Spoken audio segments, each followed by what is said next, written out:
Hello everyone, and peace of Christ all of you. Please invite your friends. And today we are going to answer some Abdul. You know, for some reason, the second you are a Muslim, you became very, very intelligent. I mean, super intelligent.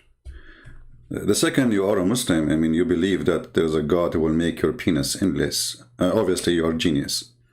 And he will give you a woman, her ass is 1 mile. This is beautiful. And there's a heaven full of children's boys who they are supposedly servant, 80,000 little boy for every Muslim, and they are very white, very beautiful, and very smart. And today, a Muslim, he will show you that you Christians are a bunch of pagans. What we can do? They prove it. I don't know how many of you will leave Christianity now. There's a Mohammedan who took 4 days course, 4 days course, how to translate. But he didn't know Arabic. And now he is going to tell you about translation. And he's going to show you that cross is a pagan act. And there is no cross in Christianity. So let us see what those Abdul has for us. And let us die laughing. And let me show you why I say Muslims are my best helpers to expose the garbage of Islam. Use what they say against Islam. Priceless. Listen carefully and die laughing. Those guys, they work in the videos and supposedly they are excited. And brother, Jesus versus pagan, which you do follow, brother? Tell us more. And the topic is about the cross. I never got a tattoo, but I used to think if I was ever going to get a tattoo, I would get a cross. Why? Because in Christianity, that is the main event. That is what it's all about. It's believing Jesus was crucified and died. So in Christianity, maybe you do not know that in Christianity you should not have a tattoo, but you are an ignorant. Continue. For your sins. Let me give you an example. This is the King James Version of the Bible. And I have with me also the New World Translation. Stop. This is another Abdul. This is the genius. That is the fool. So that the fool, he is taking the genius. This is the guy, he is the expert, supposedly, because you have too many books behind him. Listen carefully. So now he's going to show you what the Bible says about the cross of Jesus. Tell us, Abdul. Translation of the Bible. We're going to look at a couple of verses here that talk about crucifixion.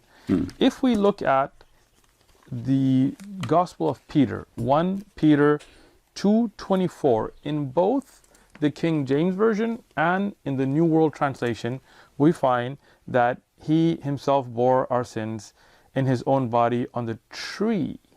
We don't find a cross, we find a tree. In fact, the same thing can be found in Acts, when we find the verse 5:30. In both translations, we find the God of our fathers raised Jesus, from whom you murdered, hanging on a tree.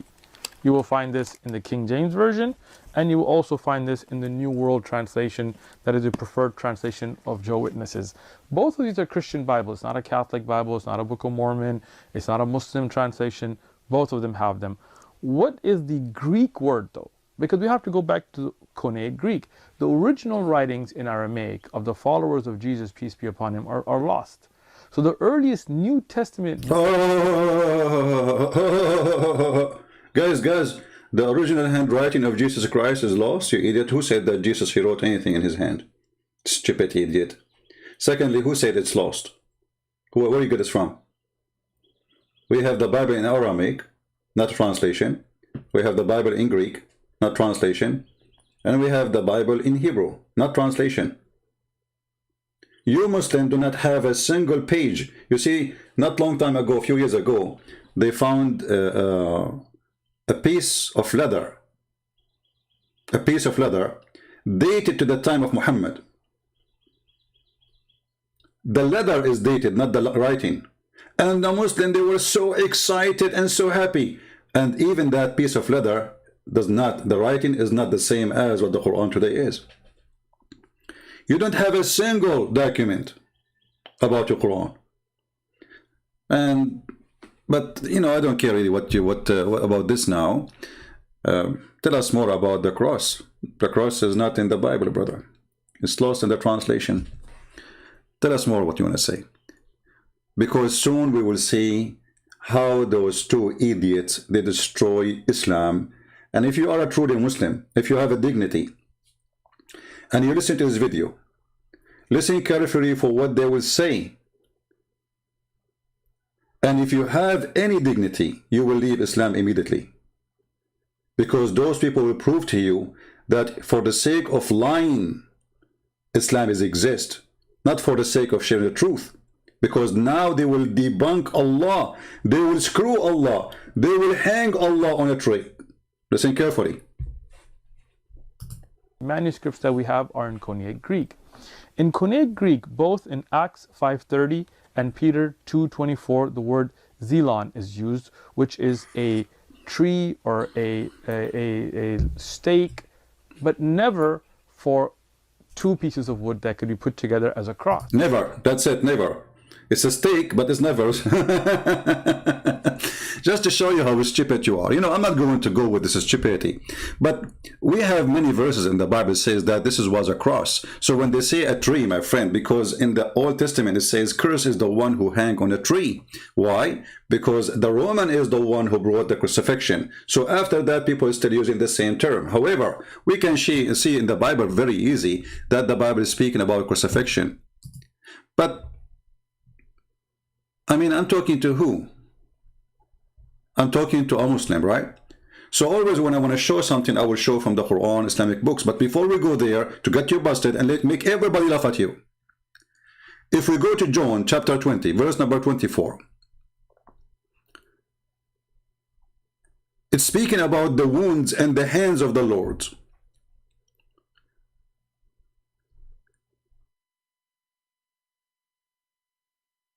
Where they put the nails. Let us go to John 24:20. Hold on.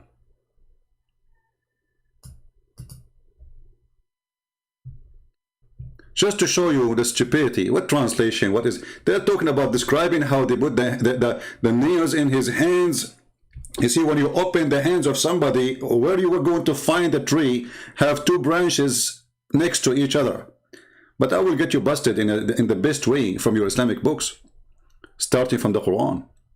So if we go right now, and even if we choose the translation he mentioned, we will find the following.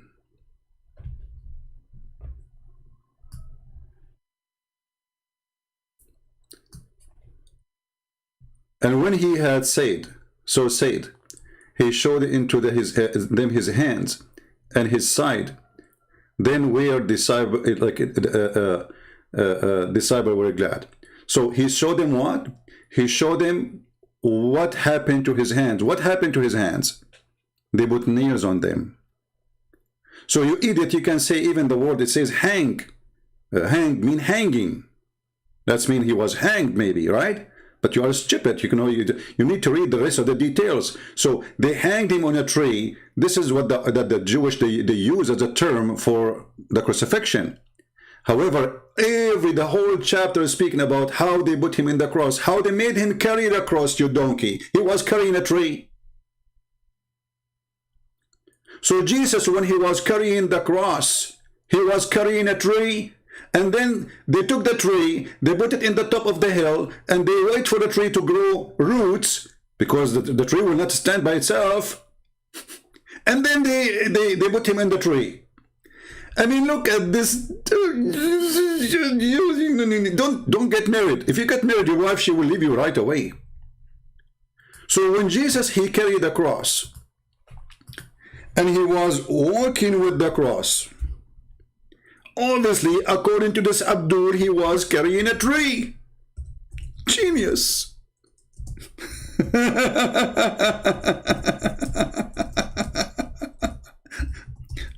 Where those people are made? You must be a aftermarket product, my friend. Your brain is stupid and silly and funny. A Christian kid not only can debunk you, can make you shish kebab. You do not even need someone in my weight. If we go to John 19, is speaking about how he carried his cross, the crucifixion.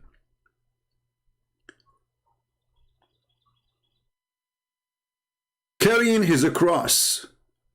Obviously, Jesus was not really hanged on a cross, brother. He was carrying a tree. When they opened his two hands and they put nails, brother, that was a tree. Very silly, very stupid, and I don't know what kind of intelligence you are suffering from. You are suffering, my friend. You don't have any intelligence.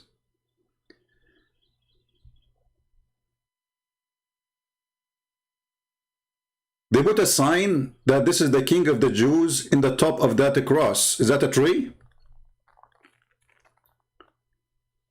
And when the Jews, they say, they crucify him, they were saying, tree him. Stupidity is amazing. Garbage in, garbage out. But you know, why I want to waste my time and speak to Abdul about what the Bible says.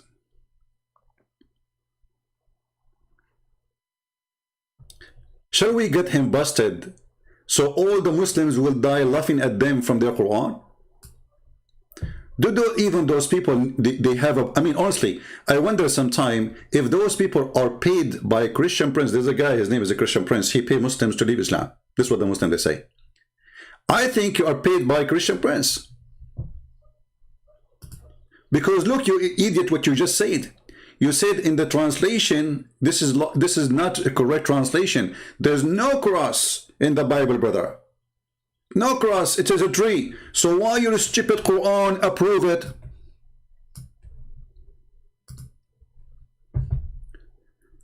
Chapter 5, verse number 157. It says that the Jews, they said, we killed the Christ, Jesus, the son of Mary. And by the way, you mentioned translation, right? So why you are adding the word Jesus there? As long as you like correct translation, there's no Jesus in the Arabic. Muhammad, he never know someone his name is Jesus. He knows someone his name is Isa, and we do not know his Isa, except that he is the son of Maryam, which is according to some scholars, not according to the Bible. Obviously, Muhammad, he got the stupid information. According to some rabbis, that Maryam, she have a son, his name is Isa. Maryam, the sister of Aaron, the sister of Moses. This is why the Quran called Mary the sister of Aaron, because your stupid prophet, he thought that Maryam, the sister of Aaron, is the same Maryam, the mother of Jesus. And this is why your stupid Quran says that Imran, which is the father of Moses, is the father of Mary. I mean, how clear that... I mean, look who is talking about history. Have you ever heard of a stupid prophet? He makes such a mistake. Think that Imran, the father of Moses, is the same father of Mary? And even you Muslims, you name a chapter about her. About her father, Imran, Ali Imran. Okay, who is Imran? This is the father of Moses. And even your prophet, he quote his name wrongly, even in Arabic. And then we will find that he is speaking about this father of Mary, who Allah told him that you are going to have a daughter. You are going to have a child. Huh?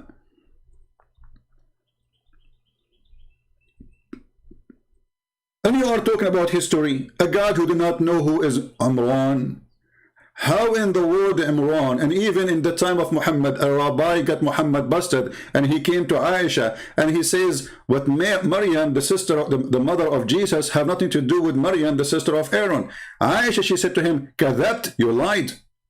She didn't say to him, no, this is wrong understanding. When they told Muhammad, when Muhammad got busted, he said, oh, they used to call them by their great prophets.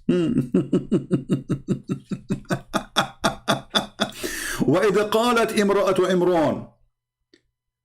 Oh my Lord.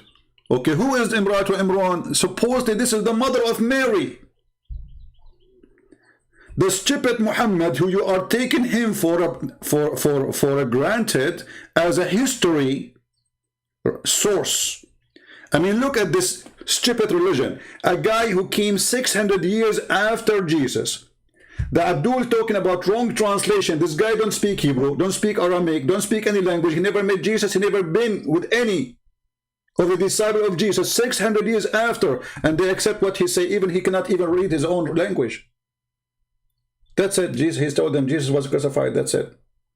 And they are talking about history. But let us go back to the stupid Quran, where it says clearly that the Quran approved that there was a crucifixion, but they crucified the wrong person. So all your video, you idiot, both of you, saying that there is no crucifixion, when the Bible says in tons of verses, no, there was a crucifixion. And if you are stupid, that's not my problem. If you cannot read, if you're an idiot.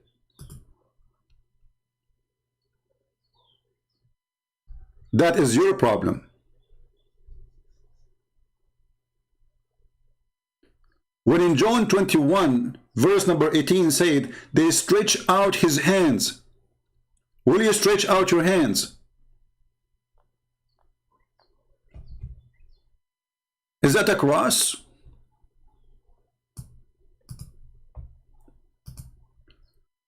But now we have a different problem. And now those Muslims, if they see this video, they will cry to delete the old video, because they just approve that Allah is a liar, because Allah, he did not deny the cross, Allah aka Muhammad, because there is no Allah. All of us, we knew that.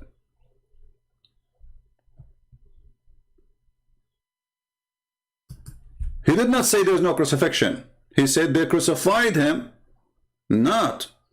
But it was made to appear to them. Appear to them to be what? To be in the cross. Now you might say, oh, this is a Christian prince giving you interpretation. I can show you Islamic interpretation. Not even single one of them denied there was a cross. Not even one? Not even single one of them. Isn't it amazing? Remember, at the end, he will say to you that this is paganism. And later we will find that Allah himself is taking the pagan Roman practice and he used it as a punishment and penalty.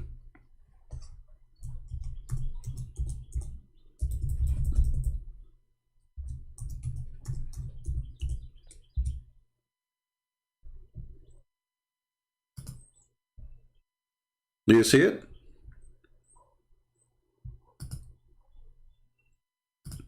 Do you see it, Abdul? Isn't it a crucifixion? Isn't it the cross in your video? Is it symbolic of paganism?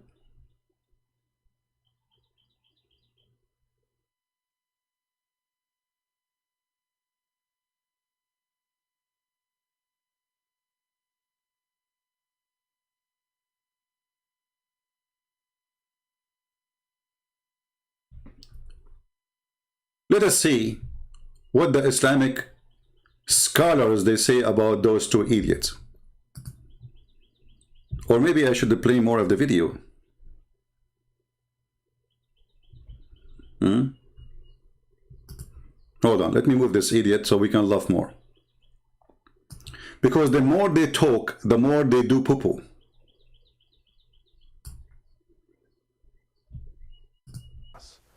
But there are some other verses. If we look in the King James Version and we look under Matthew 27:40, in the King James Version, under 27:40, we find, if you're the Son of God, come down from the cross. So reference to the cross. And you will find this also in John.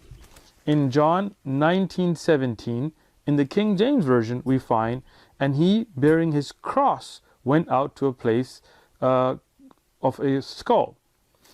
Now, when we look at these in the King James Version, that's what we find. But when we find the New World Translation, interestingly, it's translated differently.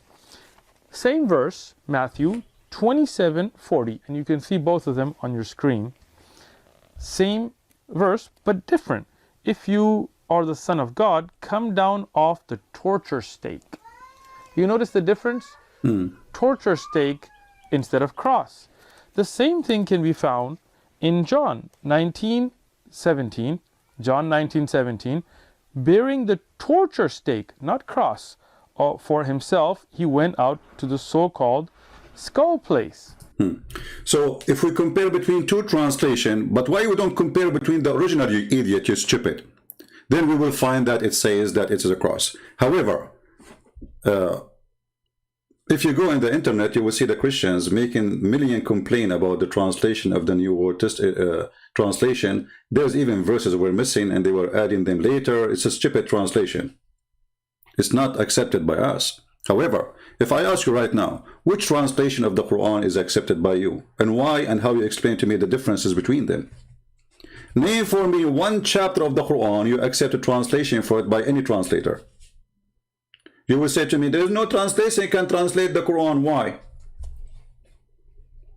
So when you try to say that I found something in translation and something else in different translation, that will not help your case. Because we can go to the original, which they are translating, and then we will find that it says a cross. But listen carefully. If it is not a cross, and then your stupid religion say it was a cross, what we will do? Because when your God Allah, He say, the Jews, they said we crucified Him.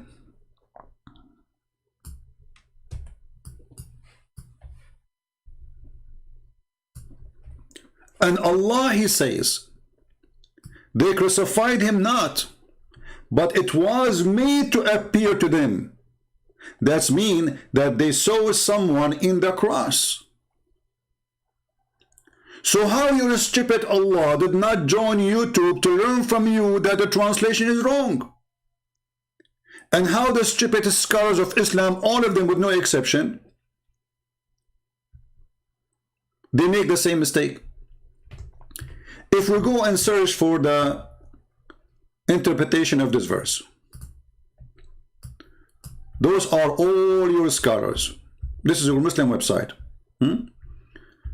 I challenge you to show me one, just one, translation doesn't say cross, or sorry, interpretation. Just one. Actually, let us do this in the front of everybody in the screen. I will use private Google translation. All right.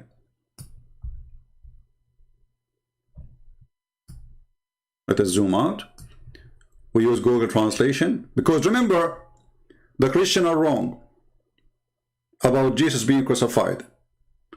And he was saying this is wrong translation, but very easy to debunk, you know. I mean, there's many places that says it clearly, they stretch his hand. Even Jesus, he said. If you go to John 19. And the Bible says it clearly that he carry his cross. There's no way you can carry a tree. But if we go here, translate to English, this is the all the interpretation of the scholars, the highest scholars of Islam. You will see that every single one of them, he say cross. Listen carefully. Every single one of them, they say that Allah, He placed someone look like Jesus in the cross.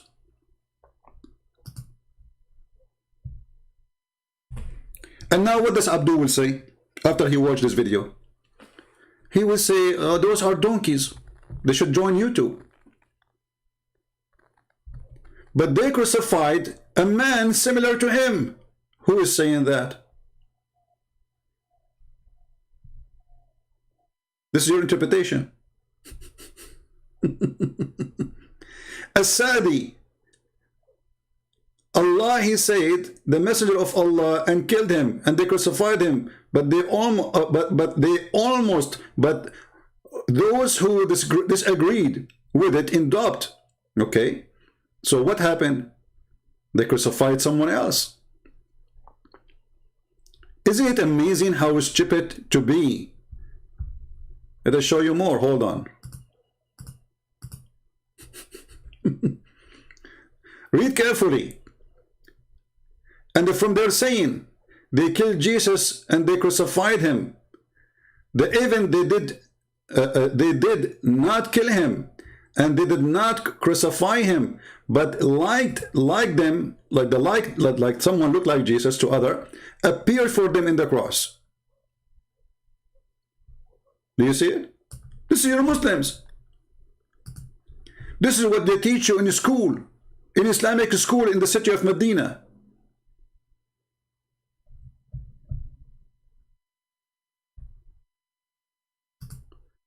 The lack of intelligence in this religion is a must.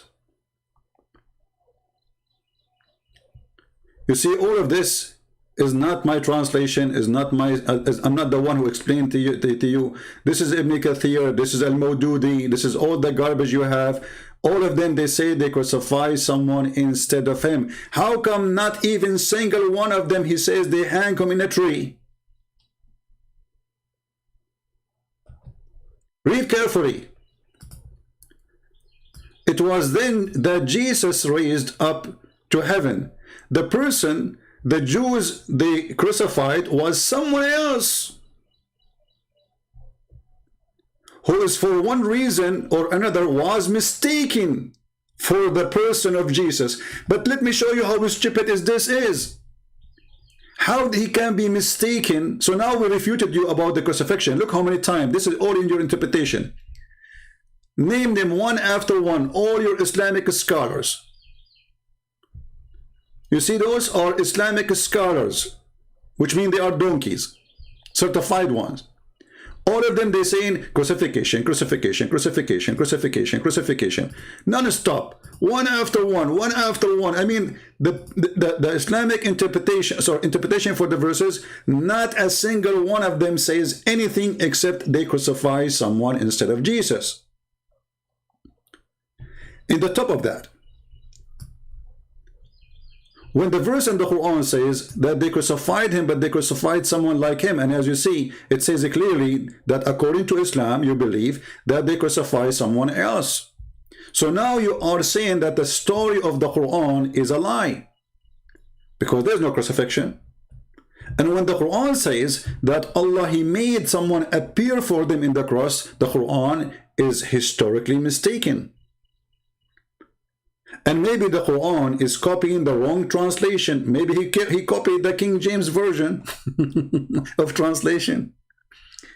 And then when the verse says that they killed him not, and though you Muslim, you say, like you see a Muslim saying, making a video, says, oh, there was someone else in the cross. His name is Jesus. You idiot, you stupid. Even the Quran says, we killed Jesus, the son of Mary. Jesus the Christ, the son of Mary. That guy, his name is Jesus. He's son of Mary, and he's the Christ too. You see, they are not saying we just killed Jesus. They are saying we killed Jesus, the son of Mary, the messenger of Allah. And his name is the Christ. And yet you will find that Abdul saying to you, oh, it was someone else, brother. So the Jews, they confirm 4 titles of Jesus, or names. He is the Christ. He is Jesus. He is the son of Mary. And he is a messenger of God. And then you'll find a stupid Abdul says, you know, it wasn't Jesus. It wasn't Jesus. And then you will find a stupid Abdul says, oh, there's no cross. It was a, you know, the Bible says a stake. And then we show them that it says that he carried his cross. He carried his cross. If it was a tree, the guy, he was carrying a tree. I have a tree in my backyard. I want to carry it, so I can make a video about it.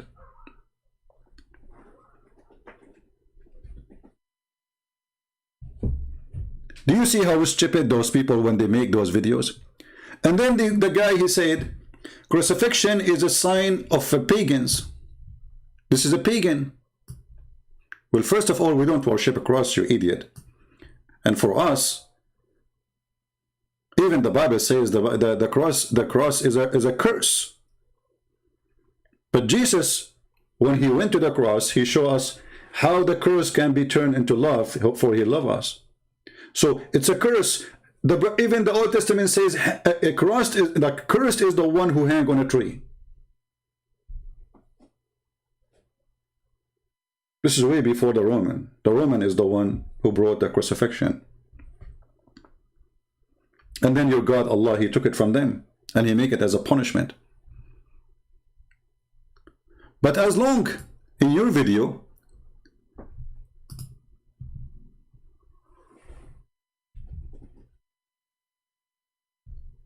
you said that those are symbolic of paganism. I like that.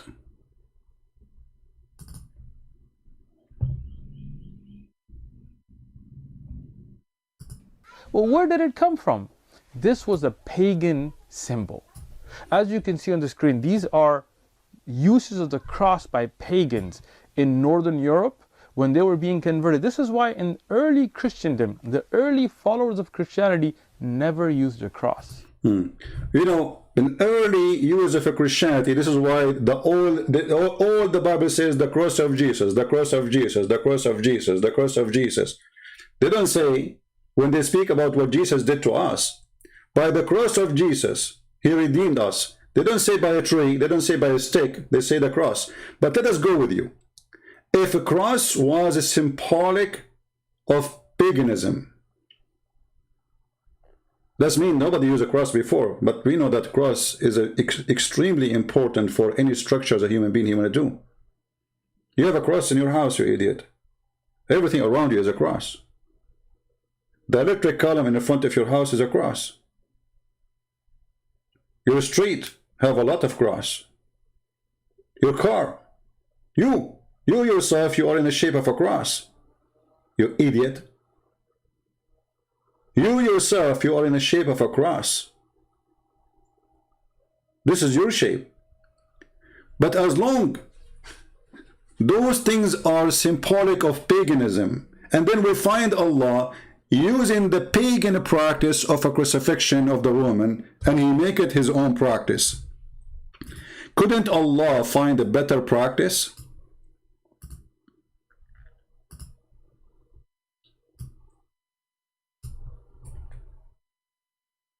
From the pagan?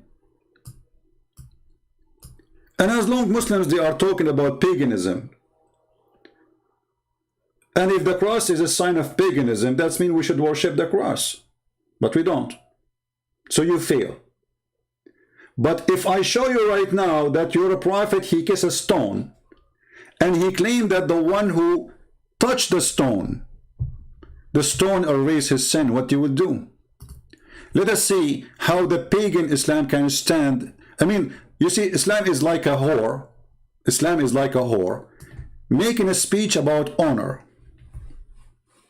Literally.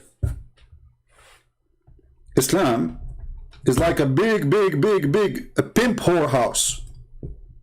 And this religion want to teach you about how to be decent. They speak about paganism, and they are the biggest pagan in the world.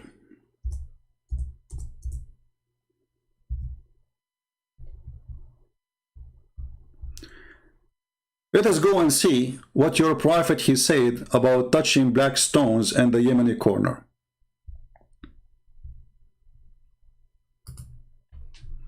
Who is the pagan? You see, there's nowhere in Christianity it says if you touch a cross, your sin is forgiven. It is Jesus who forgave our sin. There's nowhere in Christianity it says if you kiss a stone, your sin is forgiven. That is your prophet. Oh, Abu Abdul Rahman. Too bad Abu Abdul Rahman at that time he have no YouTube. Otherwise he will make a video about what he heard from the prophet and recording of the prophet. Why do I only see you touching these two corners? He said, I heard the messenger of Allah saying, touching them erases sin. Do you see it? And you are coming to school us about paganism?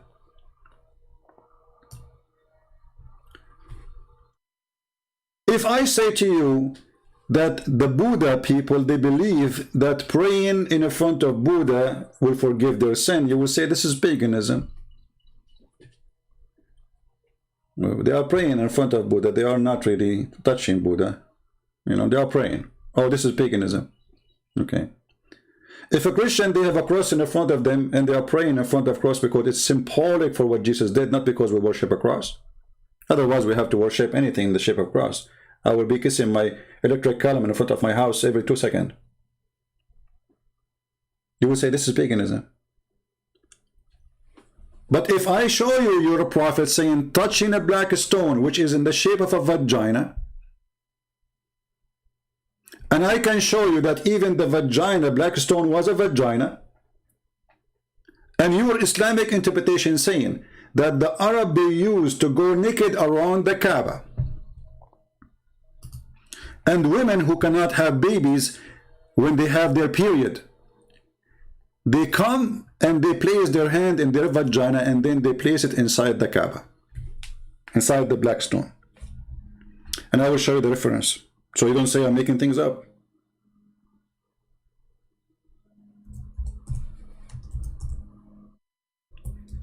This is your religion, Mr. Anti-Paganism. I challenge you to tell me what was the practice of the religion around the Kaaba in the time of Muhammad. This is in the time of Muhammad. Muhammad actually, he saw a woman, she was walking naked, and you can see the reference of in my book 6 on Allah. He saw a woman walking naked, singing to Allah, totally naked. Muhammad, he wanted to have this woman, he got jealous, he don't want anyone to have her or to see her naked after that. Then he told one of his gang to tell them, from now on, nobody allowed to go naked around the Kaaba. But this is when? This is many years after he controlled, long after he controlled the Kaaba.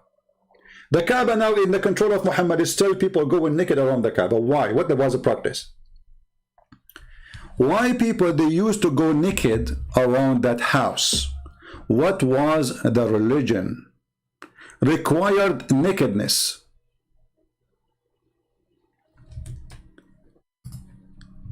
Let me see if I can find you, and I will find you. There's no way I will not find it.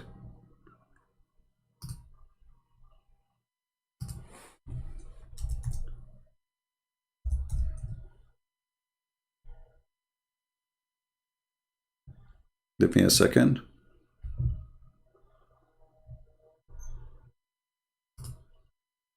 Where the black stone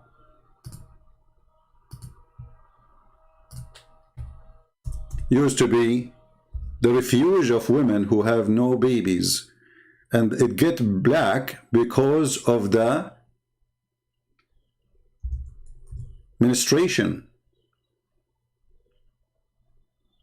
Let me find the reference. Hold on.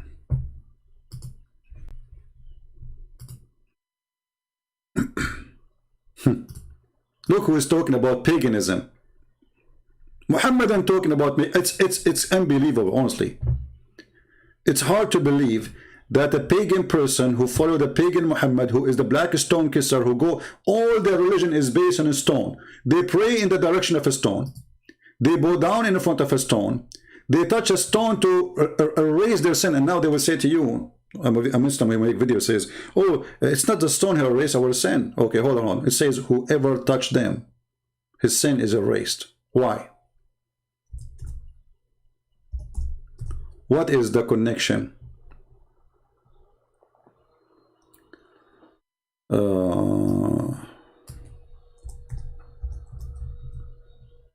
Here we go. We promised you to find the reference, and we found the reference. I was afraid that sometimes those websites, they don't open, you know, Muslim website. But thank God, it's open.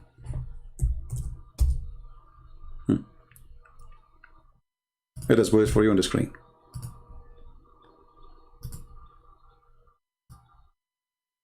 This is the Kitab al-Hawi, Tafsir al-Quran. Kitab al-Hawi, Tafsir al-Quran. This is not a Christian prince, this is not a YouTuber like you, a bunch of kids trying to come with something, and we laugh at you. And you just destroy Allah, the one who says that they crucified not Jesus, they crucified someone else. And we showed you all the Islamic scholars' interpretation. Even we can show you, and we can go to the Hadith. Idiots.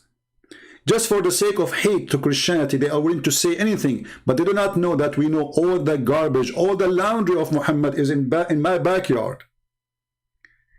Let us see here.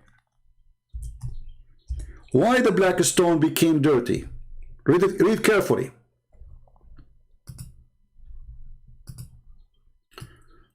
وَجَاءَ جِبْرِيلُ بِالْحَجَرِ الْأَسْوَدِ, and Gabriel, he came with the black stone from the sky. And it's been said that it came from the Abu Qubais. Abu Qubais is a little tiny mountain next to the Kaaba. The Muslims believe that during the flood of Noah, Allah, he stored the stone, the black stone, inside the mountain, and when the flood is over, the black stone was spitted out from the mountain. وَقَدْ خُبِّئَ فِيهِ فِي أَيَّامِ الطُّوفَانِ, and this was hidden in the time of the flood of Noah. And it was a white pearl from heaven. فَلَمَّا لَمَسَتْهُ الْحَيْضُ فِي الْجَاهِلِيَّةِ أَسْوَدَ, and when the blood, menstruation blood, in the pre-era of Islam, it became black. This is your book. You are kissing a vagina. And why the black stone is made in the shape of a vagina? Because simply this is the purpose of it. It is a fertility stone.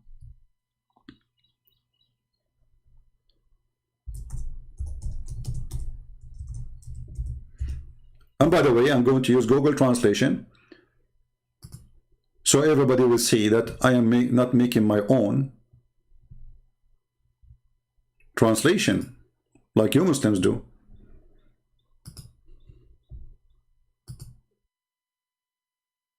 Okay, now we have the English translation.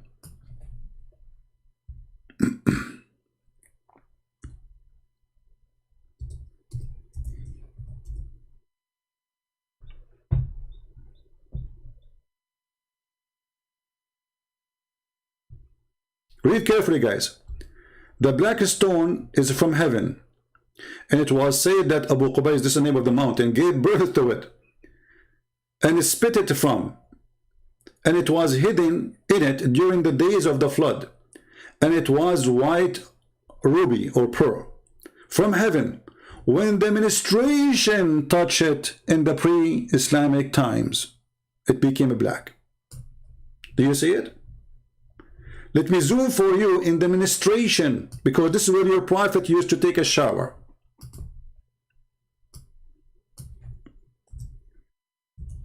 The Muslims, they have videos about how the prophet teaches good manner, how to be clean, how to fight corona. And then we find that their prophet used to take a shower with dead dogs and women blood from period and garbage. So who is the pagan? Muslims, who is the pagan? So look what you did. You proved that the Quran is a false book because the Quran confirmed that there was a cross, but the one was in the cross was not Jesus. So now you said that this is a fabrication. There was no cross. So all the story in the Quran and all the stories in the Hadith and all the stories in Ibn Kathir and Al-Qurtubi, Al-Tabari, Al-Jalalain, all of them, they lie. There is no cross, brother. Who discovered that? To Abdul in YouTube. I wonder how many Muslims will be laughing at you now. Look at him, he's a genius.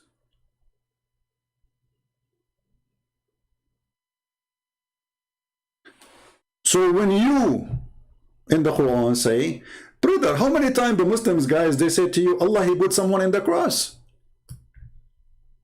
So all of this is a lie then, because there's no cross.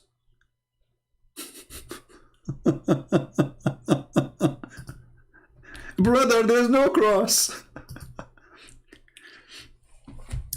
When a pagan man speak about paganism, even your prophet, he says the black stone is going to have eyes, tongue.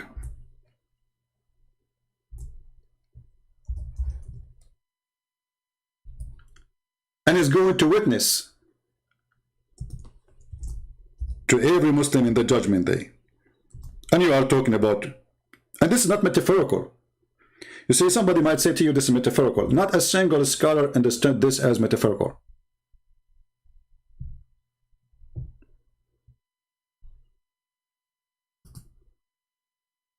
Those kids in YouTube, they can say whatever they want. This is why nobody can, because they are kids, nobody can count. Nobody will count what they say. I mean, they are kids.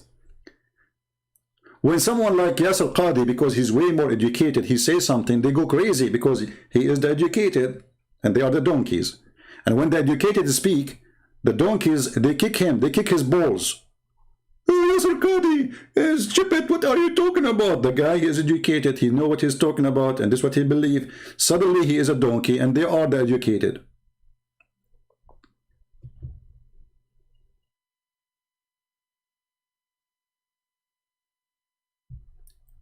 When you're a prophet, guys, do you remember the chat we have in a Muslim website? They said, I said to him, why you kiss the black stone? He says, this is an act of worship. You remember? It's an act of worship. Okay, why you kiss it? What does that mean? Hey, pagan.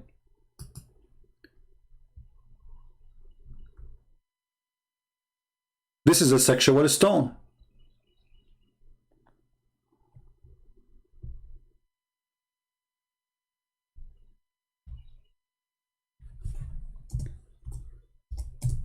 Let us show you the hadith where it says, Muhammad, he said, is going to have a tongue.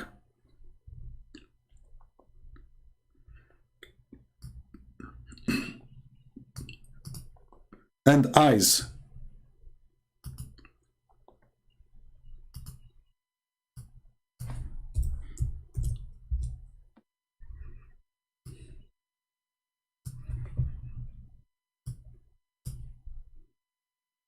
And we will show you what is sahih,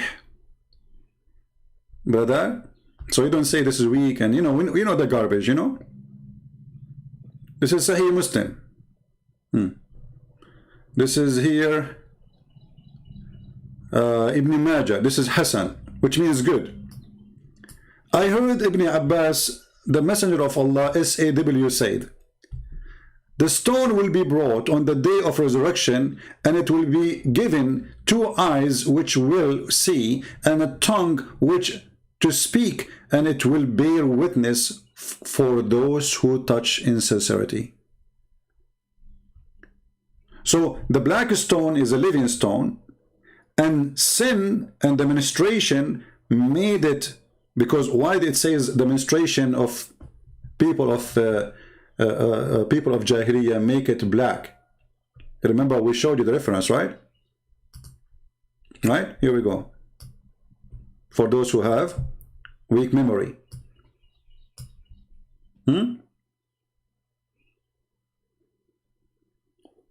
Why it says sin? The hadith says that sin made the black stone, the white stone black. So Muslim, when somebody says to you, we kiss a black stone, so how we are racist against the black? My friend, they don't kiss a black stone. They are kissing a white stone, which is sin made it black. So sin make you black according to Islam.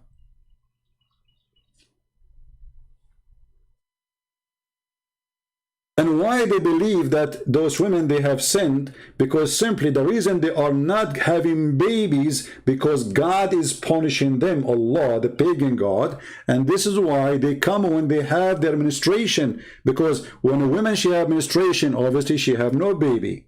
So she come when she have her menstruation, she put her hand over her vagina, she touch it with the blood, and she placed her hand inside the black stone, and that made the black stone black, as you see. This is a pure pagan cult.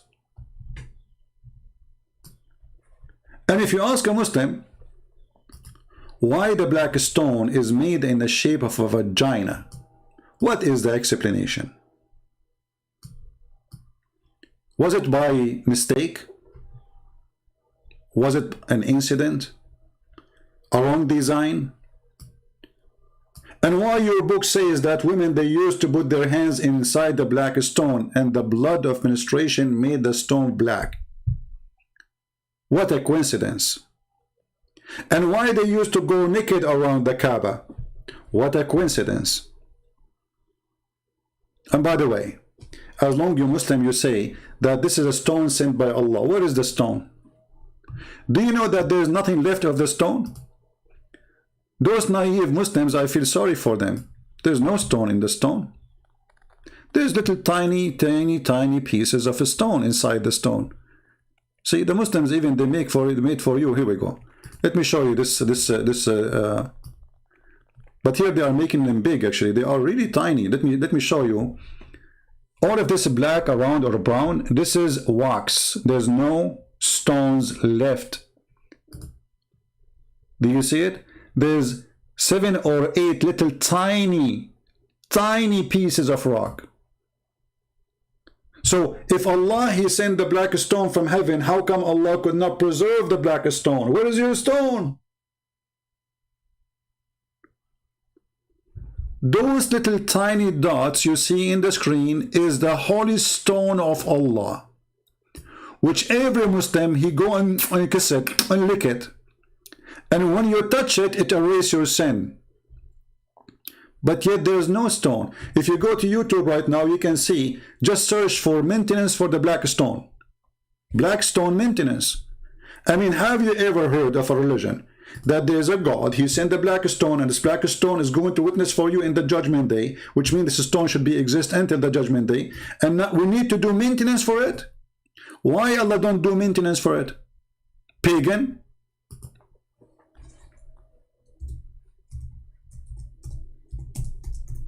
Let me find you the videos.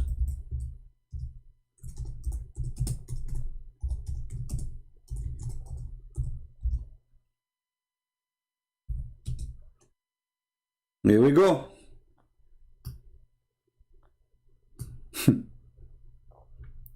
Brother, the heaven of Allah, this is from the heaven of Allah, brother. We do maintenance for it, brother. This guy, he is putting the wax on the black stone.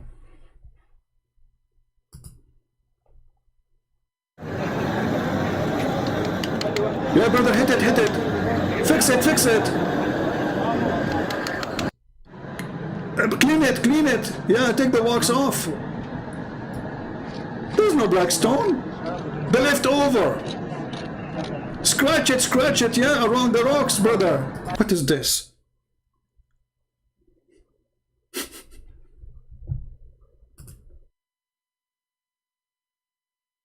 And we are the pagan?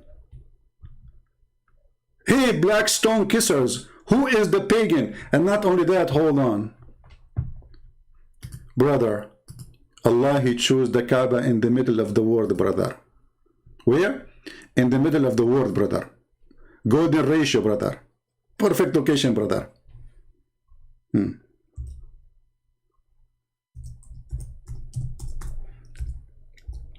Just to show you how easy to debunk this stupid cult.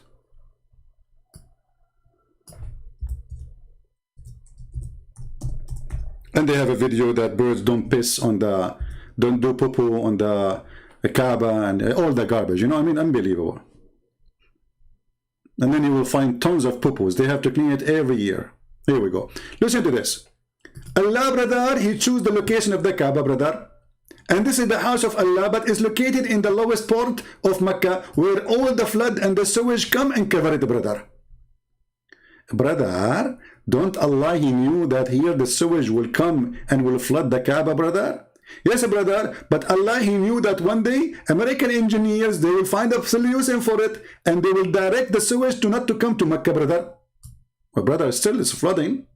I mean, it's the city of Mecca. They just direct the flood from the house because of the money of the oil. This is where Allah, He chose the location of the Kaaba. Imagine you hire somebody to choose for you the best place for your house. And this is the house of God. God Himself, He chose it. It's not like an engineer, stupid engineer. This is God. And look where God, He chose the Kaaba. And why, by the way, why the Kaaba is like, look like, what the name of the tower in Italy?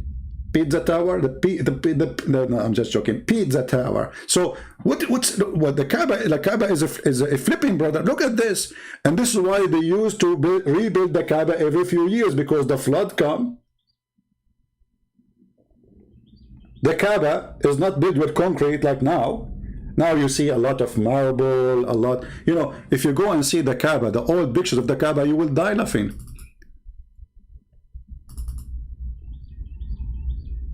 Let me show you the old Kaaba. This is before the oil. This is just 100 years ago. Dirt, garbage, camels around it. Not like now, there's fans and air conditions. Look, this is the Kaaba, brother, just 100 years ago. Look at this. This is the Kaaba. Dirt. While the Muslim Caliphate were building palaces for them, wherever they conquer, the Kaaba was left like this. Stable house. This is the house of God.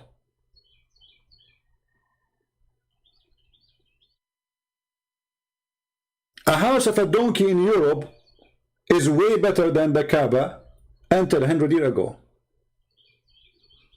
Then the oil came. And then Islam gets stronger with the money of the oil. So we start building mosques everywhere, making brochures, lying to the Western, fooling them, propaganda machine, buying the prince and princess. This is why you see the oil leaders, they say Islam is good. You know, George Bush, his partners are the Saudi. Everybody knows. You know, everybody knows. It's not secret. The royal family of England, their favorite place to visit is Arabia because they receive incredible amount of jewelries and as gifts, supposedly, not a bribe. If you ask the Queen of England, where you like to go? To Hawaii in America or to visit the Sultan of Oman? The Sultan, you know, he will shower her with gold and silver and jewelries.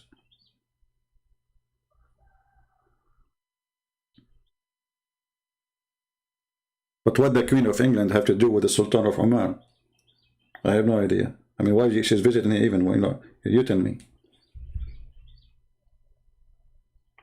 All is about money. All those rich people in Europe, they are too rich, but still they want more. And Islam will feed them with the more of the devil. So when you Muslim, you speak about paganism, who is a Muslim here is willing to refute me and tell me about the black stone issue? The black stone erase your sin. Why if we go around the stone or touch the stone, Allah forgive our sin? Is it Allah who forgive the stone, forgive us, or the stone forgive us? And what is the relationship between forgiveness and touching stones? Any Muslim? And why you Muslim, you lie about Allah, saying that the word the cross is not in the Bible and Jesus was not. There's nobody was even crucified. It was a tree. When the Quran confirmed a crucifixion, says they did not kill Jesus in the cross, but they crucified someone else. And this is the opinion of all your scholars, starting from Ibn Kathir. If we go and see what Ibn Kathir is saying about this one, what you Muslim will do, you would say Ibn Kathir is a donkey.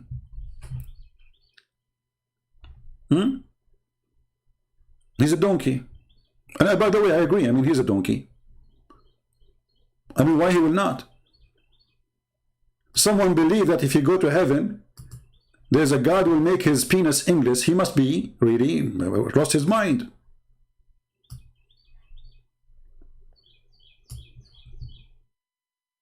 Because Allah will forgive me. Guys, here we go. Mr. Abdul, he says, Allah will forgive me if I touch the stone. The question is why? I mean, look at this genius. My friend, you are a genius. All of you are genius. I am the only one here who is not, you know, qualified. Okay, the question, Abdul, you are not getting the question, aren't you? The question is, why Allah will forgive you if you kiss the stone? Why? What you did exactly?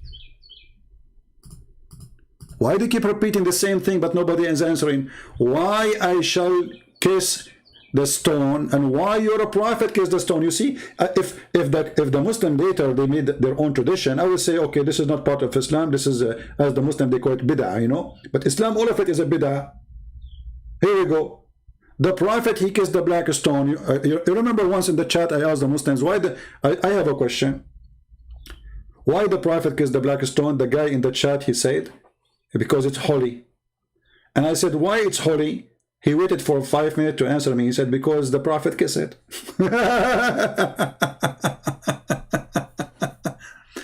So the question is, pagan Muslims who go around the stone, who bow down in direction of a stone. Oh, I forgot, there's a guy, he says, it's very hard to believe in Christianity because Christianity teach flat earth. Look who's talking. Are you praying from Australia facing the Kaaba, brother? No. There's tons of verses in the Quran speaking about the flat earth.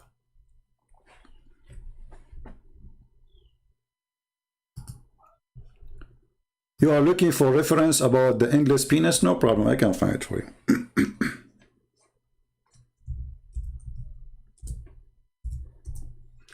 Give me a minute.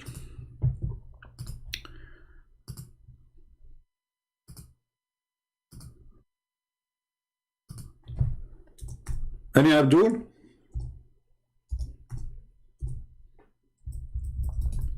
So what I learned about this Abdulism religion, they accuse you of what they have. They accuse you of what they have. Islam promotes prostitution. They accuse you of prostitution. Muhammad himself was a prostitute, and he was a son of a prostitute. Even their book says that the father of Muhammad, he was offered 100 camel to sleep with the sister of Warqa. He told her, I will go to the mother of Muhammad before he had Muhammad and come back to you. He was a gigolo. All right.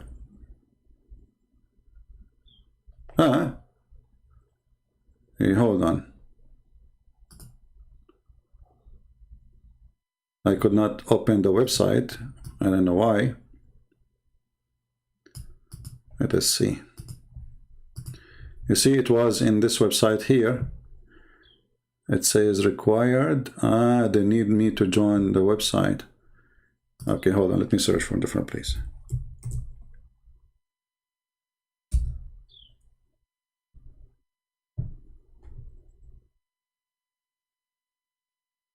Okay, here we go. We found a different place. Let us put it for you on the screen, and I will share the link with you.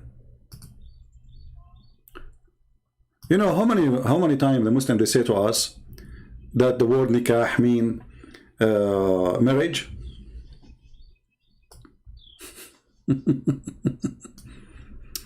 All right. Let us see here what it says. This is Hashiyatul Bujayrami, Kitabun Nikah, the book of effing. The book of what? Effing. Okay. يعطى أحدكم في الجنة ذكرا مثل النخل السحوق وفرجا يسع ذلك.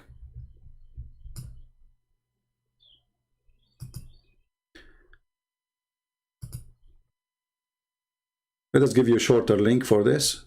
Hold on.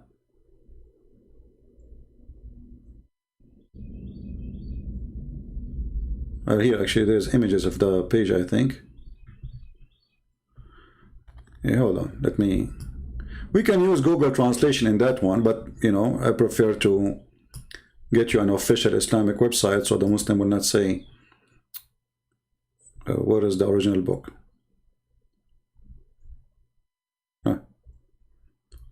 Look at this book. This is even better. Dalailun Nubuwa. The proof of the Prophet, prophecy of the Prophet for Al-Bayhaqi.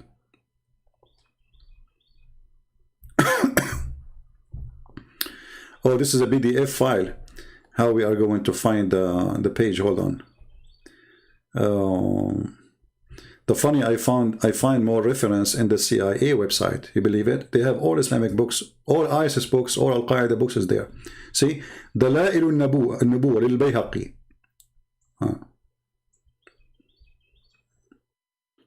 I know if this is the one. Okay. Let us see if this is the one. Give me just, let us find different.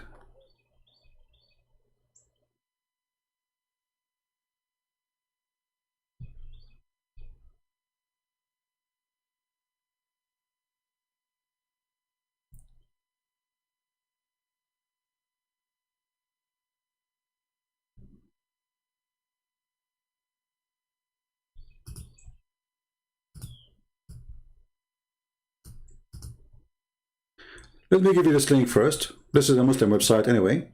Is it trustworthy, which means untrustworthy. Here we go. And you can just go to Google and do the search yourself. And we can use Google Translation here in case you wanna.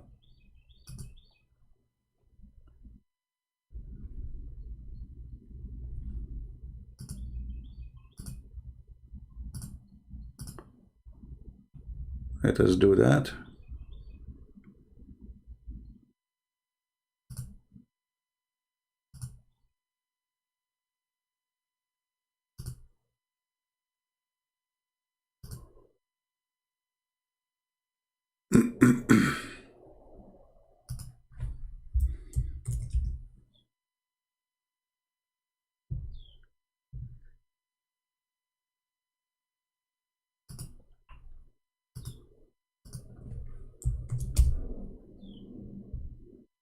All right.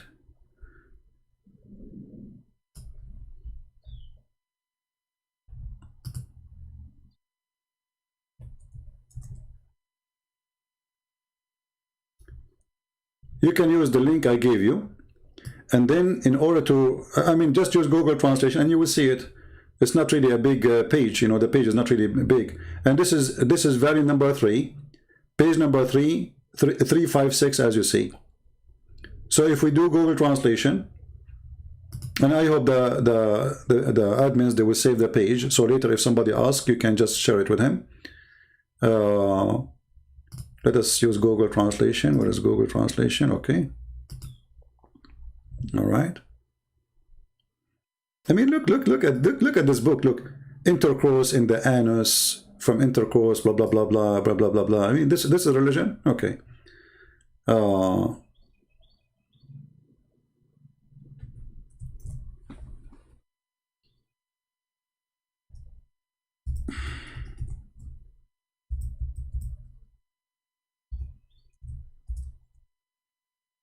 Okay. The translation is coming very funny here. It says here, one of you will be given a male member in heaven, like a crushed palm tree. The reason that Google translated it as a crushed, because it says a sahuq. Sahuq means English. It can be used as a crushed, but what is meant here, sahuq, in this palm tree. And a vagina that I can accommodate that. You see it? This is God. Who is the pagan? Who is the sexual god here? Each one of you will be given a male member in heaven, a penis, like an endless palm tree, and a vagina will accommodate that. Okay, hold on. In order for the vagina to accommodate such a penis, excuse my language, how endless the vagina is. I mean, the tunnel between France and England, how long it is. This is longer. Okay, how wide the woman is. That means the women, she have, at least in that part, in this width. So we have a man. I'm not going to make a dirty drawing, but just to explain to the fool, or to the one who have not a good imagination. Based on this, based in what Muhammad is saying,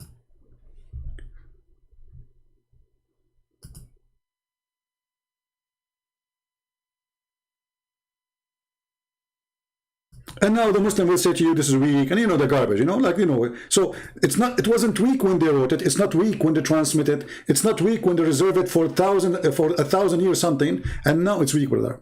This is not true, brother, Embarrassing. Anything is embarrassing, it is weak. Okay, so this is the woman. This is the woman. Her name is Fatima. Alhamdulillah. This is Fatima. And she's wearing hijab. Conservative, brother, conservative. Okay. And now Fatima, this is her shoulders. I'm very good in art, you know me. I've been recommended for all academy around the world to teach art and drawing. Look at this. Look at this. Unbelievable. Oh, man, that's so good. Okay, so this is Fatima in earth.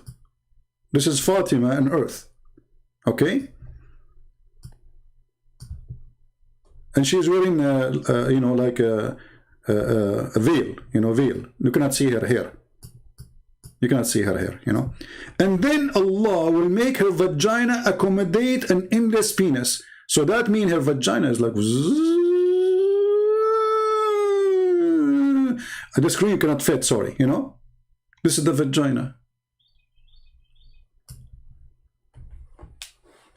And they are talking about a smart, intelligent. Let us see the translation, brother, of the Bible. The cross is not there. It says a stick, brother. I mean, look, I mean, a Muhammadan is like somebody talking about a pimple in your back when he don't see the camel hump in his back.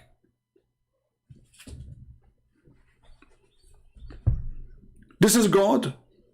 And by the way, how you can walk with this penis? I mean, forget about the women. At least she can drag it behind her. But a man, the penis is in front of him. How he have endless penis and he can walk with it?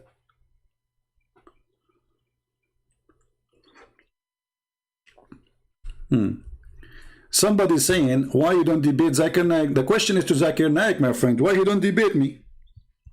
Why you don't go right now, and I challenge you, and send an email to Zakura, Zuzu. Say to Zuzu, hey Zuzu, Christian Prince saying that you are a Zuzu, and you are a potato. All of you Muslims, you want to debate me face to face, making it as an excuse to run away from me. Like, I am willing to travel to Jamaica to debate Christian Prince in the beach, okay? Hey brother, you don't need to go to Jamaica. Just call him right now. Why you don't debate Zakir Naik? Who's Zakir Naik? Zakir Naik is an idiot. He don't dare. All of them, you see, all of those Muslims. I mean, how easy for them to debate anyone. When it's come to me, all of them, they want to face me face, because they knew I don't do that. Why am I do that? I'm sitting right now wearing my short, listening to the beautiful birds, laughing at Allah with no expenses, with no traveling and no risk. I mean, look, I'm going to go to the peaceful country where Zakir Naik live. And brother, the Muslim there, they are so peaceful, they will welcome me. Christian Prince is coming, Allahu Akbar, give him a hug, show him the love of Islam, brother. Here we go, I'm here. Who is Zakir Naik? Is that the guy who says that Allah, when a woman, she asked him about hur, how come the men, they will have hur? He said, brother Thitter, the word hur is the plural word. Is that male or female? So by Allah, it's Allah. Your mother, your sister, you are going to have a lot of beautiful men hur. Look what he's saying to her. A lot of men, they will if you. Suppose now he fix it. He just said to the women, when you go to heaven, there's 70 men, they will be effing you non-stop. Are you happy now? Are you satisfied? But the donkey, who do not know Arabic, as the rest of them, he forgot that the Quran says that those women who did not bleed from losing their virginity. So how you say to her that the word hur is a male and female? Idiot. But when you are a donkey, you know, as long as you are defending Islam, the Muslims, they don't question what you say. Say anything you want, any stupid thing you want. As long as you are defending Allah and the Prophet, brother, you are good to go. Look what the Quran says. You see, in Arabic, it's very easy. Anyone who knows Arabic, little Arabic, he will know that when you have the letter in, noon, at the end, this is noon and nuswa, which means for women, female. So the second you say, you add this in at the end, it is for female. So it says, fihunna, about females. Qasirat, female. At-tarf, lam yatmuthahunna. What idiot. It says they did not bleed.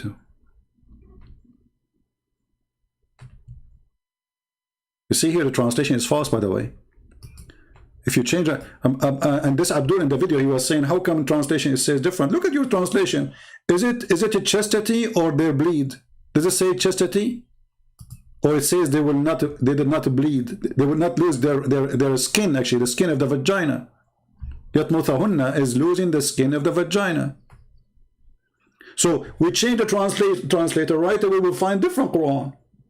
There's a huge difference between a chaste woman, and a woman, she did not lose the skin inside her vagina. And why does God want to describe what is inside the vagina for me about women in heaven? Why you debate with the maybe I called him, he hang up on me. You don't really forgot, you idiot. I called them, I am the one who called them 7-8 times. They hang up on me. Did you say that? Did you say this? Go see. He promised the Muslim he would debate me. The coward, when I call him, he hang up on me and we did not have a debate. He played a record for me saying, did you say suckle me? I said, yes, I did. I was quoting your filthy prophet. And then he hung up on me right away. Did you say suckle me? Yeah, brother, I did. Yes. And you did too. This is the coward, your Mimi, who ran away from debating me. I am the one who called him. And the video is there. He have 7 or 8 people there. He put my speaker far away from the mic so nobody can hear me, supposedly. He do not know that we are broadcasting in different channel anyway, so the voice will still preserved. And this is him. He asked me, why you say that? Supposedly he trying to put me down. Look, what kind of a Christian you are. Did you say that the Muslim woman suckle me? I said, you filthy coward, I'm quoting your filthy prophet. And now he is debating with a Muslim sheikh. So look what he said to him. Okay, can I suck your wife tit? This is a Muslim talking to a Muslim. Christian Prince was talking to a filthy woman. She called me and she claimed that Jesus did that to his mother sexually. She said that, and the video is there. The coward, they cut the video, did not play that part. And I can play it right now. And then he said exactly what I said, but in a very disgusting way. I said that to her, in fact, it's your prophet who said that a woman, she can suckle an adult man. Suckle me. He cut that part. Suckle me. I'm saying suckle me. See it? All the Abdul who is saying debate this and debate that, you are a bunch of potatoes. Because if you are a person really who want to see a debate, let them call me. Here we go. I'm going to open my pal talk. Who is the Muslim Abdul wanna call me? Is that fair, guys? Instead of saying to me, why you don't debate? Everybody is welcome. Here we go. I encourage you to call the Abdul. You mention his name right now. If you have the guts, any one of them, to call me right now. Who dare? You don't. And look at you. All of you are a bunch of cowards. Why you are asking me to debate that guy and that guy? What about you? Oh, you are half a human being. You don't dare to debate me. Debate that guy. Is that your stepfather? And he is good in bed? None of you is men no more. You are asking me to debate men. They are not here. And you are here. Are you a man or not? And why you don't call them right away? Tell them, hey, Christian Prince is live on air. And here we go, my Baltok is open. Who wanna call me? Mayday, Mayday, if you are a Muslim with long beard, believe in suckling women for adult, or you believe in kissing black stone, or you believe going around the Kaaba is not a pagan sign, or if you believe that Allah will give you endless penis and vagina fit for that, if you believe that Allah will give you boys who they are beautiful, white, 80,000 of them, if you believe in all what Muhammad said, call me right now. Anyone? Just text me and I will call you immediately.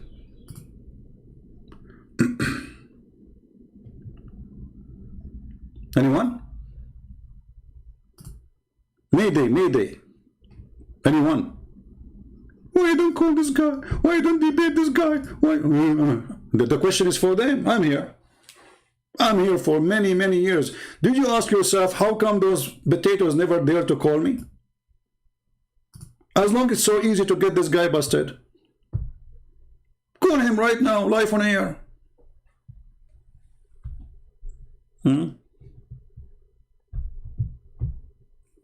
Yeah. Any Abdul? I love the mute button. That's not true. You see, just to show you the hypocrisy of the Muslims. When I called Mimi hijab, he hung up on me, not muted me, more than 7 times. I did not even speak for the total as 4 minutes. If I ever mute a Muslim, is somebody going to answer the question, so there's no point of talking, just go, bye-bye. Like as an example, there's a guy, he called himself the ultimate fart. We say to him, what the verse here saying? He gave me a meaning for the verse, nobody in Islam accept. I said, how you come with this? Do you know Arabic? He said, we do not know the Arabic. I said, okay, do you accept the translation? He said, we don't accept the translation. I said, okay, do you accept Ibn Kathir? I said, I don't accept Ibn Kathir. Al-Qurtubi al-Jalalain, I don't accept the Jalalain. Do you accept the Hadith? He doesn't accept the Hadith. So why don't I talk to him? Hang up on him. Because the guy is making his own religion. When we debate a scholar who is debating me, he will get me busted from his books, not from his own opinion, because your opinion doesn't count. You were not in the time of Muhammad, so you can be a witness of what happened, and you are not one of his companion, or you are not Muhammad. So me and him, we have to use books. So if somebody don't want to go by the books, he don't want to prove any books, then there's no point of talking to the person. And all of you, you do the same. The second, we put you in the corner. Like, the guy with his name? Nunu Ahmad, he's so small. He kept going around, Christian Prince ran away from me. So one day, I said, come on, let us get this guy in there. I don't talk to him because he's stupid. This is the guy who agreed that his prophet have sex with the goat. He said, so what? So what? So he go around and says, Christian Prince afraid of me. You see, because you are so so small, I keep pushing you away. You hold me from my pants and say, go. Nader Ahmad, go. 2 weeks ago, I said to myself, let us have this guy. I mean, just for the sake of fun. I was bored. And he called me, and all of you know what happened. Anyone? I lied, defend myself. Call me and prove me liar. Go. Why you don't do it? Coward. You lied, defend yourself. Oh, let me defend myself. I swear by Allah. My friend, as long you know that as you claim, I lied, why you don't call me right now and get me busted? Obviously, you know that you are a potato. And you cannot do that. I will do the opposite. I will prove you to be stupid. This is why you're afraid to call me, otherwise you will be all over me. Christian Prince, you lied. Where? How? Call me. No, not tomorrow. Any Muslim dare to call me? I'm waiting. Hello? Any Muslim?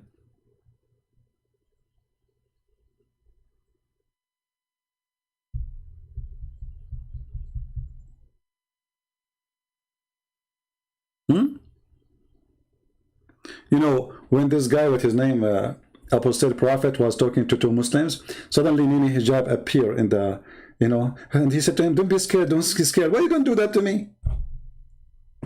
Huh? Ambush me. You call me now.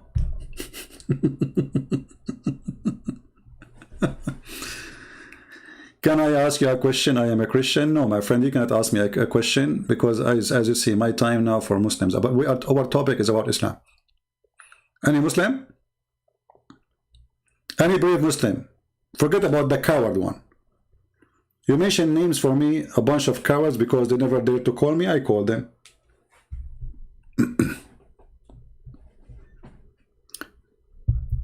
Anyone?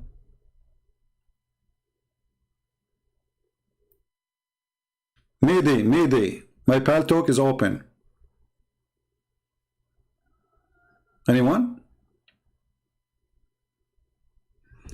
Why you ask Muslims to call, and when they call you, don't speak to them? Don't let them speak? That's not true. Nobody let them speak as I do. But you Muslims, when you call, you don't speak. I can play for you now all my calls with Muslims. You will see a Muslim, you have to force him to speak.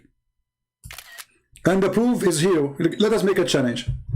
People, can we make a challenge to our friend Ahlus Sunnah? Call me right now and record it. This is recorded. Let us see if I will let you speak and if you will say anything. You will not. Let us see who is the fraud. Me or the one who promised you endless penis. But you don't dare to call me. In front of everybody. I challenge you to call me. And you choose a topic and you don't change the topic. And I challenge you. When I respond to you, you respond to me. And not only that, I promise I will never hang up on you as long you are in the topic. If you don't start like saying, calling me names and etc. Do you dare? Right now. Let us see who's the fraud.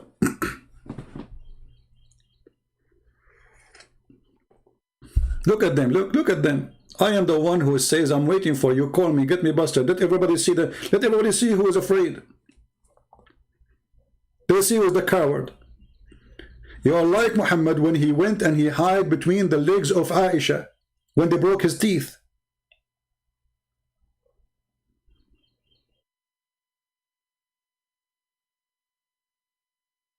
Do you let me speak as I let you speak? Where? I mean, look who's talking about democracy and talking about the freedom of speech. You did that to Nader Ahmed? No, my friend, I did not. I repeated the question 100 times. Is alcohol harmless or not? Is it bad or good? I mean, how many times I need to let him speak? You did not let him speak. I'm asking the question, is alcohol, guys, somebody pause the video so we can play it. Nader Ahmed. I mean, look how simple the question. They are afraid even to answer a simple question. Okay, you are the one who mentioned alcohol is bad. Okay. And women, she gave birth defect, a child with birth defect. Wonderful. I ask him, is alcohol bad or good? The guy, he keeps repeating himself. He don't want to answer. My friend, is it bad or good? Christian Prince, why you are disturbing me? Why you are not letting me talk? Christian Prince, my friend, I'm just asking you, is it bad or good? You don't want to answer. Christian Prince, you are running away from me. You don't want to answer me. Look, what's wrong with you? Is it bad or good? I had to repeat the question like 100 times. And then when we got him busted, finally, I have to force him to say the answer.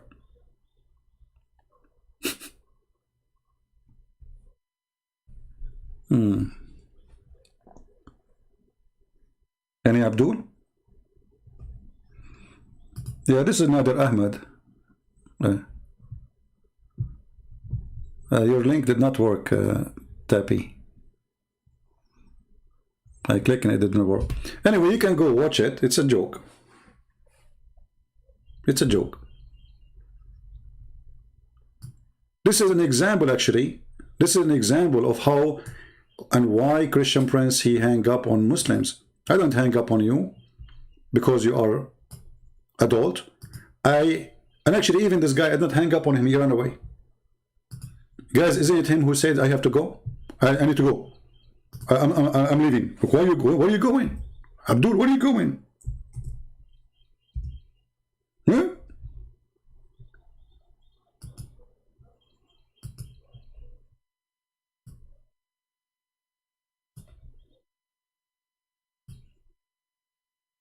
Where are you going?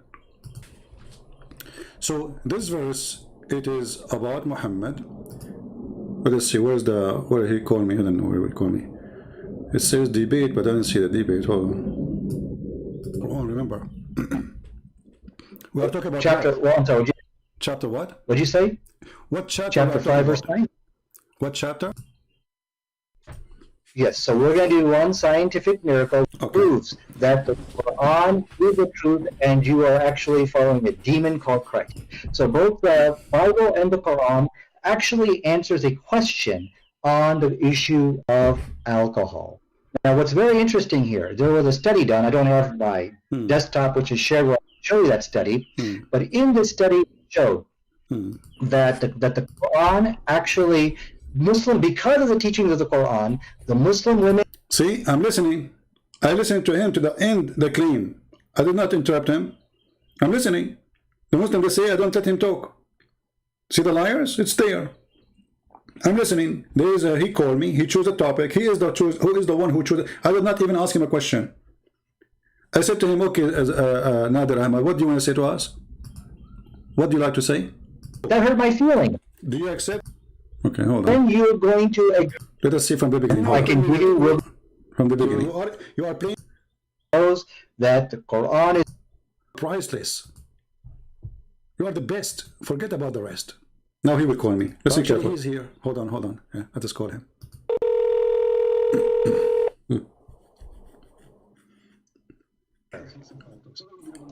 Hey, Nader Ahmad, how are you? hello.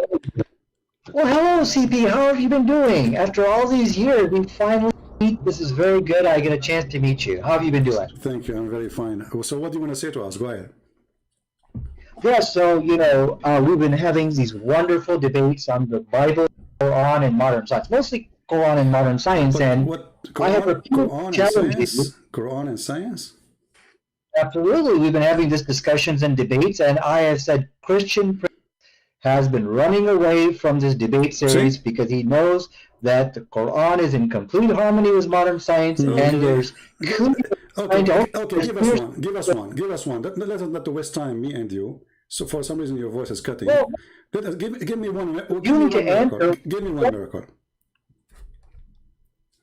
Okay, listen. You have to. Why were you running away from me, from this debate? People said, no. See, don't make excuses. We are here. Let's see who is running. Give me a miracle. Let us laugh. Well, here's what I would like to do, Christian Prince. I would like for us to have a public debate on this topic. Do you want to debate me? You are talking to me right now. Until we have that happen, give me the miracle. Everybody will laugh at you. You are playing like a kid. You call me. You claim you can debate me. Here we go. We can do it right now. Why next year? Why next century? Do it right now. Otherwise, you are just a kid wasting my time. So I'm listening to you. Please don't let us speak like adults. Are you going to debate me right now, or you will never do it? Well, first of all, I will give you. Want me to give you a scientific miracle right now? I can do that, but I think you should first answer why you are running away from me. Answer that to the people, because the one is running. I'm saying to you, let's do it right now. You said no. It's you who's running. Do it. Go ahead. Let's do 10 minutes right now. I can give you. Will be one. It's a crossfire debate. Everybody will hear us. It's a conversation. Go ahead. Okay, here's the problem. If we don't have set rules with time limits, things like that, then we're just going to be... It's a free boxing match. Show me, aren't you the one who speak, you play karate and you are good in boxing? Do your boxing, free boxing match. Go ahead. Yeah. Well, I'll tell you, Christian Prince, the problem here is what I... Stop. The first 15 minutes is what you want. Conditions, brother. 15 minutes, just so you will debate me. He's running away from me. I just said to him, tell me the miracle. All what I'm saying, just give us the miracle. Until now, we are just this is kids talk. They are kids. They are not grown, mature people. The second you follow Muhammad, your brain is in the high hashish. Why you are calling me? And you keep saying they're running away from you. There's only one person he can run from is Ultimate Ford, the guy who don't believe in anyone. He have his own prophet. He have his own Quran. He do not need Arabic to understand Arabic. He do not need English to understand Arabic. But he don't know Arabic. He can read the Quran without knowing Arabic. It's a miracle. He do not need any interpretation, any explanation, any hadith. He don't accept any. He's a prophet. He's God by himself. That is a kid. We don't talk to him. So now you're adult. 15 minutes is... I want to debate you in public place, come on. Do it. Now, who want to prove to us that he can do better than this guy? If you can do better, text me in Talk. I will call you immediately. Stop making excuses. The rules go for both of us. It's a free. Say whatever you want. Do whatever you want. Go ahead. But I have a very good excuse. My excuse from running from you is this. You are a coward. Okay, let me give you are wasting our time. Are you going to debate me or not? Okay, what I cannot do, Christian Prince, is win a shouting match. Are you going to debate me now or not? coward on the run. Okay, so we're going to talk about one scientific miracle, and then you're going to agree to debate me later on. Okay, so let's do science. I am agreeing to debate you anytime. Here we go. I'm here with you. Go ahead.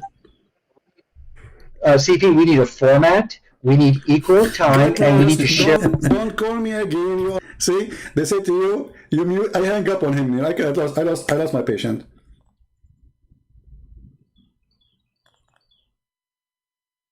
Do you see?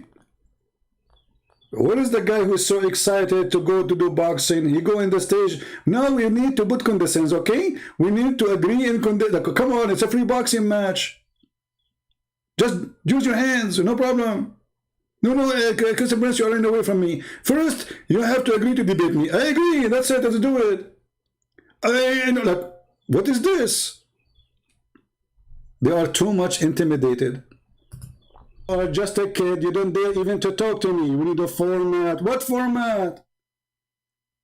Be a man. And look how good my heart is. I feel sorry for him, so I decided to call him back.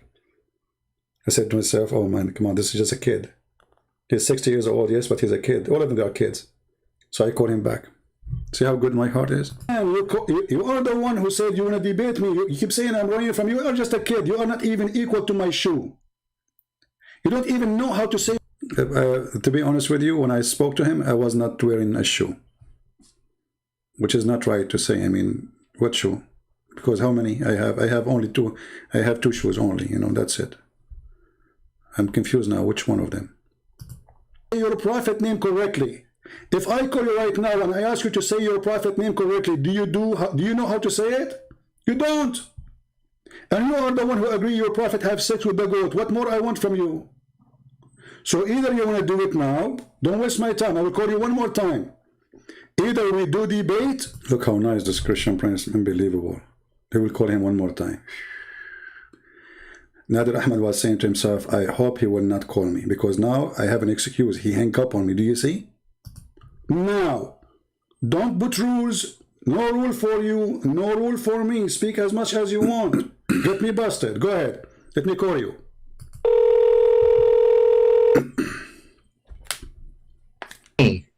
So That hurt my feeling. do you accept or not? Yes, let's do a debate because I know you'll run away like a coward. So let's just do what you want. Go ahead. Nadir. Be a man once in your life and talk. Go ahead. Speak as an adult. Go ahead. What do you want to say to us? Go ahead. Yes, so we're going to do one scientific miracle that proves that the Quran is the truth and you are actually following a demon called Christ. So both the Bible and the Quran actually answers a question on the issue of alcohol. Now, what's very interesting here, there was a study done. I don't have my desktop, which is shared. I'll show you that study.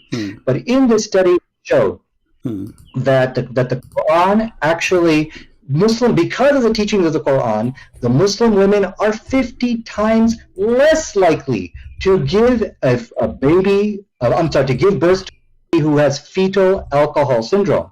The study said you got to go to the Christians because of the influence of the Bible. So the question tonight, which Christian Prince needs to answer here, is, okay, so the book of Quran and the Bible, they gave an answer to this question of alcohol. And when we look at the Quranic answer, it is a far superior answer. What is the Quran answer? Until now, you did not give me the verse from the Quran, remember? We are talking about chapter, well, I'm sorry, chapter what? What did you say? What chapter? Chapter 5, verse 9. What chapter? Chapter 5, verse 9. Chapter 5, verse 90. Chapter 5, verse 90. Okay, tell me about it. Go ahead. Now we know what you're talking about. Go ahead. Okay, and then I'll tell you about it, but I'm following the rules because I know you will not run away from me and we'll debate on this topic. So that's the agreement here. Okay, so let me go ahead and get the verse in chapter 5, verse 90. Okay. It says, forbidden is alcohol, any kind of intoxicant, gambling. Okay. So from the study here, they pointed out that Muslim women are 50 times less likely to give birth to a fetal alcohol because of the teachings of the Quran. Now, the question is here, which you need to answer, is how is it that the Quran gave a better response? Where is speaking about the alcohol is bad, where it says that? No, it says for you forbidden is Yeah. any kind of But intoxicants where it and says, where it says and it's bad because for, of that, where it says it's bad for your health in the verse you quote for me.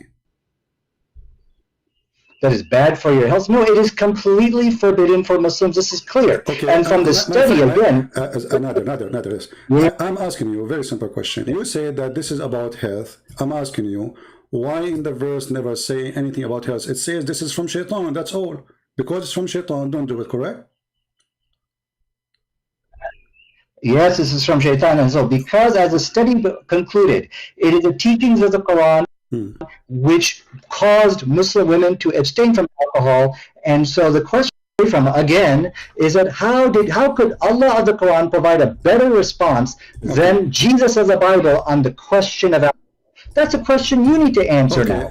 And so this clearly let's make it clear. I'm just trying to get a full sentence from you. So are you saying the Quran confirmed that alcohol is bad, no matter what? Now, notice with me, how many times I have to repeat, what is that? How many times I have to repeat the same question? I just ask him a question. Are you saying that alcohol is bad? That's all. Look how long it's going to take me to make him say if it is bad or not. the Quranic position is that it is forbidden. Yes, it's forbidden. I know it's forbidden. This is not a question. Are you saying that alcohol is bad no matter what? It's bad. It's ugly. Yes or no? No, not no matter what. But I think these are irrelevant questions you're asking. You're running away from the study. This is the topic. This is the topic. I want to know if alcohol is bad or it is not bad. Is it bad or not? I mean, what's wrong with you? So you are saying to me, Quran is forbidden alcohol. Okay, forbidden because of what? Because it's good or because it's bad? Yeah. What? You don't understand the question here, so I need you to take some time. This is my question. This is my question. This is my. I am the one who doesn't understand the question. I am the one who's asking the question. Look at this. He's scared to say, because they knew if they say anything to me, it's going to be a problem. What the Muslim they do when they try to debate you, especially if they knew who you are, they try to make it a lousy answer, so he will not be cornered. Don't give him an answer because this is a Christian prince. They made an article about how to debate me. If you say to Christian prince yes, never say yes, never say no. Never say yes or no, because whatever you say, will get you busted. So Nadir Ahmad is afraid to say yes or no, because the second he say yes or he say no, he get busted. He's following the article advice. This is my question, not yours. The Quran forbid alcohol. Is it because it is bad or because it's good? You're saying, okay, so you're saying alcohol is forbidden in the Quran. Is it because it's bad or good? Why you are in trouble? Very simple question. How many times I need to repeat? Listen carefully. The Quran forbid alcohol. That's wonderful. Does the Quran forbid the alcohol because it is bad or because it's good? So the reasons why the Quran forbade, there's actually a reason in the Quran. They said there's some good outweighs the good. Why you don't give me the answer? And so the issue here, why you are making a speech? I mean, the answer is very simple. Allah forbid alcohol because it's bad, or Allah forbid the alcohol because it's good. Which one? Choose one. I've already given you the answer. Now the issue, I'm going to read it to you, and you got to answer. I want a clear answer. Is it bad or good? Is alcohol bad or good? See, CP, I need you to stop interrupting me. I know you're scared. I know this is the point you are not able to answer. And one word. Is it bad or good? You are the one who chose the topic. Everybody is my witness, and now you don't dare to answer. What's wrong with you? Okay, Allah forbid alcohol because it's bad or because it's good? CP, you gotta let me. Don't interrupt me. You have to let me answer. Okay, we're gonna have an intelligent. You're making a speech. I mean, the answer is very simple. You call me. You say. And by the way, you will see some silly people, even some Christian, they say, why don't let him talk, you stupid idiot. I'm repeating the same question for the last 15 minutes. And you say to me, let him talk? I want an answer. This is either yes or no, bad or good. And then you will see an idiot saying to you, oh, why you don't let him talk? What do you mean let him talk? I let him talk until now. Everything he's saying, not me. I'm just listening. He just said something. I said, okay, well, just a comment. Are you saying that our Quran saying alcohol is bad or good? That's it. All the rest, it was his speech. And now you're interrupting him. So for sure you're interrupting him because we are having a conversation. And he's trying to prove a point, so I want to make it clear. Very, he said, irrelevant question, brother. Well, this is the question. You call me to say to me that alcohol is forbidden by Allah. And you are the one who mentioned a scientific study says women, they can give birth defect if they are drinking. Okay. And by the way, this is for drunken women, not for drinking. Not because she drank little wine or little beer. This is a woman, she is drunk like your prophet, 24 hours, 7 days a week. So what is the answer? I'm waiting. According to science, proving that women, they give birth and they have a defect in their birth. That's wonderful. That means alcohol is bad. So why you don't say it's bad? Is it bad or not? You know, the issue with the Quranic position on alcohol is that there is some good in it. My friend, aren't you the one who mentioned to me? Is it you who mentioned to me in the beginning saying that science proved that most of women who give a defect birth, the reason for defect birth, and you mentioned the word Christian specifically, the reason for that, the highest percentage is because of alcohol. So is alcohol is bad or good? Okay, okay. Your question, if I understand your question, you're saying that overall alcohol, like good. Brother, until now I don't understand the question, brother. Brother, until now I don't understand the question. The problem that he didn't understand my question. I mean, he's a genius, you know. All Muslims, they can answer you right away in a second, brother. But the problem that Christian Prince is English is funny, and we cannot understand the question. What is the question again? Is alcohol bad or good? Brother, I cannot understand the question. I think your question is not done right. And so what's the question again? Is alcohol bad or good? So what is the question? Is alcohol bad or good?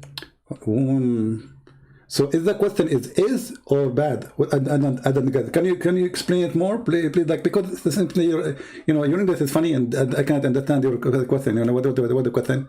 Actually, there's no question in the question. Are you saying, Christian Brent, are you saying, Abdul, I'm not saying, you are saying, I want you to confirm, is alcohol bad or good? So you are saying that the Quran stands from the birth, so what the question was? Like, what the heck? And then they say to me, you don't let them talk. I don't what? I don't let them talk.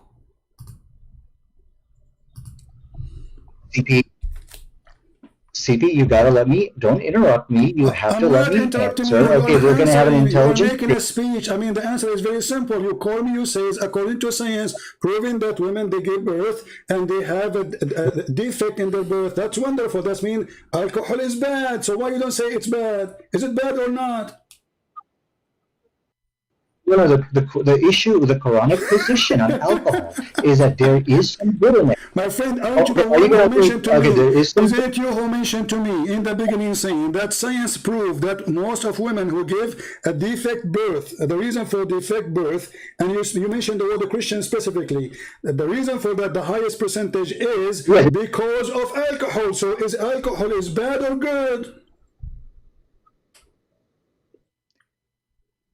Okay, okay. Your question, if I understand your question, you're saying that overall alcohol, like good or bad thing, is that your question? I mean, this isn't even your topic, and you don't even dare to answer. You call me saying that because of drinking alcohol, women give birth to children who have defect.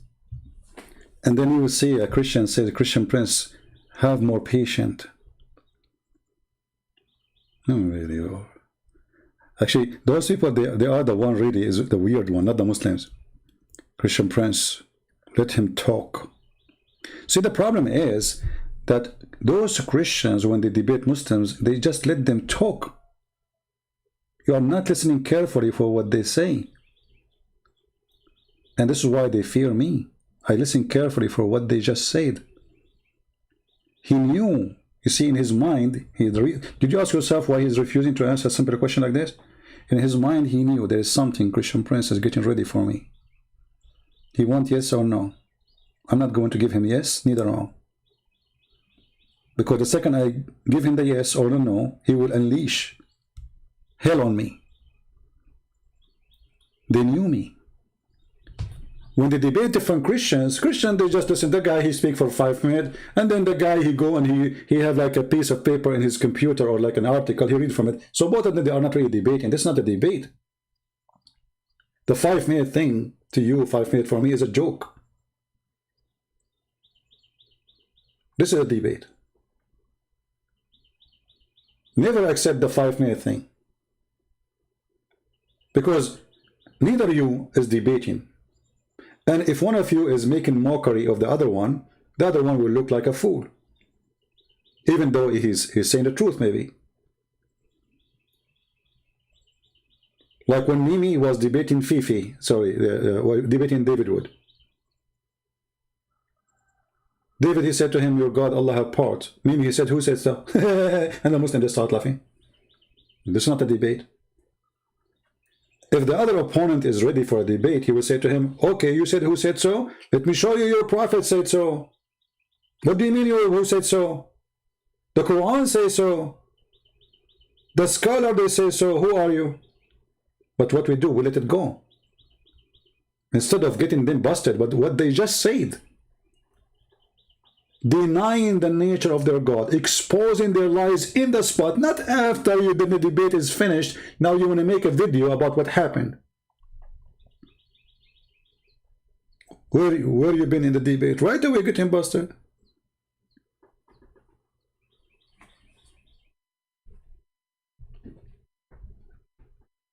And this is here the kid.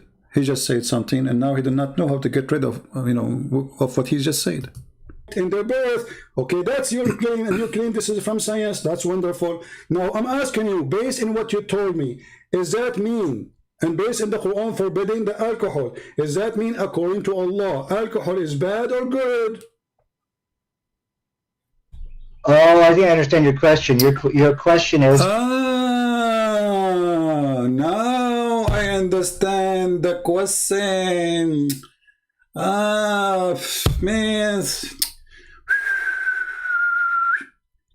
Man, the network is so slow, brother. I mean, the camel urine is not doing good job, brother. Now I understand your question. Now,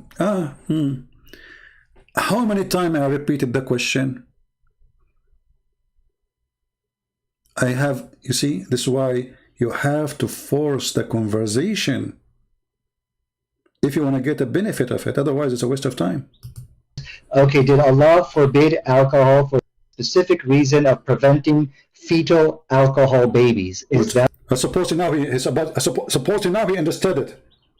See, now he is, but still he did not. He knew the question. What is the, But he took what he's saying. So you are saying so Allah forbid the alcohol for baby. I'm not talking about the babies now. That's your question? No. What's wrong with you? You are in trouble. You are like a cartoon, Mickey Mouse. You're in the corner. You not know what to say. I'm asking you, is it bad or good? Very simple. Don't tell me any reason. I want to know. Is alcohol according to the Quran bad or good? Bad. Okay, to answer your question, it's bad. Finally.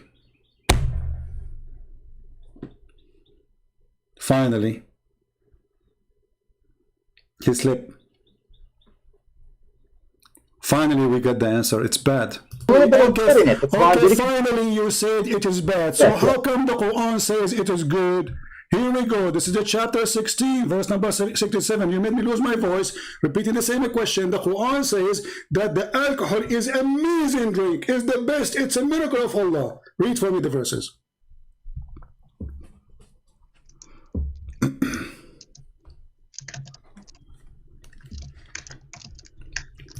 And now Zakir Naik, Nader Ahmad, like, what the heck?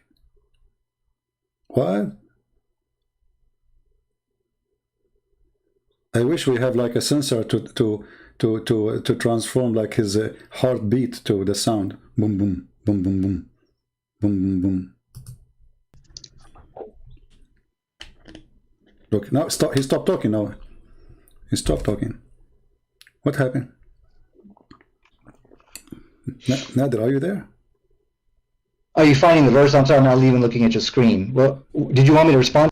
Oh, no, I don't want you to respond. Do you want me to respond to it? Like, look at the genius, man. Like, do you want, you're asking me to respond to this one? Okay. You can call a friend. I mean, what's wrong with you? The Quran says, you said to me, it's bad a second ago. You said to me a second ago, the Quran says that the alcohol is bad. Now the Quran saying that alcohol is a great drink. It's even a miracle from Allah.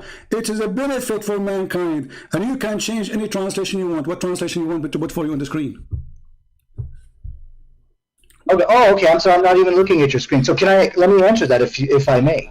Okay, and one thing I will require of you, Christian, do not interrupt me in my rebuttal, because if we're going to have an intelligent debate, we should not be interrupted. Even a rebuttal, because simply you just say that the alcohol is bad. The Quran is verse saying the alcohol is amazing.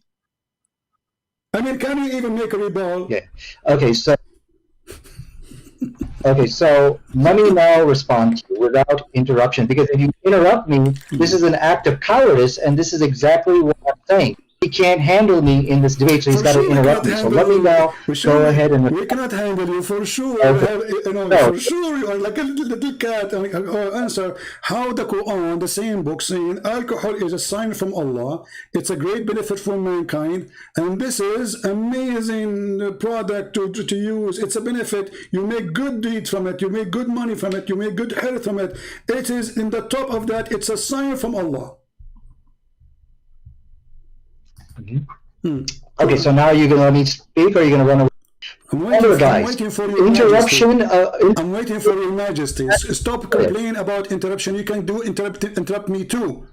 We said it's a free form, and your duty. Remember, your duty here. Supposedly, you are going to show me your knowledge, and your knowledge is a joke. You are just a kid. You choose a topic. You mentioned the topic, and now you do not know what to say, because your God said alcohol is amazing. How you answer that? Okay, I want everybody to understand, when you interrupt somebody, this is an act of cowardice. He's running away because I'm about to put the slam dunk onto him. So let me go ahead and answer the question. The issue with the Quran actually made it clear, in alcohol there is some good, however, the bad is the good. So this is what the Quran said, and the Quran that just get lost. I lose my patience sometimes. I mean, after all this, so the Quran says alcohol is good, but the bad is that good is bad. Supposedly now we get the answer like, alcohol. Yeah, the Quran says alcohol have some good, but the good is bad. You know. And then I call him again. Stupid idiot. It's a waste of time to talk to you. It says in front of you, it's a good. You made good from it. You made good nourishment of it. Indeed, you made good nourishment of it. Anyway, guys, you can watch the whole thing. You know, I mean, at the end, he said to me, I have to go. When we get him, like, you know, more in the corner, he have to go. Potato. Do you know now why I use the word potato? Do you understand my language now? I have my own dictionary. Potato, tomato, idiot. You know, some Christians, they say to me, why you use those words? You know, find me better. This is the only thing can describe what I'm facing. And if you want to talk about health and birth defect, I never saw birth defect as much in Islamic countries, because you marry from your cousin. And the proof of birth defect is you. Look at you. I mean, if you are not the... I mean, this guy, look at this guy, Christian Prince, how rude he is. He just said to the guy, the proof of birth defect is you. That's not nice. The guy is perfect. Genius. I mean, look who's talking about birth defect.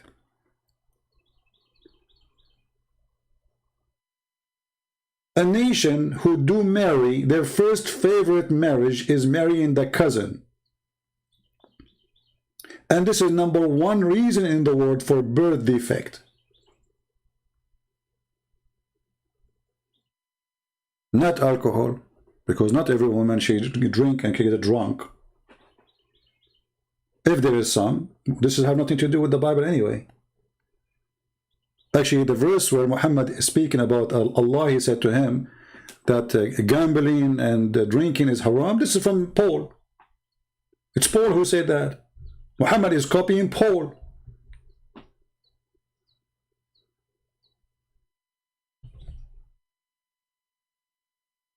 Muhammad is a thief.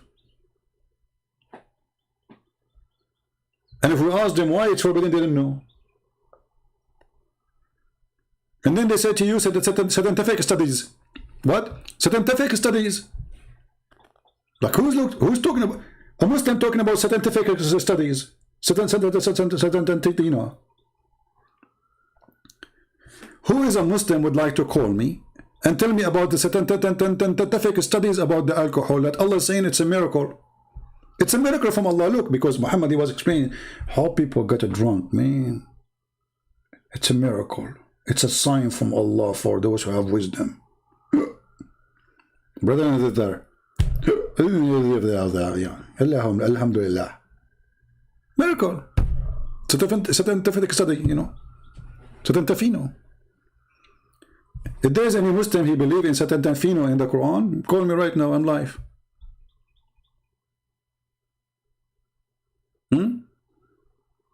Anyone who want to take the opportunity? He can do better than you see. And they say to you, and then and the drama continue. You are interrupting me. The proof of birth defect. Who is the proof? Idiot.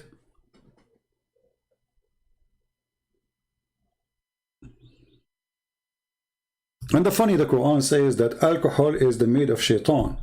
And then we find that Allah will import alcohol to heaven. In the heaven they have river of it. So it's made by shaitan, bought by Allah. What a business. As long alcohol is made by shaitan, why Allah buying the alcohol of shaitan, importing it to heaven? So you as a Muslim, when you go to heaven, you open like a Budweiser, it says made by Satan, imported by Allah, halal. So it's made by shaitan, bought by Allah, and have the sign halal.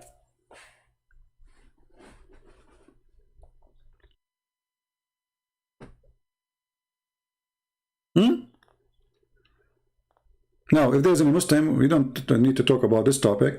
We can go back to the paganism. I believe strongly that you Muslims are a bunch of pagan, believe in a pagan prophet. He ordered you to walk between As-Safa and Al-Marwa, which is nothing but a pagan practice exists before Islam. Same as the Kaaba. Same as the black stone. And by the way, do you know that you can even rob Allah? Do you know that you can rob Allah? I don't know if you know what I'm talking about.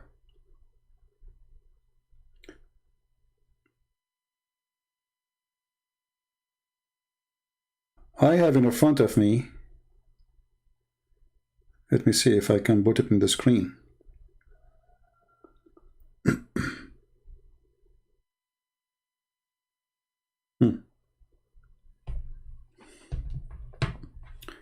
A Saudi prince from the royal family of Al Saud, which is no royal at all, announcing this. Let me look for the news, hold on.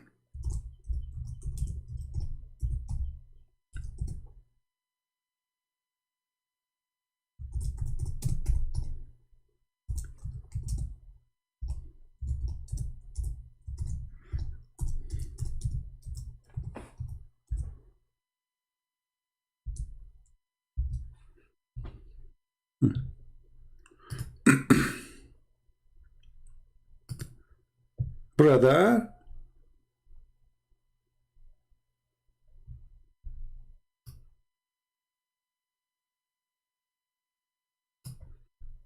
the Turkish, they stole little rocks from the black stone rocks, which means it's a small rocks anyway. So you send the Turkish, sent by Erdogan. Erdogan, he sent a bunch of Turkish people to do Hajj. And what they do, they stole little rocks. From the little rocks exist in the black in the wax we showed you. If we translate here, this is all over the news. This is today. This is today. This is not, you know, this is just an hour ago. Aren't these actions considered a theft? A Saudi prince responded to report about the presence of pieces of a black stone in Istanbul mosque. Okay, question, who put it there? It's a theft. How come Allah did not prevent you from stealing the black stone of Allah? I mean, there are little tiny stones left, and now you are stealing it, and it's all over the place. There is 7 pieces. Brother, Allah is not protecting his Kaaba. Oh, I forgot that there's a guy, his name is Al-Qurmuti. He destroyed the Kaaba once. He burned it. He took the black stone. He stopped in the top of it. And he says, hey, Allah, where is your birds? If you remember, there's in the Quran chapter, it's called the chapter of the elephant. This is why the Quran sounds like a zoo when you read it. The chapter of the elephant speak about what? About an army from Ethiopia. And this army came to destroy the Kaaba, brother. And then Allah, brother, he sent birds, F-16, F-35. And they throw rocks at the army, brother.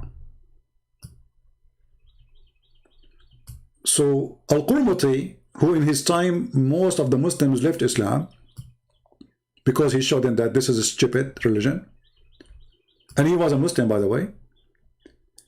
When he destroyed the Kaaba, he was screaming, shouting, where are you, Allah? Where is your birds? Here we go. I destroyed the Kaaba. I'm standing on the black stone. And even he took the black stone with him, and he was pissing it for more than 21 years. And when he returned it, he returned pieces. And those are the pieces they have there. He did not return the black stone. He smashed it, he crushed it. This is why the Muslim now, they have little tiny pieces.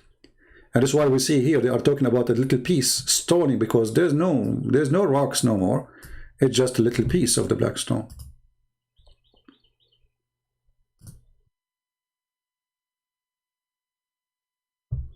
Allah is not functioning. I'm thinking actually to go to the Kaaba and get some. There's only 7 left. I mean 6 left, I think. Get 1 or 2. I put them in eBay. Or I can get one of those rocks and put it here, and every day I will do sin, and every day will touch it. Like I do sin at night. In the morning I touch the stone, it erases my sin, brother. Amazing, brother. We have a magical stone. You touch it. We are not pagan, brother. We are Muslims. We are not pagan. But we believe if we touch a stone, it erases your sin, brother. I'm very convinced. Brother, we put our head inside it and kiss it. You're kissing the wax. There's no stone even there, you did. You're kissing what?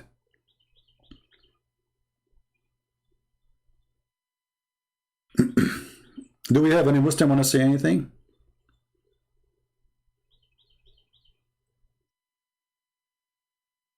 Don't forget to subscribe if you did not do yet. And don't forget to unsubscribe if you do yet. Because this is the wisdom of Allah. By subscribing to me, you are committing sin. However, now you need to go to Hajj and touch the black stone, so Allah forgive your sin. And that will increase the business. Actually, why Muhammad even, he ordered the Muslims to go and do Hajj? It was for a business. For a business purpose.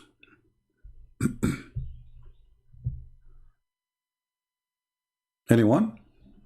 Who is a Muslim would like to call me? And you know what? I'm willing to change the topic totally. You can choose a topic to prove to me anything you want about your religion, if we can call it religion. You can tell me, I want to talk about this to prove to you Islam is true. Forget about everything we said. Anyone?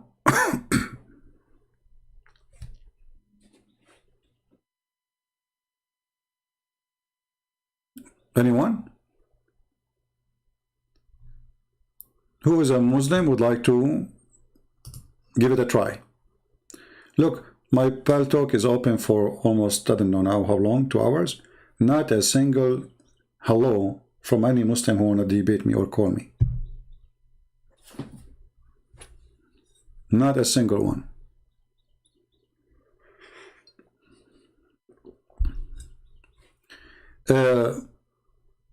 Bob Boss. I don't think even you are a Muslim. I think you are a troll. I think you're just a kid, you know, looking for some excitement, seeking attention, aren't you? You like me to mention your name, don't you? Oh, how cute you are. I think you are the most smart kid between your family. Bobs. Okay, Bob, if you are really a Muslim, give me a call. Otherwise, I will hide your text because you're an idiot, keep repeating the same thing, and you sound like a troll for me.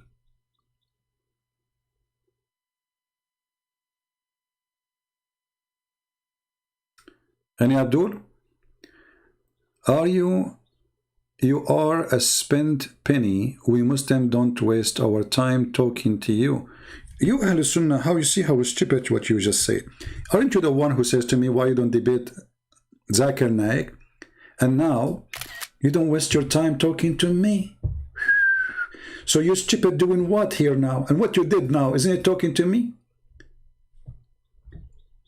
You see, when I use the word donkey, I mean, I cannot find better. I'm not going to talk to you, Christian Prince, because you don't waste our time. So this idiot sitting in his ass for the last hour or 2 hours, texting in the chat, talking to me and Christian Prince, we don't talk to you. Okay? It's a waste of time. I'm not going to talk to you, but you just did, you idiot.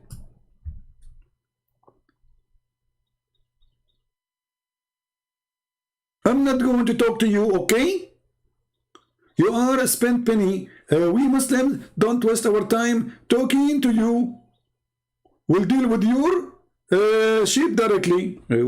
Sheep. Let us talk about sheep. Brother, is it halal to have sex with sheep? Do you want to show you the fatwa that if you have sex with animal or a donkey in the Hajj, that will not destroy your Hajj practice, brother? How holy religion it is. Don't talk about sheep. Don't go there.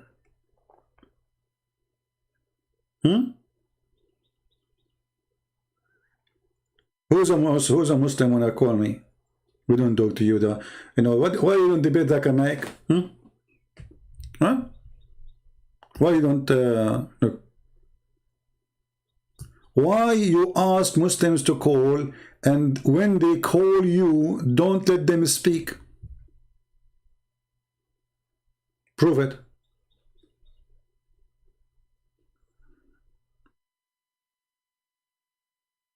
This guy is Abbas. Oh, don't touch Abbas.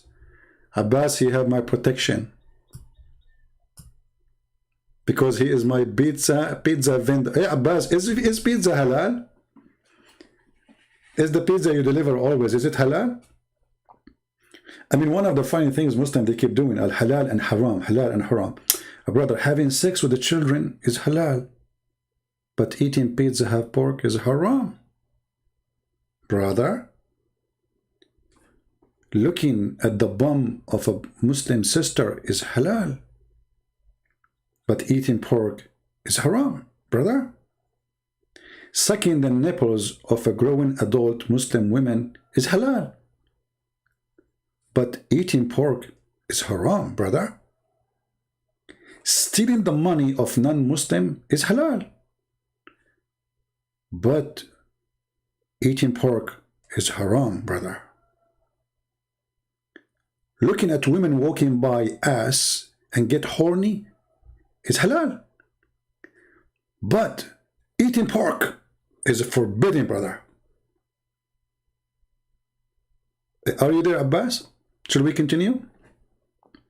Going to the house of your own son, brother, flirting with his wife is halal. Brother, brother, but this is, did you say my son? Yes, brother, halal. But eating pork is haram. Brother, are you there, Abbas? This is Islam. This is the truth. Call me and prove me wrong in anything I said. Anything I said, just get me busted right now. Not tomorrow, not next week. Anyone?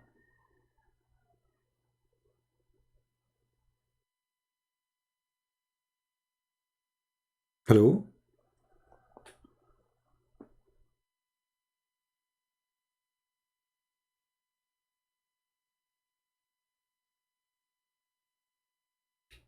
Don't forget to subscribe. Clown? Oh, let us. Amin is getting upset. Amin is a good Muslim. He get upset, and that's a good sign, by the way. If you don't make them upset, that's mean you are not doing a good job. Let us be honest here. When a Muslim get upset, that's mean you said something made him upset. Let us analyze this. Look what he said. Christian prince, the clown. Hey, Abdul, listen. Who is the clown? The one who said to you, brother, let the women cover themselves. But if there is a strange man coming to your house, let him suck your wife's nipples. Brother? What a clown teaching. And now these days, you Muslims going around saying to each other, brother, you saying that, not me. Can I suck your wife's tits, brother? Who is the clown? What kind of a practice this practice is? Where Muslims, they go to Muslims and they say, can I suck your wife's tit, brother? According to which religion is that? Let us guess. Hinduism? No. Buddhism? No. Atheism? No. Christianity? No. Jews? No. I wonder who's left. Let me guess.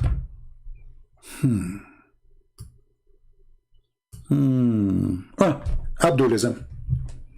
This must be the religion of Abdulism.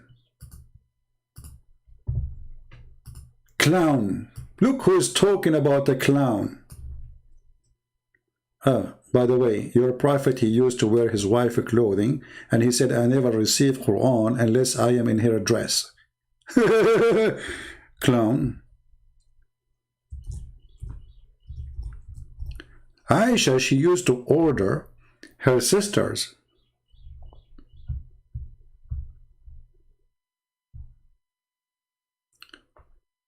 to do breastfeeding for anyone. Look at this clown. A woman, she came to the prophet, she said, my husband, he's jealous from my slave. My slave is a growing man.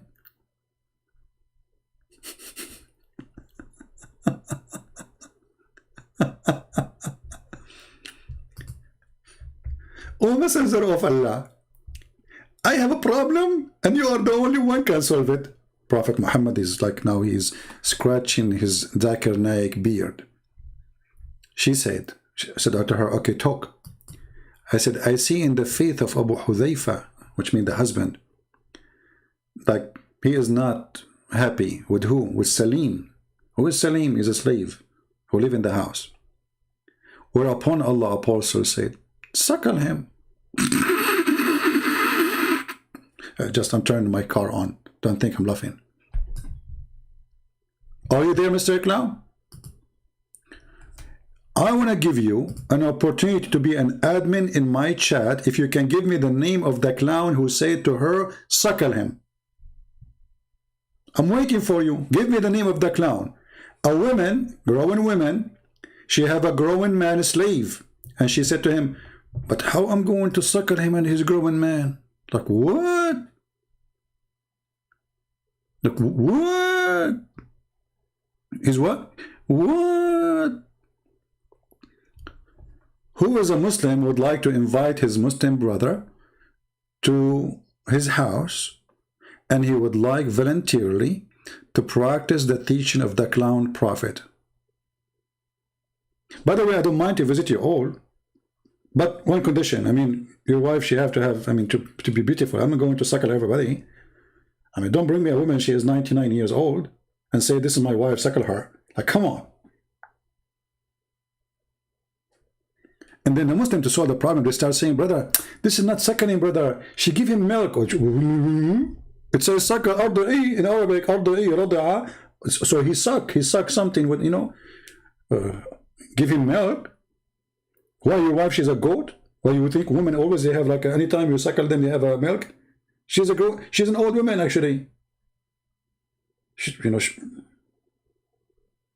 What suckling?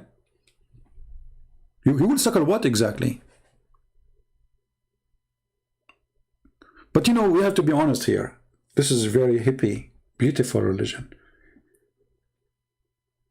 Like the hippie, the many people, they have wrong understanding. They think hippie started in California. The fact did not start in California, start in Mecca. They used to go around the Kaaba naked, and we show you the reference.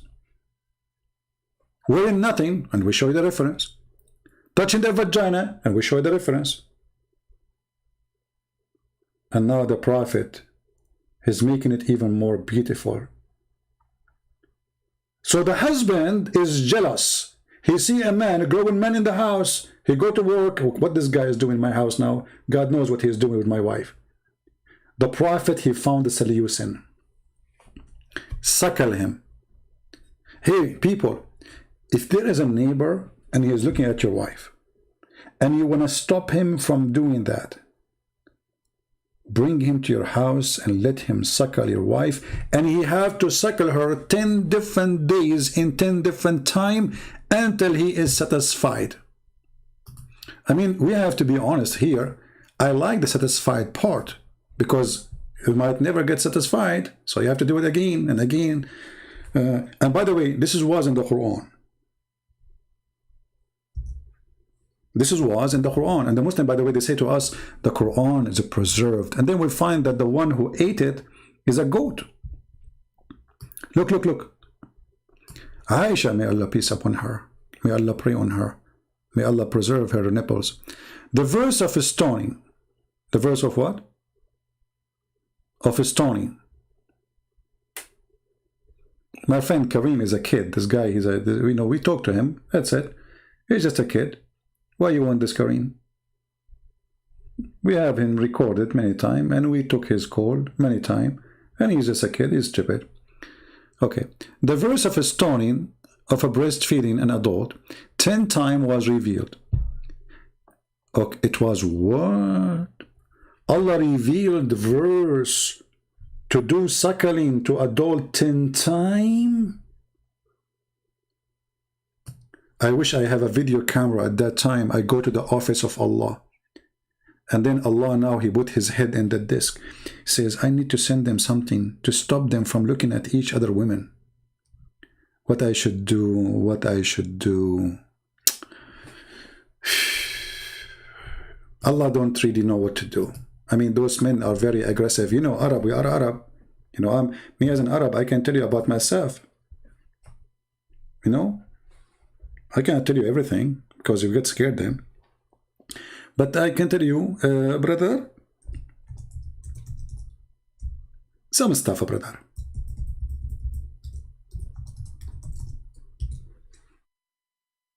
Oh boy.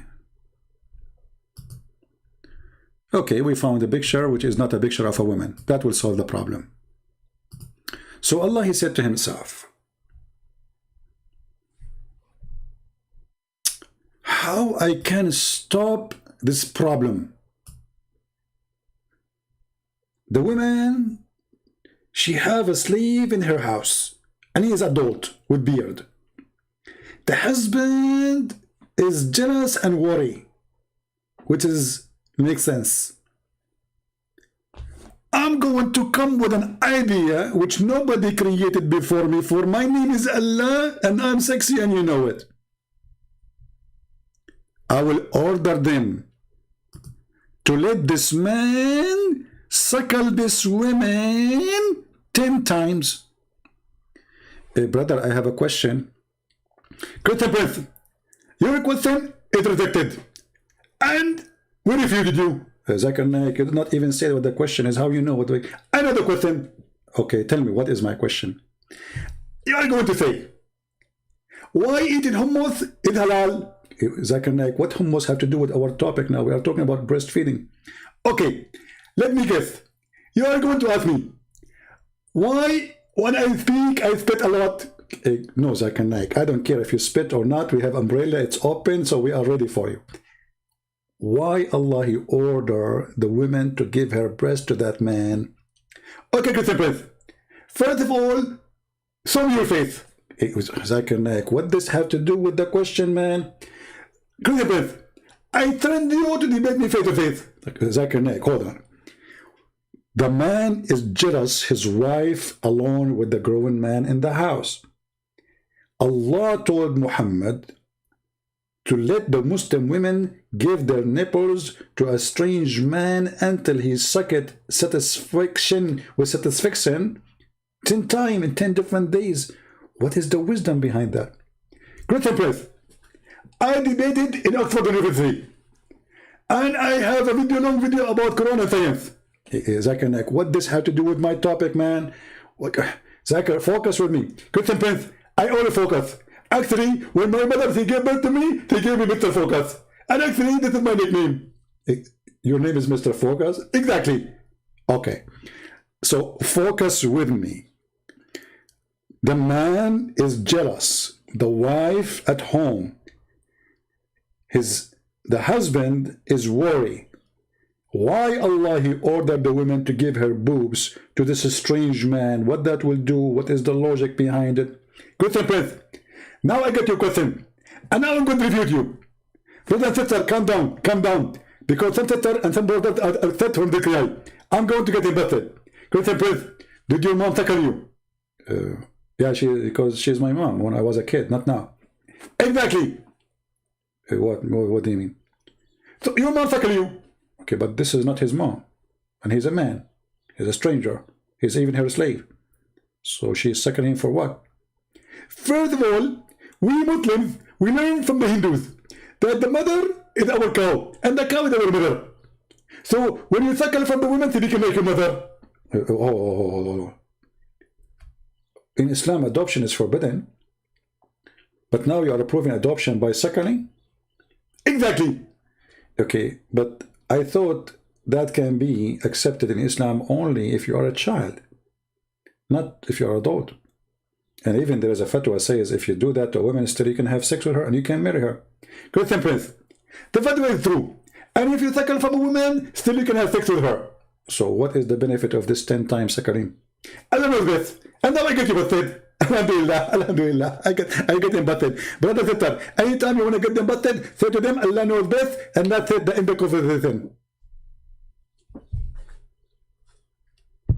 Any Muslim? What is this? This is religion? What is the name of this religion?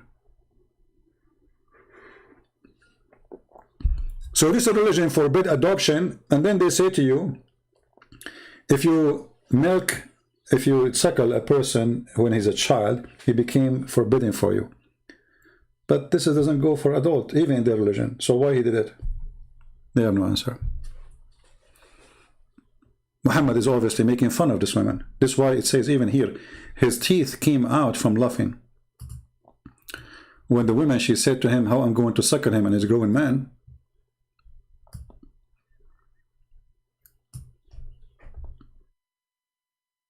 It says in the hadith that he laughed until his teeth came out.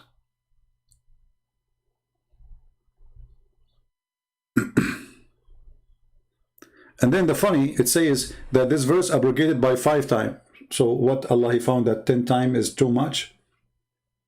I mean, look, maybe Allah will increase the dose of the suckling in 5 times, will make it equal to 10.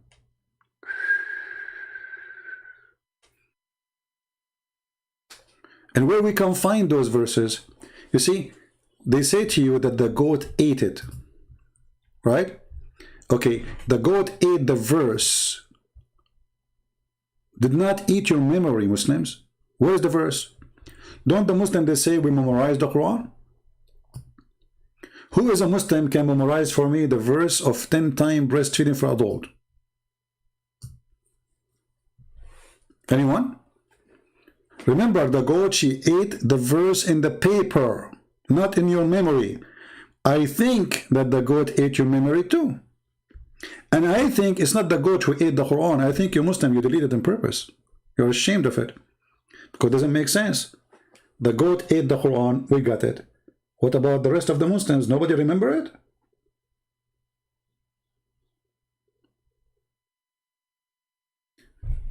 I think this was a zombie goat. She ate all the Muslims at that time. She went to their memory. Like, this is a goat who attacked the memory. When you are asleep, she come to you and she look your ears. And she put her tongue inside your ear like a straw. And she suck only the memory about that verse. Christian Prince, you are genius. And I think this is what happened. Zakanak, you think this is what happened? I study science. And it says in science that some memory is stored in certain cells in the brain. Ah, so the goat, she did that.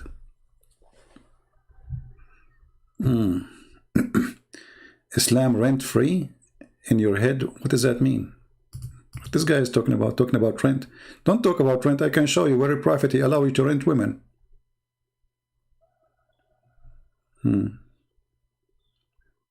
What are you talking, saying? I'm mimicking Zakanak. He's mimicking me. Hello, I used to speak like this long time ago, brother. Now, do we have any Muslim? This is getting boring. Any Muslim want to take a challenge and before we go? Come on. People are waiting over for those 2 hours. Nobody, you know. Now, listen carefully. For those who will download the video, you can cut the part where I'm refuting those kids, where they got Allah busted, where they say that there's no crucifixion, there's no cross. Because the Quran and the interpretation for the Quran confirm that Allah, he placed someone else in the cross. Stupid people desperate, trying to fight Christianity. So you can cut that part and make it a video by itself. Do we have any Muslim? My throat is hurting me, seriously. I need to go soon. Anyone?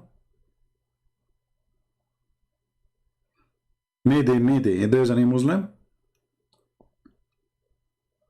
Who's a Muslim here? How many of you gave our video a like? Only 1,151? Okay, the one who give us a like immediately, I will give you 10 times sakaling promise from Allah for a beautiful woman, brother, our neighbor. She's like 87, 89 years old.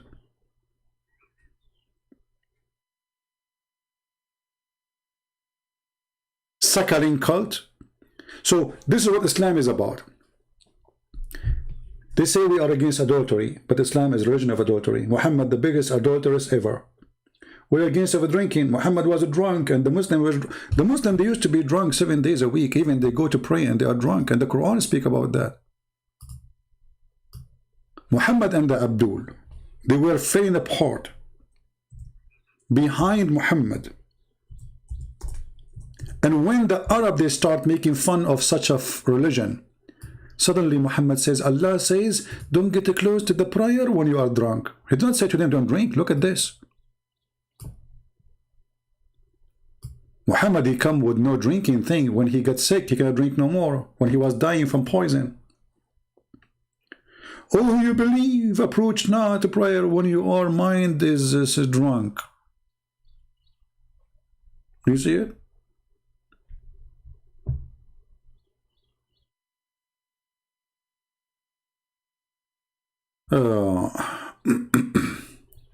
Who cares? Did them change their names, my friend? Who cares? We are laughing. Their name is Abbas, their name is Farnas, their name is Potato Tomato. Who cares? The same. Still nobody dare to call us and refute us. A drunken religion. The Prophet and his followers, they used to fall apart and they are drunk in the mosque. A Muslim, he says to you, Christians are dirty, they don't clean themselves. We Muslim, we clean ourselves 5 times. And then we find how Muhammad, he cleaned himself 5 times. How, brother, how? The Muslim, they make videos about how if we follow the Prophet, we can fight Corona, brother. Really? How? Brother, the Prophet taught us to clean ourselves, brother. How? Take a shower. Okay, let us see how the Prophet, he take a shower. Dead dogs? The Prophet showering, the Prophet jumping in a jacuzzi full of dead dogs? What is making me upset, honestly, there's no dead cats. I mean, this is discrimination here. Why you are putting dead dogs only there? Something fishy here. But I thought dogs are dirty in Islam. Isn't it your Muslim, your Prophet says to you, if a dog he lick your dish, you have to wash it 7 times. 7 times. Brother, I have to wash it, number 1. Brother, number 2. Brother, number 3. Brother, number 4. 5, 6, 7.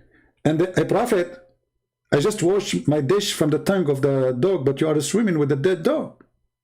Oh, the water is pure and nothing make it impure.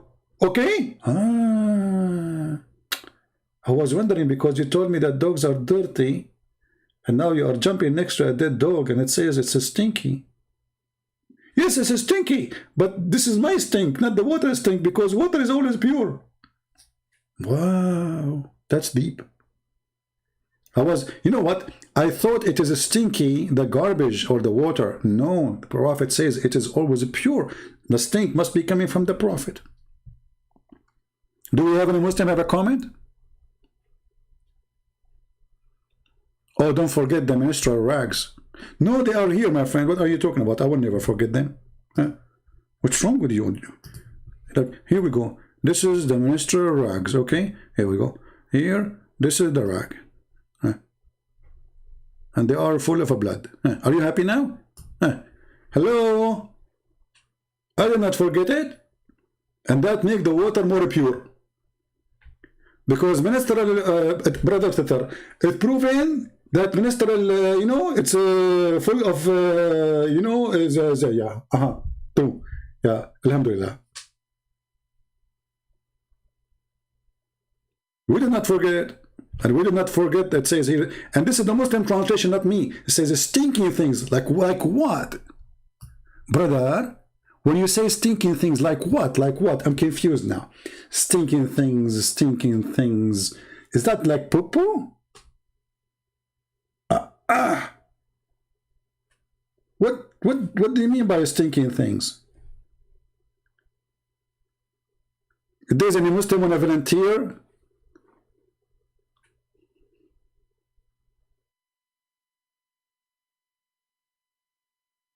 Brother, we Muslim, we clean ourselves 5 times, not like those kuffar, brother. They use toilet paper, brother. Brother, they use toilet paper. Your Prophet, he used rocks. Rocks. And they used to use dung. A dry dung.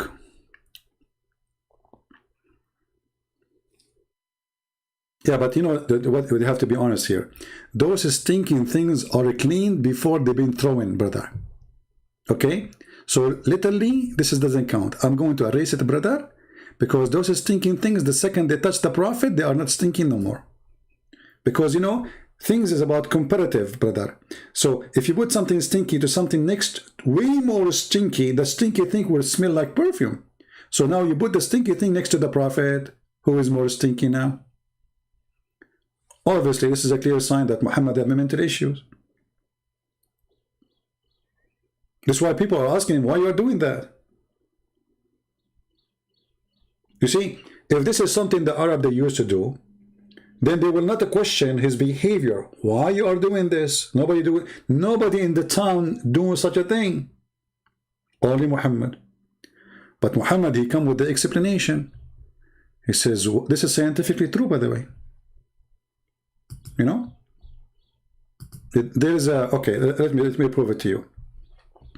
There's a very well-known famous scientist, his name is Scooby-Doo. He made a book, it's called Water is Pure. Read for the book by Scooby-Doo.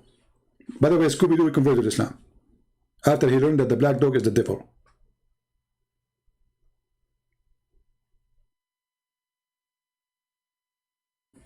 Any Muhammadan? Water is always pure? I remember once a Muslim, he wanted to refute me. He says there is a fatwa that if the body of the water is in the size of a swimming pool. Oh, Egypt, what swimming pool? This is a small thing. This is garbage.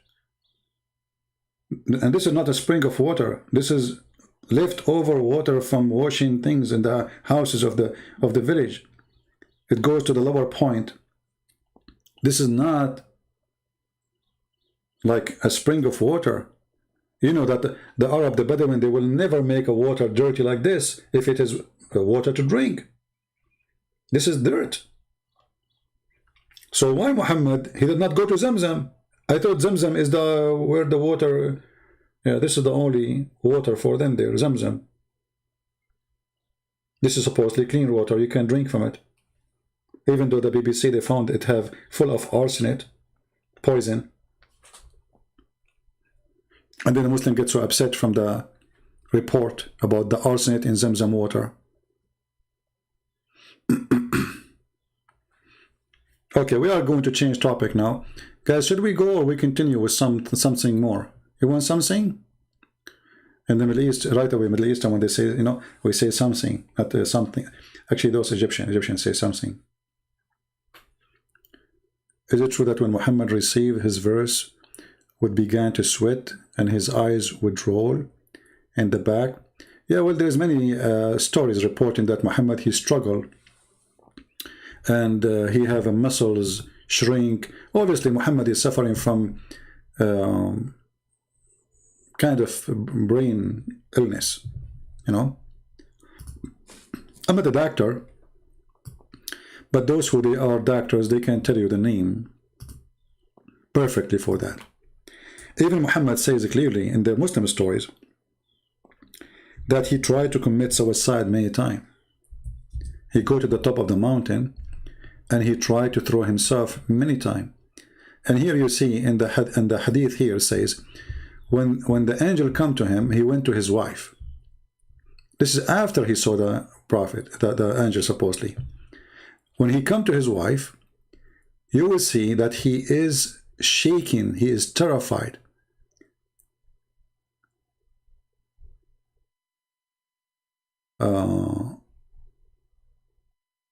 Let us see here. Here we go. See, his neck muscles twitching with terror till he entered upon Khadija and said, "Cover me, cover me." So I have a feeling of cold. He feels so cold. His muscles, his neck muscles, twitching with terror, and he is covered by fear. And not only that, he said to Khadija, "What's wrong with me?" So if you are a person who studied, if you're a doctor, I was a doctor, by the way, for 3 years. And then, you know, because, you know, like I practiced giving camel urine to the patient, they stripped me from my degree and they made me as a nurse. And then I gave them honey for somebody who have diabetes, as the Prophet Muhammad said. And then they stripped me for my nursing degree and they made me the guy who opened the door in the hospital. And then when I told the guy who was suffering from poison, eat 7 ajwa, and he died after that, they kicked me from the hospital totally. And this is all because they discriminate me because I'm a Muslim following the Sunnah of the Prophet. Alhamdulillah. The medicine of the Prophet.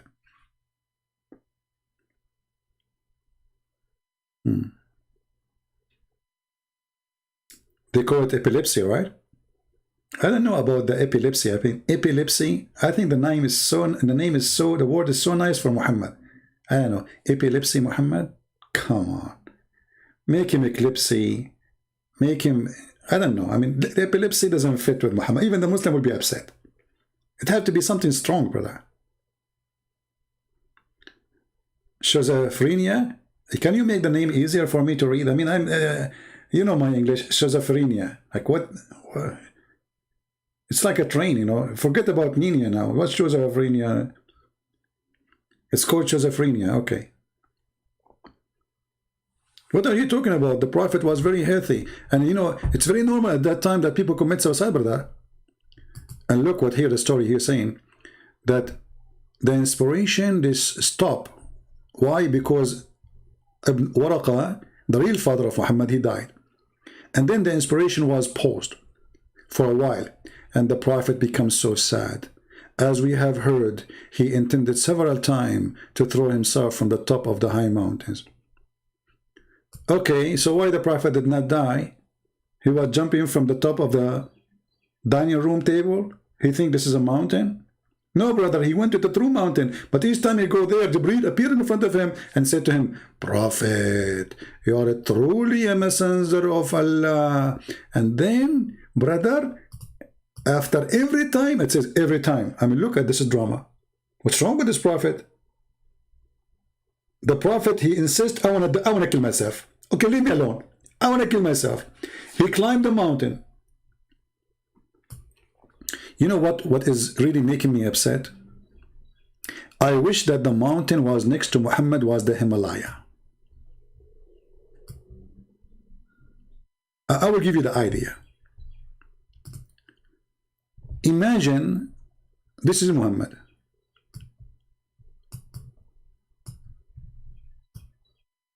Okay, brother? And now he is going to climb the Himalaya. Himalaya.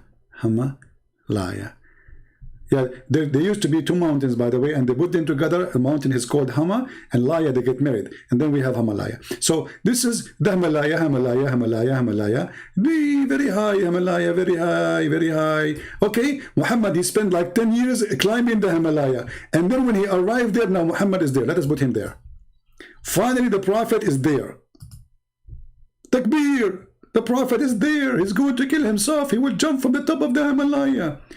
And now, only now, the angel appear for him and tell him, Prophet, don't do it, Prophet. Truly, truly, you are a messenger of Allah. Like in the movie, you know the movie? Like the guy who wanna jump, they give you like somebody supposed to, is like a specialist. He says to him, come on, don't jump, man. So what if your wife, she left you for a boyfriend? Huh? So what if your first son and second son and third son, they are not your kids? They are the kids of different Abdul.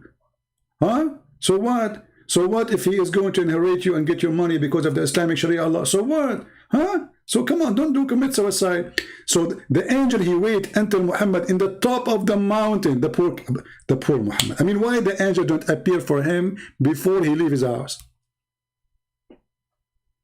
I mean, you wait until the guy, he climbed the Himalaya. I want to kill myself. I'm Muhammad. Hey, video YouTube. Live streaming, please. Live streaming. Yes. Don't use this camera. This is don't use Huawei. It's forbidden by Trump. They will ban our video. Okay, use GoPro. Okay, I'm Prophet Muhammad. I'm going to kill myself now. I'm going to jump, and then suddenly the angel appear as usual. Each time, I mean, how many times he climbed the Himalaya? And each time he said to him, don't do it. You know what I wish? I wish that the angel was like 1 second late. Man, unbelievable. You know, there's a guy, he's a Middle Eastern like me, you know, but he's very cheap. I'm not cheap really. I spend a lot of pennies every day. So he was fixing the antenna. He was watching TV. This is Muhammad, by the way. So the antenna reception, you know, because the hadith says that the reception, the inspiration stopped, paused. So Muhammad was watching TV. And then the TV, the picture started flipping. He told his wife to cook 2 eggs for the dinner. One for you, one for me. Do you understand? The wife, she said, yes. My cousin, because they married their cousins, as you know. When he was leaving the door, he said to her, don't forget, 2 eggs only. One for you, one for me. She said, okay, I got it. When he was in the stairs, he said again, screaming to his wife, 2 eggs, okay? One for you, one for me. She said, okay, I got it. Now he is in the roof, and that's Muhammad. In the top of the building, trying to fix the antenna, and he slipped and he fell. So now he's flying down until he arrived to his floor. So he screamed saying, and this is him, like him flying, like, wee, you know? Okay. He said, make it 1 egg, okay? Oh boy. I mean, the guy is dying, still he's worried about how many eggs she is cooking. Make it 1 egg, okay? What?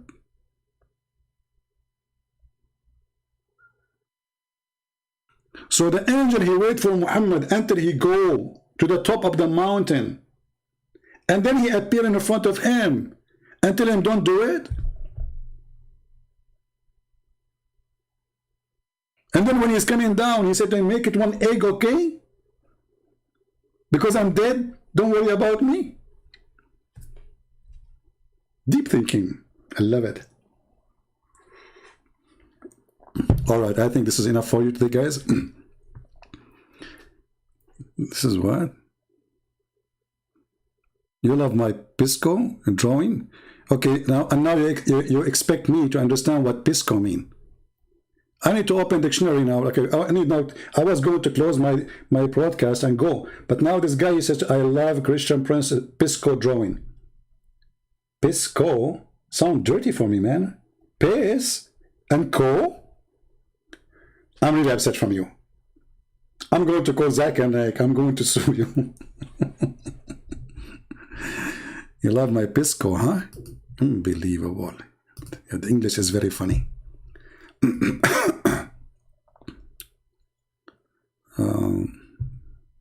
If you have a question, ask me in the chat, not in Pal Talk, otherwise I will block you. Sorry.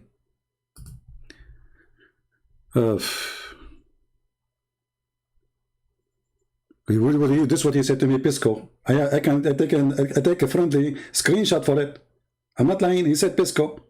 Pisco. Like what? What kind of language this language is? And now what you will say, you say to me, Allah knows best what he meant by Pisco. Okay, I got you. Read the interpretation, interpretation of Sahih.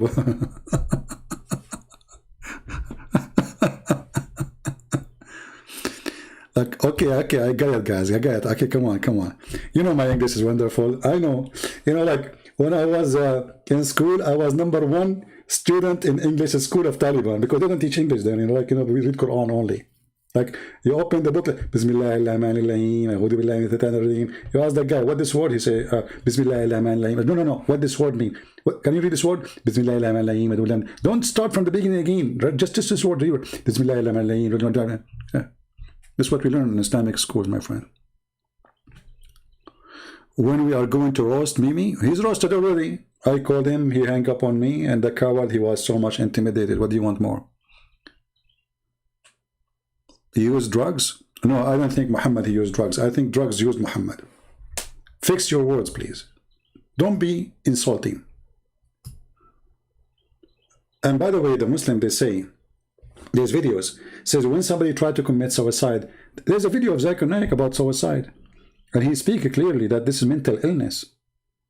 Okay, if it's mental illness, are you saying your prophet is suffering from mental illness?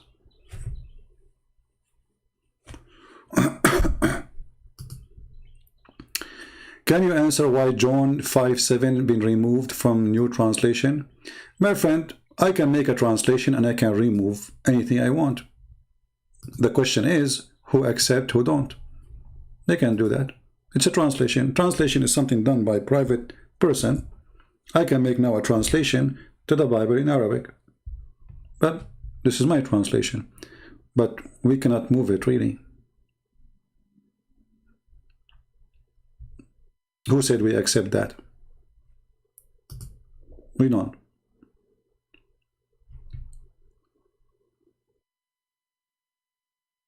Do we have any Muslim?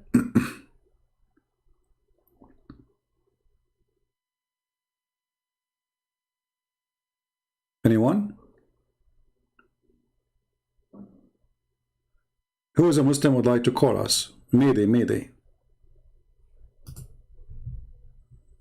Anyone?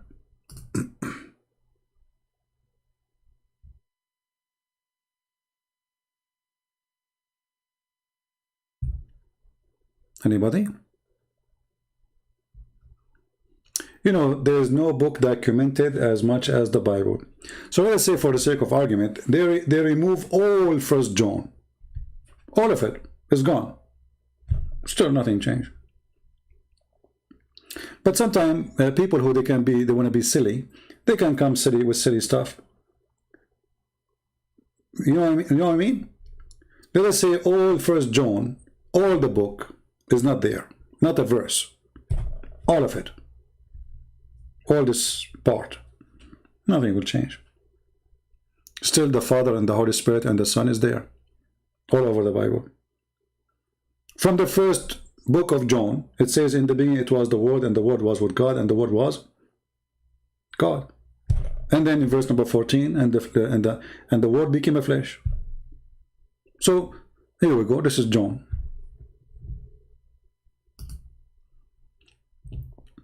See, the Bible is not a verse to depend on. The Bible is a book of books. Not even a book. It's a book of books.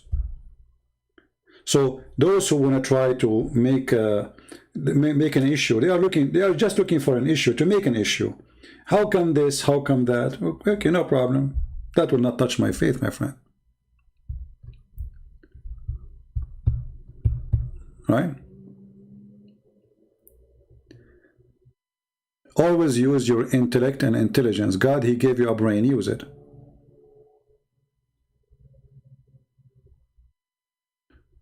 Well, my friend, your duty is to translate my videos to Indonesian language. You can cut any of my videos, make it short, and translate my videos to the Indonesian language.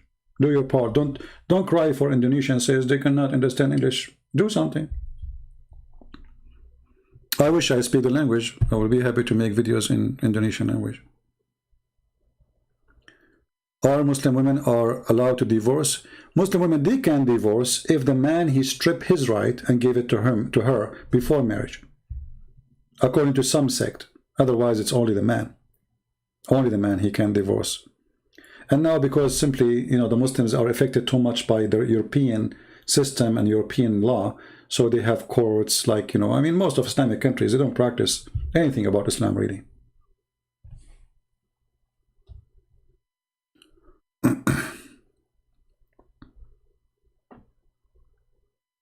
My friend, they can say whatever they want.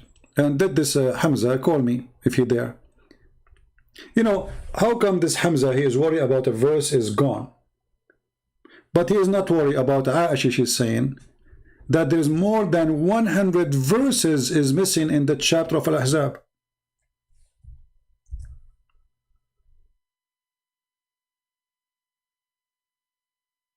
Do you see the stupidity? So a Muslim, he is happy. He says, in the translation, I found this translation is taken off. Oh, well, it's a translation. But how you can explain to me the wife of the Prophet saying that the chapter of Al-Ahzab used to be equal to the chapter of the cow?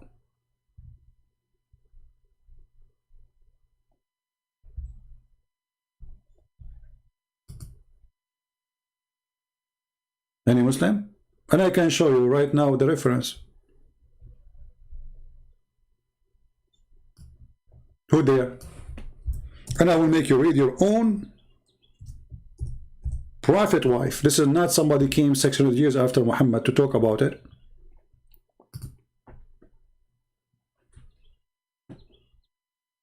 And this is written by the highest scholars, not a YouTuber. Here you see the hypocrisy of the Muhammadan. Secondly, if a Muhammadan is speaking about the Bible being corrupt, well, this is the Bible of Allah anyway, according to Islam. So you are saying to me that the Injil, which Allah He sent, Allah could not protect it. So this is against your God, not against me, because at the end of the day, this is not my book, my friend. This is the book of God. My book is what I wrote, what I made. My book is my ideas. The Quran says that the one who sent the Bible is Allah. So when a Muslim, he tried to prove a point about corruption of the Bible, he is proving to us that God of Islam cannot be trustworthy, for he could not preserve his books. So imagine this. You ask the Muslim, how many prophets Allah He sent? He said to you 124,000 messenger and prophets. Muslim, they say they are different. Messenger and prophet is not the same, which is stupid to say. Because a messenger who delivers a message about what God will do to you if you don't believe in him in the future. He warned you. So this is prophecy. Prophecy is telling people about the future or even something they do not know. And this is what the message of God is. You are telling me something I do not know. God only knows. But for Muslims, they say there's a messenger and there's a prophet, which is very stupid again. But as long as the Quran confirms that Allah is the one who sent the Injil, and then the Quran itself says that Allah, He approved what is with their hands.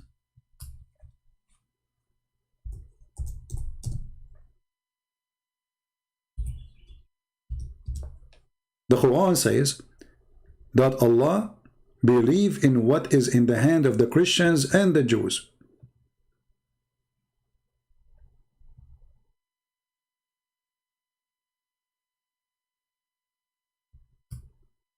And then a stupid Abdul in YouTube says, well, the Bible is corrupt.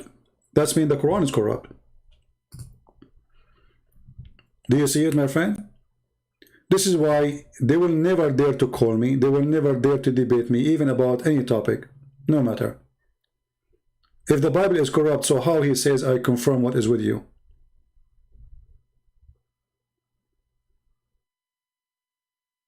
You confirm it, but it's corrupt? What is with you? Not was, because some translations, they use the word was.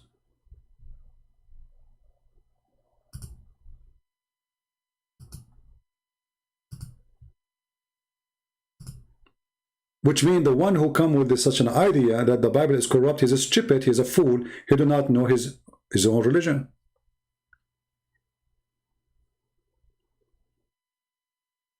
The same as we debunk the stupid Abduls who were saying to you, in the Bible it says that he hanged on a tree, not on a cross. Right? But that's mean Allah is a stupid, because if this is true, Jesus was not hanged on a cross. That's mean the Quran confirming, and the Muslim scholars and their prophet confirming that Jesus was replaced on the cross. But you're saying to me there's no cross. And the Quran says they crucified him not, but Allah made it to appear to them. Made it what? Made to appear him in the cross. So the verse confirmed the Quran confirmed the cross. Or what the Quran saying it was someone else. So the stupid Abdul, when they say, oh, there's no cross, this is a pagan story. That means Allah is copying a pagan story. That's why we laugh at their claims. This is why I believe Muslims' claims against Christianity is a price test for us to debunk Islam. Because the second they talk against Christianity, they talk about Islam immediately. They fight Islam.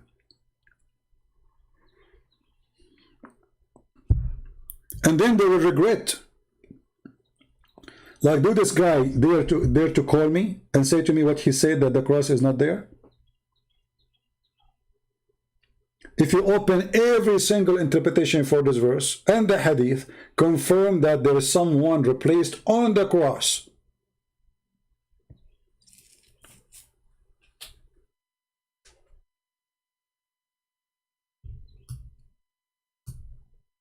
If I do this, just in front of you, a sentence from the verse, chapter 4, verse number 157, search in Prophet Google, is going to show you all the interpretation for the verse. And all the Islamic interpretation will say one thing, that Allah, He made them place someone else on the cross. So when a stupid Abdul, he says to you, oh, the word cross is not even in the Bible. There's no cross. They are just going against their God. Just because they hate Christianity, trying to fight Christianity, they are so desperate, they go even against their Quran. All those interpretations, it says that he was on the cross. And Allah replaced him with someone else. This is why, sometimes I have to use the word stupid, but I can't do. I mean, this stupidity is amazing. In order to fight Christianity, you expose your prophet and you say he's a liar? Is that how far you can go? Yes. This is how far we can go.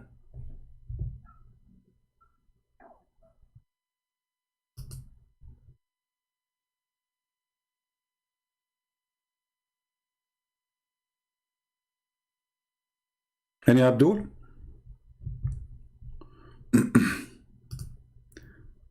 Any Abdul have anything to say? So I say to Muslims, bring it on. If you have really the courage to prove us wrong. Islam is the easiest stupid cult ever not to debunk, to destroy, even if you are a person who do not have much knowledge.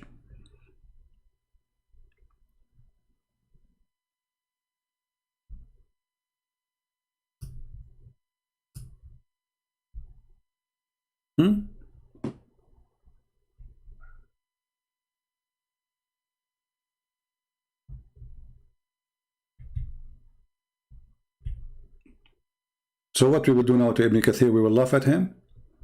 We will laugh at your scholars who they are saying they crucify someone else.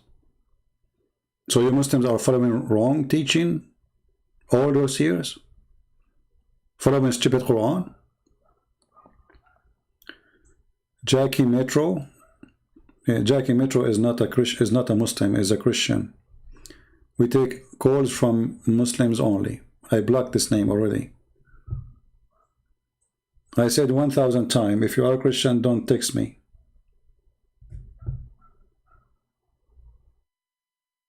Any Muslim?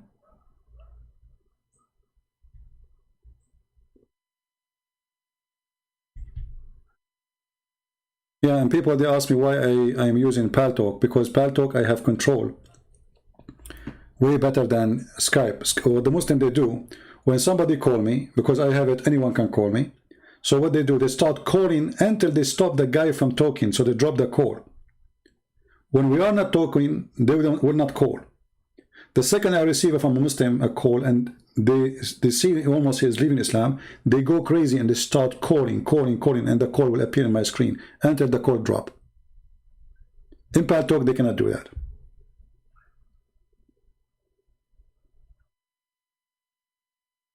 In Paltalk, I have a setting. You can text me, I can call you. Unless I add you, then you can call me. Very easy, very nice. Any Muslim? And look here, guys, at the story of Ibn Kathir, which is a story of Muhammad. It says here that the Jews, when the Jews, some of the Jews came to the house of Isa, he was rising, like he said, was living in, or he was then.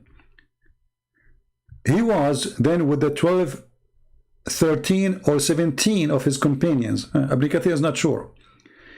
The day was a Friday, brother.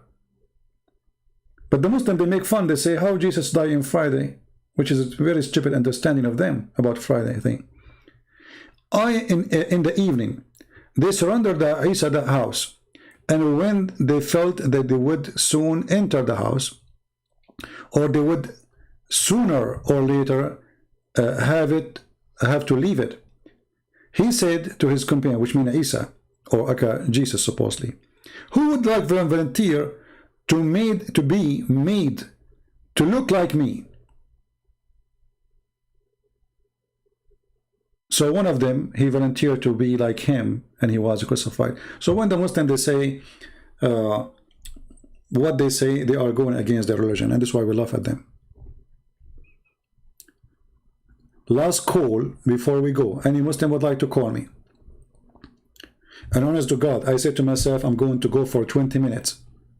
I will make a video for 20 minutes. How long we are here? Oh boy, 3 hours and 10 minutes. That's really scary. I need to find a solution to stop making long video. I think I should make a video offline. This is the only way, because as long as there's a chat and people talking to me, the story will go forever. And by the way, you can go to any interpretation you want. I mean, all of them, they are saying the same stories. So Muslims always, they forget one thing. Like, you know, if you are a Hindu, you can attack Christianity a lot way easier, because you did not steal your religion from somebody else. A Muslim, when he attacked Christianity, he forgot that all his religion is a theft.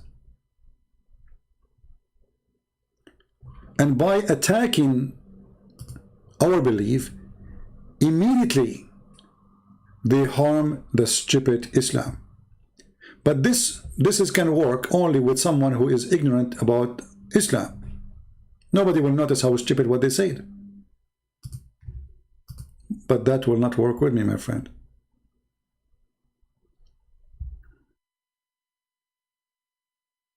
He said he's a Muslim. Jackie said he's a Muslim. Well, let me look at his text. Can I ask why in the Quran Allah, when he spoke ayat, call as we, why not Allah said I am? Well, if he is a Muslim, why a Muslim will not ask us a question? A Muslim will not ask such a question, my friend. So he's not a Muslim. We don't want fake people to call us. Any Muslim? Anyone? And when a proof from Allah came to them, where is the proof? When a proof from Allah came to us. What a joke. The people keep asking them, where is the proof that you're a prophet?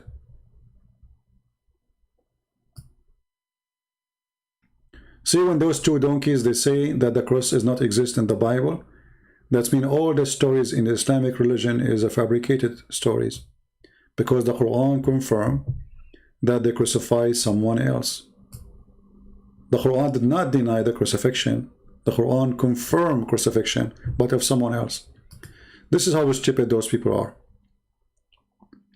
So if you want to download this video, make it short to respond to those two idiots, cut it pieces, so you can have like 20 minutes or 30 maximum, and repost it again. And then you can post the whole videos again for different topic. Do we have any Muslim would like to call us? Anyone?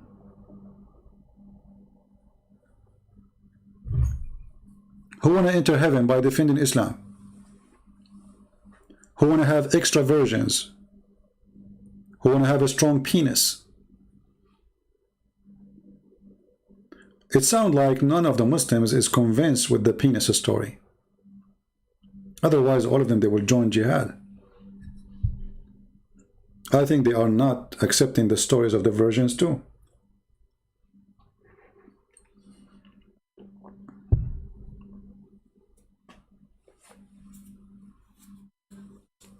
Anyone?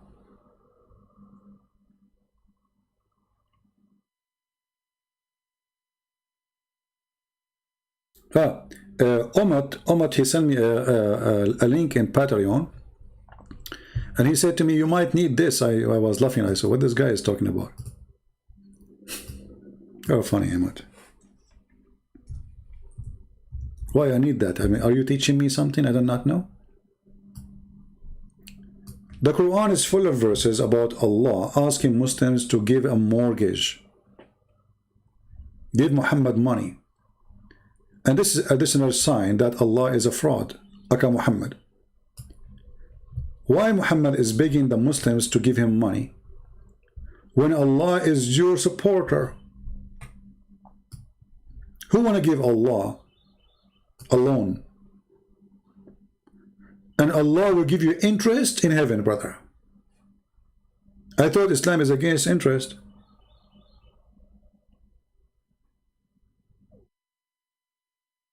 God, you need a mortgage?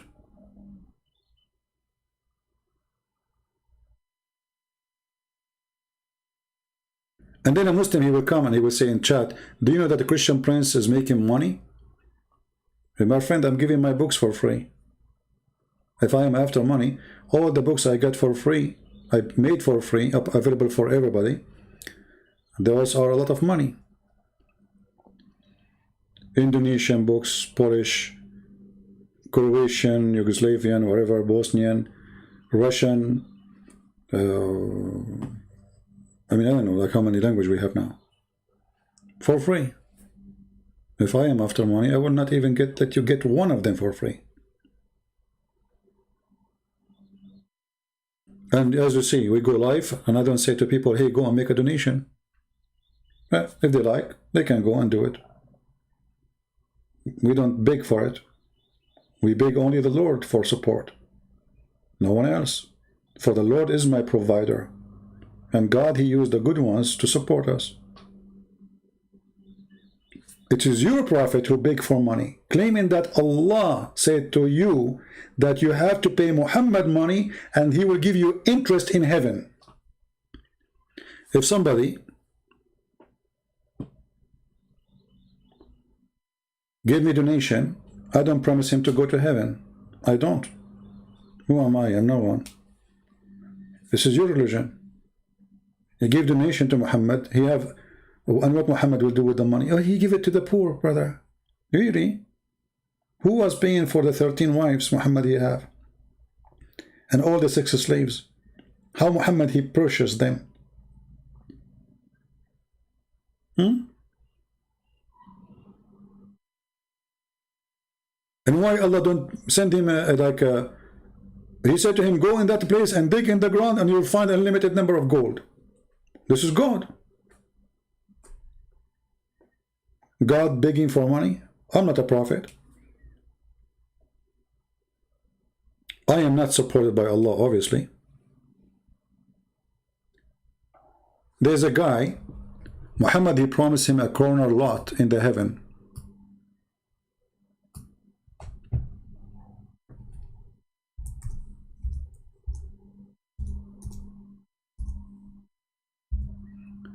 And what Muhammad he promised him? In exchange of his farm. Let me see if I can find the hadith. He took the farm of the guy. And the stupid guy, he went to his wife, he says, the prophet, he promised me a corner lot in the heaven.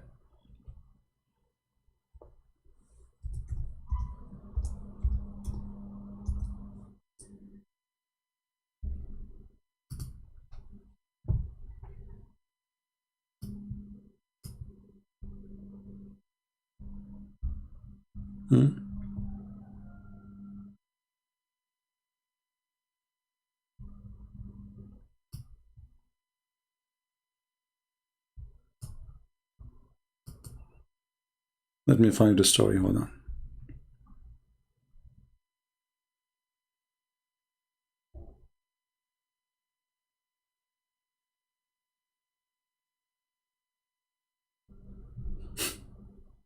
They are selling palm trees in the heaven.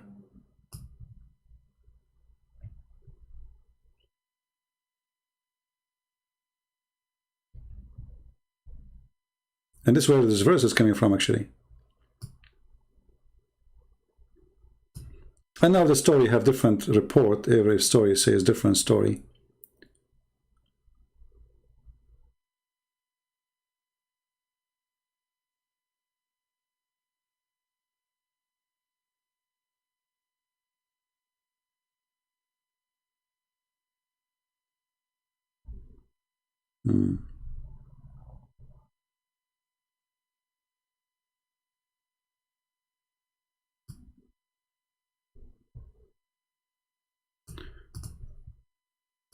I mean, even if you want to find something, you will find a million stories about the same story. Each one of them is different.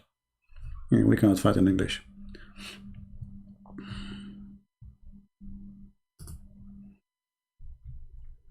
Do we have any Abdul?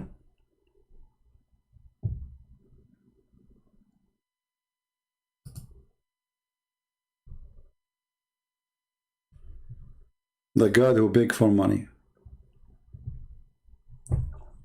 When David Wood, he have a debate with Mimi, right away Mimi, after 2 hours, he made a video. He was reciting the Quran, says, reciting this verse. Oh, I want to give,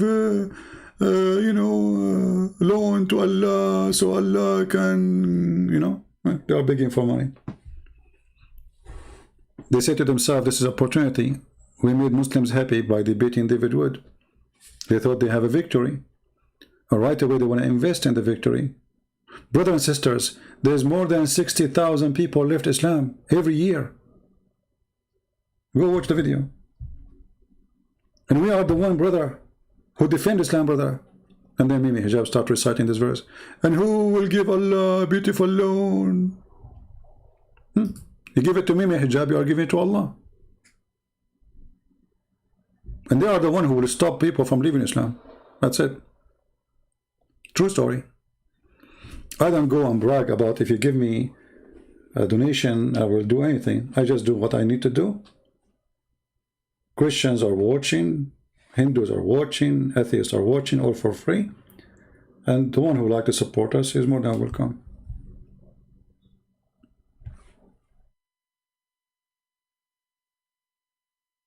Right? So do we have any Abdul before we leave? Anyone? Yeah, always they try to put you down. They say, this guy is doing it for... You know, I will go. I have no donation in YouTube. I'm here. Did I stop coming? YouTube stopped allowing me to have donation from a long time ago. 3 hours. The video is 2 days ago. What? 4 hours? 3 hours? 2? 4 hours? 3 hours is our average. See how short my videos? Because there's no donation. So what if donation is there? Maybe I will make it 20 hours. So they try always to put you down, you know. They try before to try to smear me, Christian Prince, sexual predator. Why? Because I was quoting their prophet saying something. Or he said, Muslim women, they have AIDS. But is it your sister was saying to me, Christian women, they have AIDS, and you wish to have a woman like me? And the fact that AIDS is spread in Islamic countries like crazy because of multiple partners practice. A Muslim man, he go to Thailand, he sleep with God knows how many prostitutes. He come back right away, he sleep with 4 wives. Right away in the same day, or a week maximum. The AIDS spread in the family because of the multiple partners. So they accuse us of things and they have it. And they try to smear you. They try to frame you. Did you say to the Muslim woman, suckle me? Yeah, I did. She was saying that Jesus, he did that, something sexual to his mother. So I said, in fact, it was your prophet, and we have the video. It was your prophet who said Muslim women should suckle an adult man, suckle me. And then not long after, the guy who was making a video supposedly trying to smear me, he himself, he starts saying the same, as I said, to Muslim men and women, but he was saying it in a very filthy way. This is him talking to a Muslim guy, sheikh. The sheikh, he was saying, the prophet taught us to order the women to give their boobs to a stranger. Nothing wrong with that.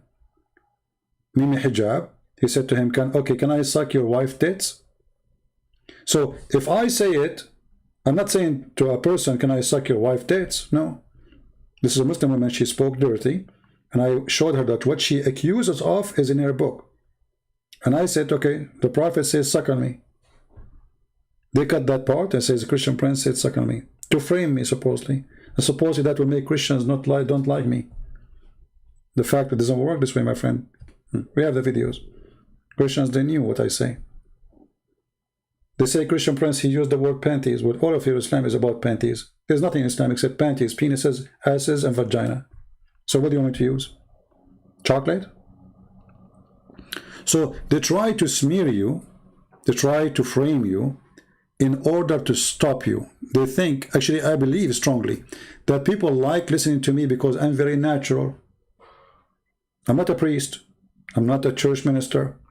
I say words as it is. And people, they love that. Because I'm not being fake. I say it as it is. And that's what is hurting their feeling. So they try to smear you, says, look how this is a Christian, this is a Christian, this is how a Christian talk. Look at this hypocrites. They make fun of you 24 hours, 7 days a week for being a Christian, who speak like a Christian. And when you don't, they say, see, is that how a Christian talk? So they make fun of you for speaking as a Christian. And suddenly they want Christian Prince to speak like Christian. Do you see the stupidity? Hey, Christian Prince, is that how a Christian talk? Yeah, this is how we talk. Is that hurting your feeling? The Lord, he says, yea, yea, or nay, nay. If your prophet says penis, I have to say penis. What I will make it? Banana? Your prophet says your penis will be in this palm tree. So what I will say, in this banana tree? He said penis, not me. So you're upset from me saying the word penis? Not from your prophet? What about your prophet says, go and bite the penis of your father? Hey, Christian Prince, how do you speak such a way? Look, your prophet says that, not me. Go and bite the penis of your father. What kind of language this language is? It's just filthy, dirty. How you speak like that? How the Christian listen to you? You idiot. I'm telling them what your prophet said. So if the Christian should not listen to this, I agree. They should not listen to this. I'm telling them not to listen to it. I'm showing them how filthy your prophet is.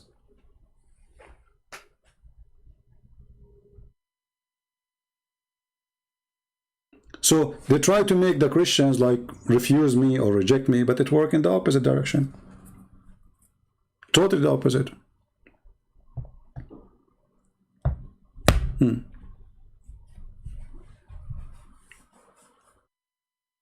And actually, this is what makes me upset sometimes from the Christians, because, you know, Christians, they became so polite to the point they became politically correct. That is not Christianity. You know what I mean? If I am reading for you what this religion teach, that does not make me speaking filthy. I'm talking about filth. The filth of this religion. If we are talking about Jesus, then that topic is not there. So I'm not teaching the Bible here. My topic is Islam. Even I forbid the Christians from calling me. All of you, you know that. Right? So they try to frame you because they cannot refute you. They don't know what to do with this guy. So let us try to frame him. And any Christian who knows who is a Christian Prince, he will know that this is all because of what I do. And you know, that's for the sake of argument. Even if this guy, Christian Prince, is not a good person. So I'm not a priest or a bishop. I'm not asking people to follow me. I'm here to share my knowledge about the garbage of Muhammad. In my box, I have nothing but garbage of Muhammad. I don't come to Christians and say, hey, I'm a priest. I'm a minister. I'm a guy who walk and I carry my gun with me always. Since I was a kid. Since I was a kid, not even a teenage. Always.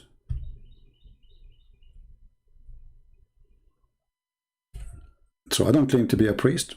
And thank God I'm not. Because if I'm a priest, I will not be able to speak the language I'm using. And that will make me lose some of the truth. Because a priest will be shy to say such a language which is written by the mouth, the filthy mouth of Muhammad. Right? If I'm a bishop in a church, how I'm going to say such a language, you know? So your position forbid you from sharing the truth. In my stand, I'm not a bishop, and I share it as it is. I'm not going to sugarcoat what Muhammad is about. And look at them, how many hours we are here? Not even one of them dare to call me. Is that telling you something? After I hang up, they will make 10,000 videos to refute Christian Prince. Christian Prince live on air, nobody's there.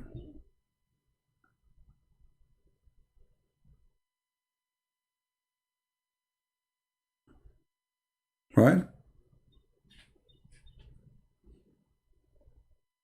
You know, I remember once I was going to do, I did a seminar in a church, and then the minister of the church, he didn't know how to introduce me, you know, like not introduce me as a person, to introduce the way I talk. So he went in the stage and he started saying to them, the brother today is going to talk. He's like different kind of a brother. And, you know, he have like his own way of saying things and his own words, which is not usual to hear. And like, man, the guy, like I said, oh boy, the guy is terrified for what I'm going to say in the stage. So the introductions became 15 minutes, 20 minutes, trying just to make them, to prepare them for what is coming. So this brother, he is like kind of like he say things as it is, and they're like, oh no, saying, oh man, come on, bro, give me the microphone and just go, man. They will see what will happen. So he spent 15-20 minutes just to tell them, get ready, get ready. And people, they start getting worried, like what this guy will say. I mean, why they are like, what would happen, you know? You look at the faces of people. I was looking from behind the curtain, you know, like what? And then I went, you know, and I took the microphone from him. I said, okay, I think this is enough. Okay, guys, how are you? How's everybody? Let us start with this video Abdul. And I put an Abdul for them, video Abdul for them. You should see what happened. I mean, people, they were dying laughing, literally. People sweat. The air condition is not functioning anymore. You carry a gun? Why not? I carry big ones too. Who said I cannot? Why I will not? Peter, he carry a sword with him, don't he? Are you better than Peter? But I carry it not because I'm afraid of anyone. As I just said, I carry it since I was really very young. It's my hobby. I like weapon. No. Apostate prophet, Muslim believe that Jesus, called Isa in Arabic, was a prophet of God and was born of a virgin, Mary. They also believe in the return to earth. Okay.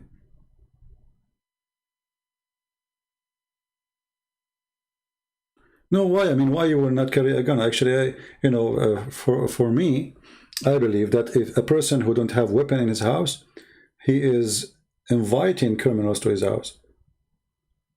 Now where I live, everybody have guns. So if you're a criminal, you want to get in, have fun. Trust me, he will not leave alive. So it's because always the criminals, they can have their hands on guns, right? So when society forbid good citizen from having a weapon to defend themselves, then they are allowing the bad citizen to have guns. This is why in America, you will find that's a city like Chicago, where guns are forbidden. But shooting is happening every day. Why? Because the criminals, they have a lot of guns. And the good ones, they cannot defend themselves. Only criminals have guns there. Right? And if somebody says to you that a Christian, he cannot have a gun, he don't know the Bible, obviously. Isn't it Jesus, he says, the one who don't have a sword, go and buy one? You see, a priest, many false priests, they avoid to read for you this verse. Why? Through time, priests, they became like Muhammad companions. They serve the purpose of the ruler. So the ruler, he don't want the citizen to have, weapon. So you will see in churches, they concentrate on some like, a president, he's chosen by God. Okay, and we should obey because there is a verse in the Bible says that. But my friend, isn't it the Bible says too that the Baptist, John the Baptist, he paid his life for he opposed a king? Isn't it? Oh, you are a Christian, we are peaceful people, we love everybody, we should not carry guns. Isn't it Jesus says the one who don't have a sword and carry? So carrying a sword have nothing to do with killing people. There's a sword to defend against criminals and bad ones, and there's a sword to be a criminal. Right? My stomach is talking. Should a Christian ban Muslim halal food because it is offered to Allah? For sure, for us as a Christian, any food, the Bible says that, not me, any food is presented in the name of a pagan god, other god, that is forbidden for us. So for me, I will never buy halal food.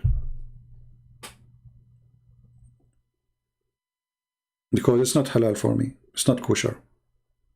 It's a slaughter in the name of the false god.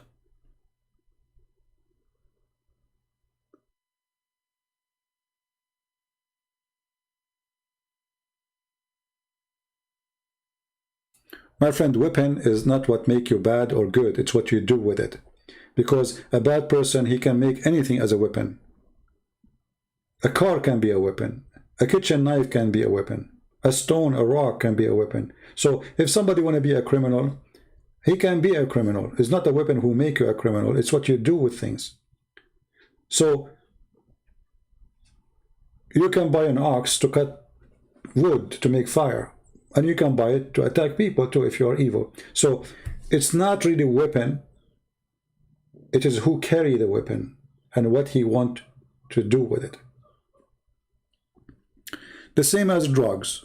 You know, drugs. There's drugs to somebody, he's in pain, he's sick, right? So they give him drugs. So drugs here is positive, not negative. And there's drugs to destroy you.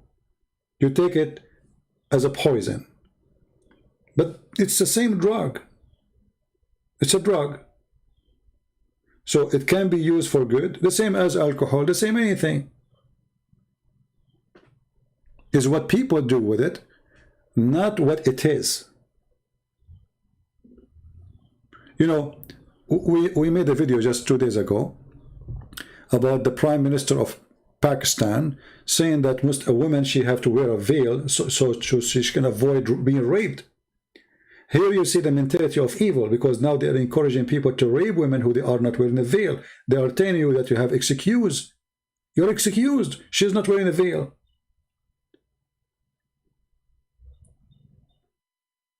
If you go to the jungles of Africa, you will see women, they have no clothing until now. And those tribes are very peaceful. You know, inside the tribe, there's nobody raping anyone. But women are totally naked. Why they don't rape? And for sure, it might happen from time to time in our society. But all the tribe is naked. So if a man, he see a woman, he rape her just because she is naked, that means all those people, men in the tribe, they should be raping each other non-stop. But they don't do that.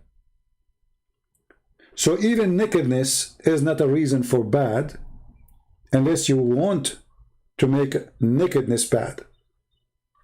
When Adam and Eve, they were naked in the heaven. Naked. The man and the women, they were naked. They did not see that they are naked. They did not even notice what naked means.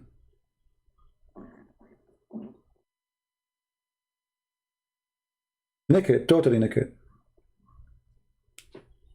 So why there is no clothing? You can always justify the garbage you do. You can rape a woman and you say she is beautiful and she tempt me, but still you are the rapist. For her being beautiful, this is how God created her. Why God did not make women ugly? And that's it. Why don't God create women with veil? You know, they are coming with veil. And if you make a woman wear a veil, is she not sexy no more for the man? You know what I mean? Their logic is stupid, it's false. Because in Saudi Arabia, women are getting raped. In Pakistan, actually the speech of the Prime Minister of Pakistan, because of rape cases in Pakistan increasing. But those women in Pakistan, they wear long pants, they wear hijab, they wear burqa, still they are getting raped. So the Islamic clothing is not preventing rape. Actually, it's increasing it. Because when you have a taboo in religion, that taboo will cause the opposite. You see, if you forbid smoking, people, they will go and smuggle cigarettes. Simple. Because you forbid it, now it's became more attractive.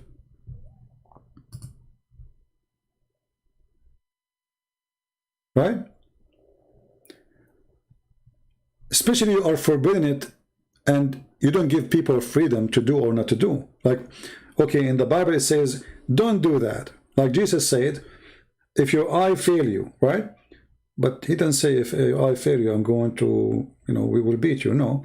He says, if your eye fail you, it's better for you to take it away, which means by your own hand, metaphorically, and better than going to hellfire. Okay. But still the man, he can see. And the man, he have eyes. And Jesus is not saying to us, take your eye away.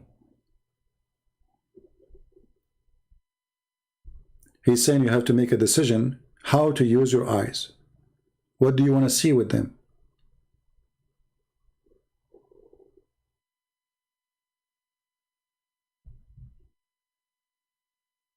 What do you want to see? This is why when a man, he see a woman, let us say you enter a bedroom and you have your daughter, she just came from the shower. She is totally naked. Are you going to get excited when you see your daughter? You will say no. Why? Oh, because my daughter. Well, that's mean that you don't get excited because of a decision you made yourself. In your head, self-control. She's my daughter. Otherwise, she is beautiful, she is young, right? But just because she is my daughter, you block the idea in your head. So what does that mean? That means that it is how you think is who you are, not how she is. She is beautiful, she is wearing clothes or not. If a woman, she is 19 or 20 years old, I know already she is going to be beautiful. So she wear burqa or not, I know that if I take the burqa down, I will see a beautiful girl mostly. So wearing the burqa will not prevent me from knowing that she is a female, she is a beautiful, and there is something underneath, and now I will become more curious to know.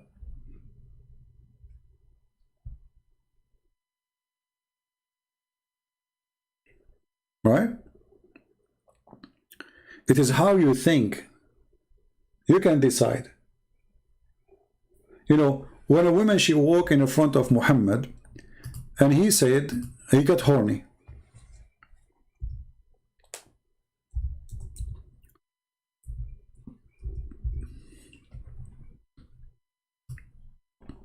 Why Muhammad got horny?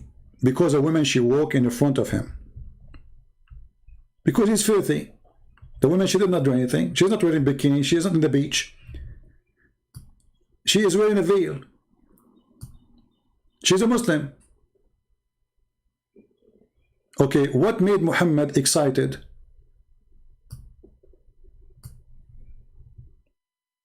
What is the reason for Muhammad to get excited?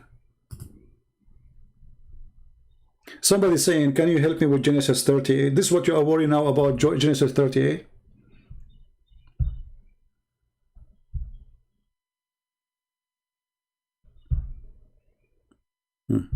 Can you help me with Genesis 38?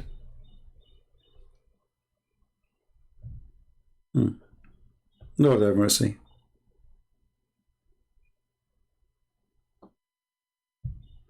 This is how they try to avoid the topic we are talking about. Change the topic.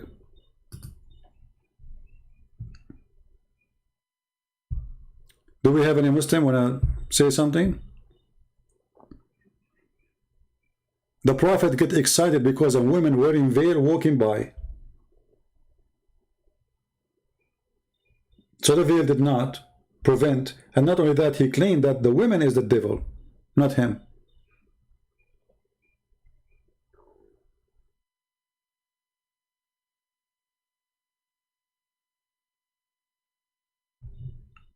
My friend, all men, they can be tempted by women, and women, they can be tempted by men too. Okay, hold on. How many good-looking men walk in front of women? So are you saying to me we should make the man wear burqa? Just to show you how awkward this logic is. Because if temptation is what our purpose of the burqa, to prevent, what about we force the man to wear burqa too, so the women, she will not see a handsome man walking by? Maybe 2 or 3 girls, or 1 girl, she will put some drugs in the tea for this guy and rape him, brother. Maybe she will put a gun in his head. Take off your pants immediately. She can. So the idea that a woman wearing veil to stop temptation is a hypocrisy, because temptation is 2 sides of the story. It's not only men get tempted by women, women get tempted by men too. So if you are truly want to stop temptation as you claim, then you should force every single Muslim man to wear hijab and to wear burqa. And then he will become very beautiful. Al-Baghdadi, he wear burqa when he run away. Osama bin Laden, he wear burqa when he run away. All of them, they wear burqa when they are run away. Saddam Hussein, he run wearing a burqa. Why you don't wear burqa to prevent temptation? What if somebody is a gay? Somebody is a gay. Okay, why you blame him? You are not wearing burqa, brother.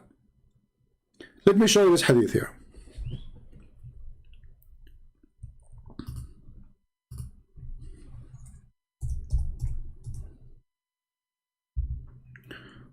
When a bunch of Muslims,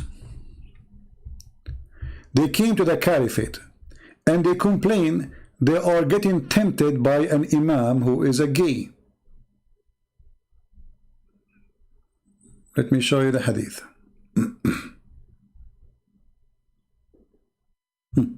Read with me and laugh. This is Sahih Bukhari, so don't tell me this is weak and the garbage. Okay, I went to Uthman. Uthman is the caliphate. While he was besieged, he is the ruler now, and I said to him, you are the chief of all Muslims in general, and you see what has fallen to you. Okay, what has fallen to you? We are led on salat by a leader of fitna. Okay, what's fitna? What does that mean? Translate: trial and affliction, etc. Okay, how you do that? Trial and affliction, what he do? And we are afraid of being sinful in following him. Uthman, he said, the prayer is the best of the deeds. So when the people do good deed, do as they do and avoid the bad deed. Then look what happened here. As Zuhri, he said, now we understand better. In our opinion, one should not offer salat behind a feminine person unless there is no alternative. Do you see it? I thought Muslim men, they get tempted by women. Those Muslims, they came to the caliphate, they are saying to him, we are tempted. Okay, you are tempted by what? They are tempted by the ass of a guy in front of them. Look what they are saying. Leader of al-fitna, trials and affliction. The Muslims are in trial now. Why? Because there's a gay is bending over in front of them. Every Abdul behind him is getting horny now. I cannot take it no more. We should stop this. We are getting so excited when he prays in front of us. Let us go to the caliphate. Caliphate. The guy, you know, he's showing us his ass. He's bent over. Like, hello. You know. The caliphate says, so what? Okay, I thought you get tempted by women. Why Muslims are getting tempted during the prayer, not during conversation. The guy is even leading the prayer. He is not doing belly dancing. So based on this, we should forbid Muslims, if I'm a Muslim, I don't want temptation, to bend over in the front of any Muslim. Because as you see a man bending over, you get horny.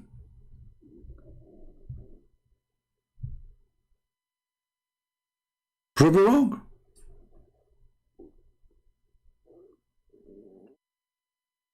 We should come with a new law in Pakistan, that no bending over is allowed for safety and personal security.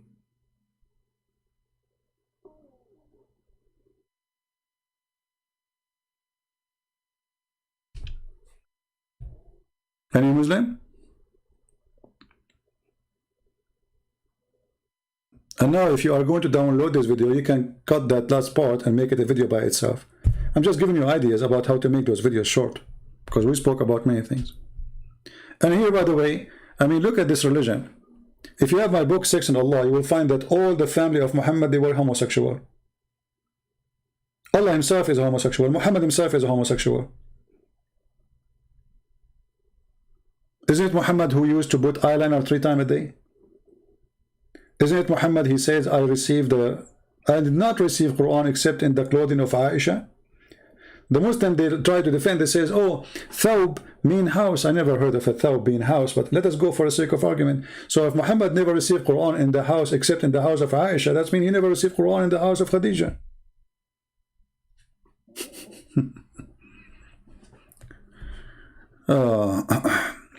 What is Lah? Lah is the name of the moon god. You can search it. Just go right now, Lah. Search for Lah. The god Lah. We do not need my explanation.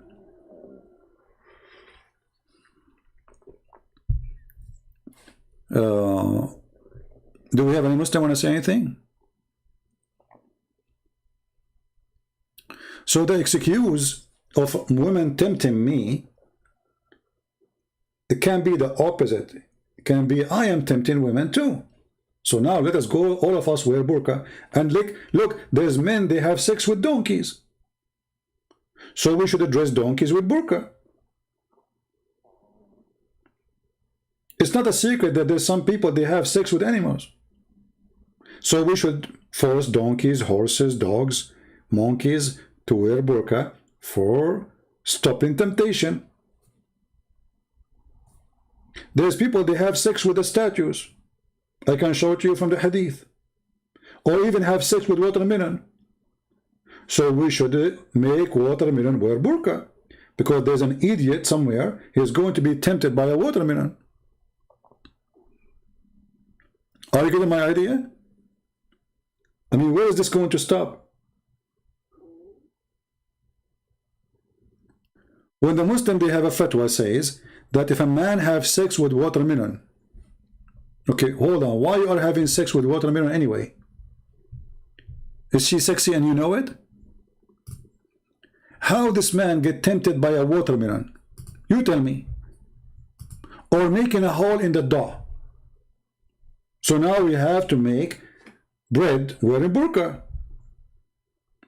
Oh, what about a woman, she is using some fruits for sexual purpose? Should we make a cucumber wear burqa? And this is stupid garbage cult.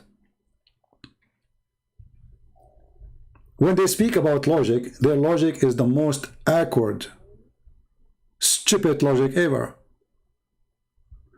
There's a hadith, I don't know if the admin here, they can post it for you.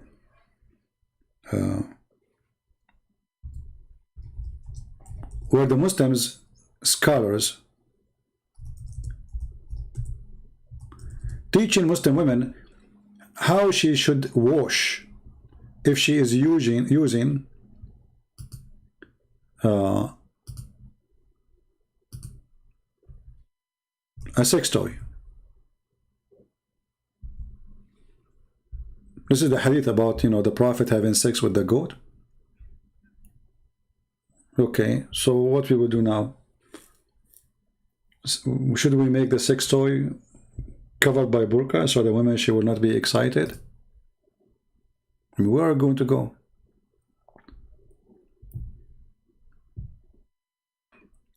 There's a Muslim website made by the Shia, and the Shia, they ask the Muslim questions.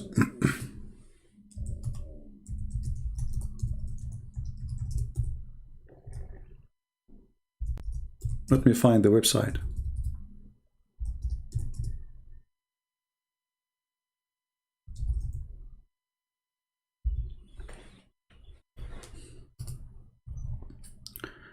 Let me give you the link so you can open it and read it on your own.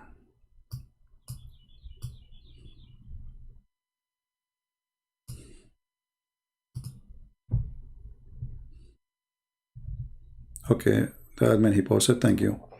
So here you see, the Shia, they are asking the Muslim Sunni a serious question. This is a serious religion, my friend. Islam is a very serious religion. Come on, we have to face it.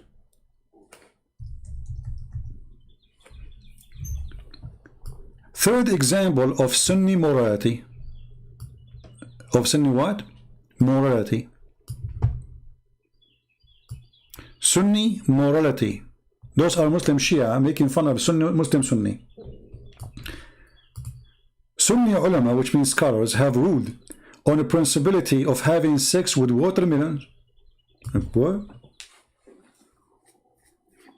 if you are in Walmart, please shout and tell them, please cover the watermelon with burqa.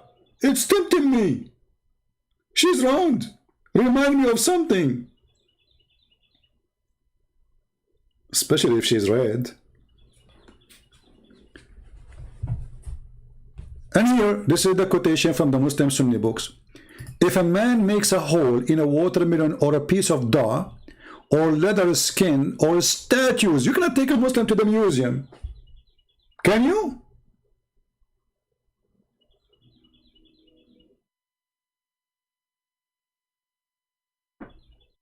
If a man make a hole in a watermelon or a piece of dough, we cannot leave you with the dough alone.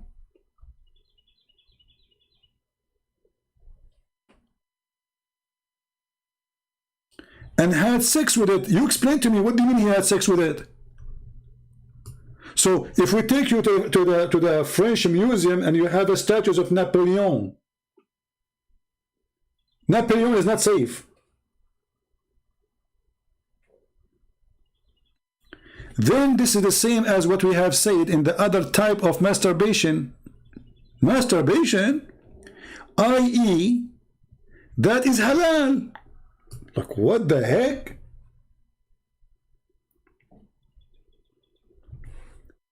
So now, brother, we made the women wear burqa, and now we direct our interest to watermelon. Because they are not wearing burqa, brother. Let us see what is object around us, and they are not wearing burqa. And let us do sex with them. This is Islam. And look here, the Shia, they are asking serious questions. So the Shia, the Muslim Sunni, they make fun of the Muslim Shia because they do muta. But muta is in the Quran, chapter 4, verse 24. So here they're asking a question. Muta, in the other hand, is an open license. They are saying to the Muslim Sunni, this is what you say about us. It's an open license for sexual pleasure with many women, as one can financially afford. This is true. The women who engaged in the muta are hired women. Thus, it can be performed with all women irrespective of their age, character,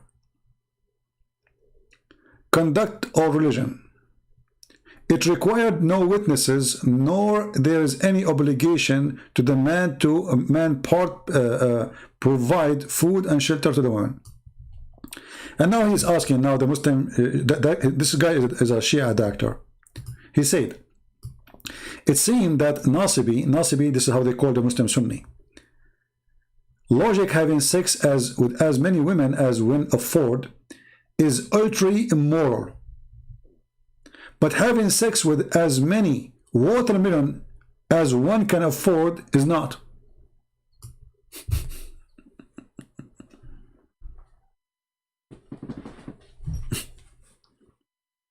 Look at this. This is Shia discussing Islam with Sunni. Sunni making fun of them because they still follow the Quran, chapter 4, verse 24. They say that the Prophet forbid that. The truth, the Prophet of Islam did not forbid it. We have reference saying that they practice it, Muhammad practiced it, Abu Bakr practiced it, Umar practiced it, even after the death of Muhammad. But let us say, for the sake of argument, it's forbidden. Why Allah allowed it anyway? Secondly, if muta is not a decent act, what kind of God they allow it anyway? And then here the Shia is asking, you make fun of us for having sex with women who hired for sex, but you don't have a problem with hiring a watermelon for sex? And then he asks questions more. Based on this, let us ask him some questions. This guy is refuting someone about ahkam related to having sex. Ahkam mean rules. With watermelon, are there any conditions as the age of the watermelon? Because in Islam, the girl, she have to be 6 years old older. 6 years like Aisha and older. Okay, so now he's asking, okay, do we have to have a certain age for the watermelon to practice sex with the watermelon? Good question, brother. For example, Is it allowed to perform marriage with an intent of divorce with a newly growing watermelon? Or must wait until the watermelon is 9 years old? Very good question. Serious question. Another question. Must it be a biased watermelon, or it's principle to contract marriage with intent of divorce with watermelon that is known to get around?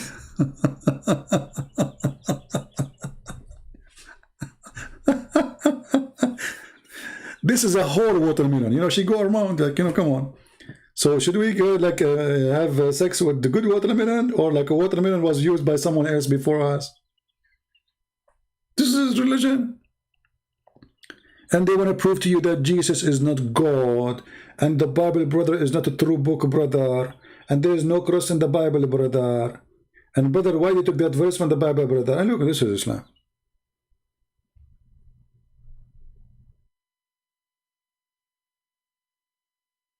This is Islam.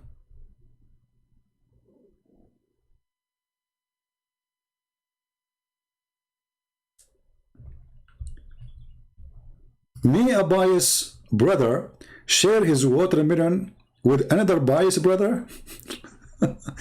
Or with the second man marriage with the intent of divorce constitute an act of fornication unless the watermelon observe proper idda, which means she have to wait for 3 months before she have sex with the new one. So he's saying, should the watermelon, after we have sex with it, wait for 3 months before another guy he make a hole in it or have sex with the same hole?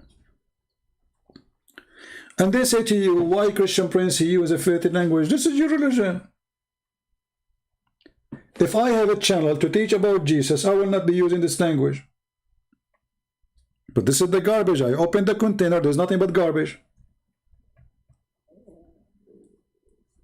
It's like you're asking me why you are showing us poo-poo when the bottle, it says sewage. Sewage. Why you open it? So I'm opening a bottle of sewage. So this website here, they are showing you that they are discussing with Muslim Sunni. Look here.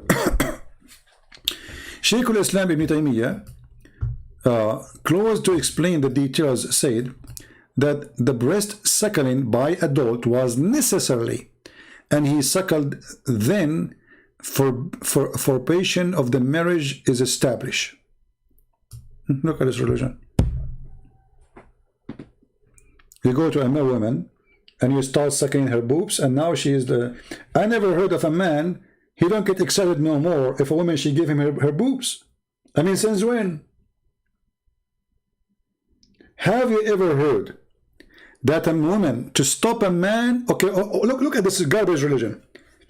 So if a woman, she gave her boobs to a stranger, he will not think about her no more than... So why you are wearing the burqa? Let the women go out and their boobs is coming out, and let everybody suckle, and that's it. We have perfect society. I mean, do you see the stupidity? In one hand, they say the women, she have to wear a burqa. And the other hand, they say a woman, she have to suckle a strange man. So why we need the burqa? Let those women walk in the street with top, naked top. And their boobs is coming like boing, boing, boing. And every man is going in the bus. You go in the bus, you start with the driver 10 times, 10 different days, and then that's it. The driver will never look at you anymore. That's it. It's proven scientifically. Brother, if you don't believe me, if you're a Muslim, let your wife suckle the neighbor. Huh? Tell him, come over. Sit next to my wife. Hey, wife, give him your... Yeah, anyone. Honey, which one, the left or the right? Both of them, doesn't matter. Honey, he can hold them or just put his lips there. He can hold them, it's okay. You know, you have to catch something at you, especially your boobs is so small. Okay. And now the guy is suckling now. So, in one hand, they say to you that a woman, she is not wearing burqa, she is tempting others. In the other hand, they say to you, a woman, she should do suckling to a strange man.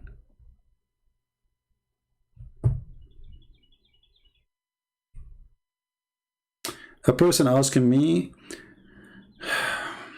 I want to donate, I don't have a credit card. My friend, don't ask me those questions. You can ask the admins. Thank you very much. As you see, we have a topic. But anyway, I think Patreon, they accept PayPal.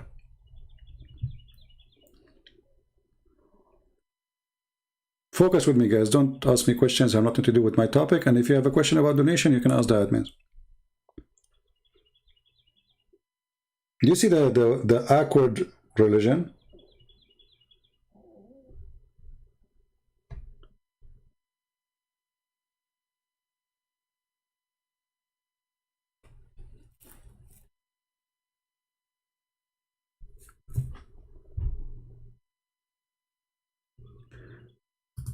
The breast suckering by adult forbids marriage. No, actually, I can show you. It says you can still have sex. Oh, you can marry her, but you can have sex with her? That's weird. Even if he's an old man.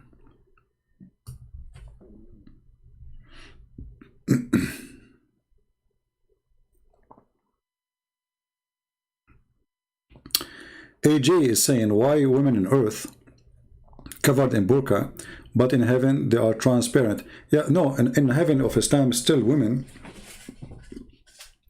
she is going to not be exposed to anyone except her husband.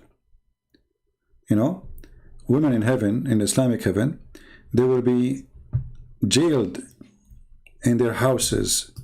And the woman there, she will have a dress which have 70 layers, but still is see-through, and even you can see the marrow of their bones. So it's a see-through sexual thing. I mean, this is the whole religion is supposedly, the logic is that if you don't do this in earth, you get it in heaven. This is the logic. But if it's wrong in earth, why it's right in heaven? You know what I mean? Very, very awkward religion. So they say to you, if you don't drink wine in heaven, in earth, Allah will give you a river on heaven.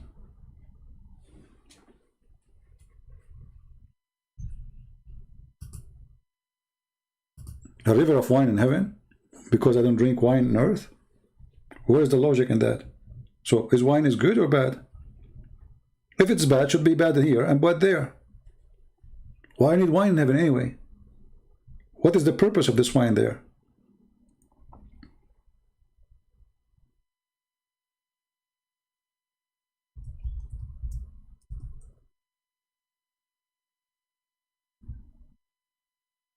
Do we have any Muslim want to say anything?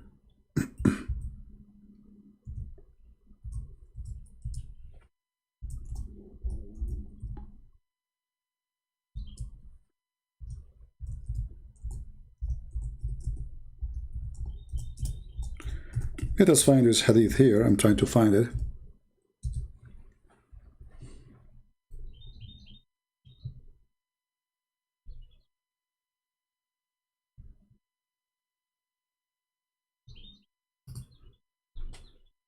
Even the birds are laughing at what we are saying.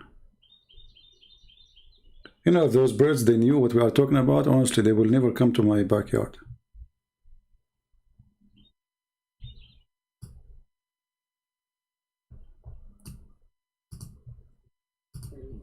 Let us see.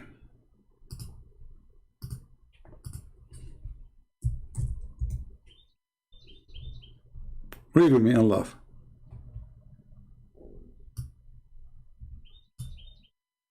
The one who drink wine in earth, he will not drink wine in heaven. But he still will go to heaven. What does that mean? That means drink wine here. Who care?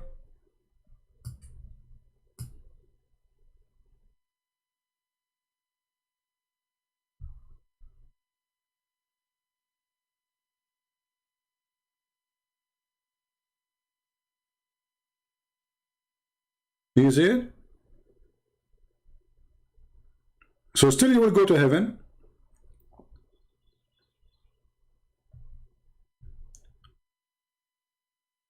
But you will not have wine there because you're drunk in this earth. What a weird religion.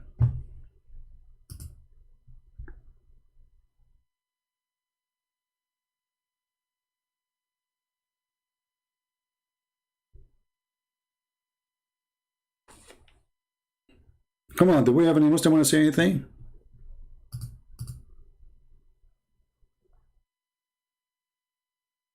Anyone? It is 6:50 a.m. The birds are singing. Or the bird in your country, they sing at 6:50.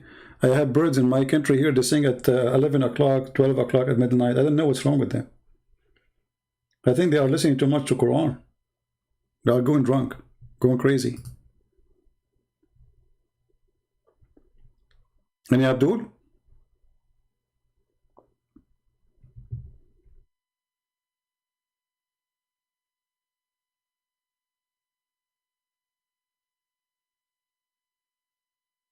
Anyone?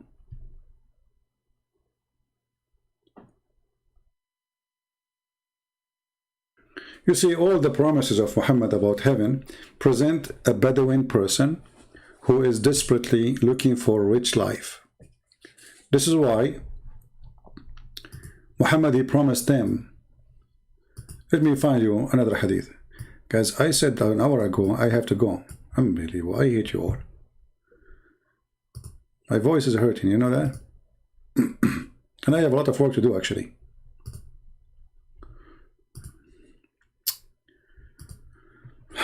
Lord have mercy.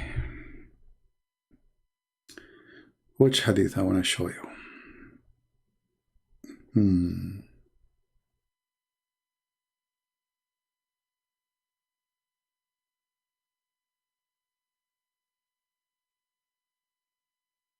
I don't know which one. Let me think.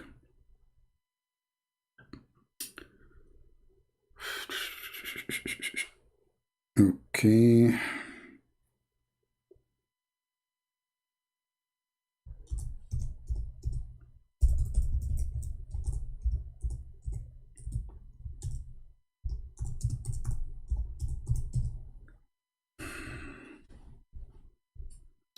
This one does not have translation.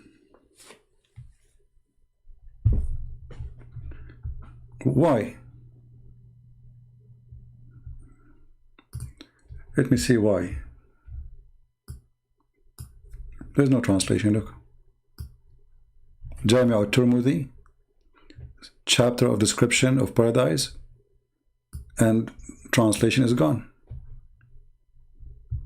We have the Arabic. Okay.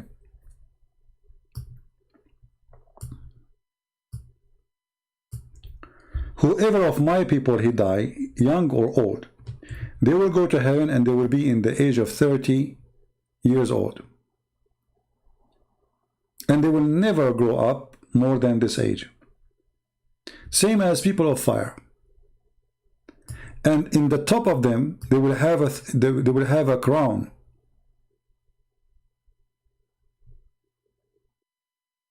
And the lowest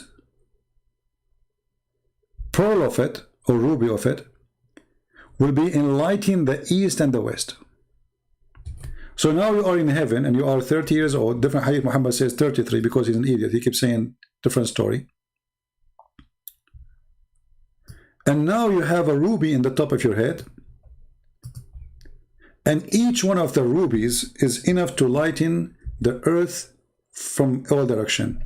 Yeah, we cannot find the hadith translated, sadly. They don't want you to see the stupidity. In this one here, same. The lowest reward of a person go to heaven, he will have 80,000 little boys as servants and 72 women. This is the lowest. This is why many people, they have misunderstanding saying that the Prophet of Islam teach them to have 72 wives. That's not true. This is the lowest reward. This is for the bad Muslim. And those are the one who enter at the end. The heaven of Islam is 100 floor. So the higher the floor, the higher the reward. This is the floor number 1.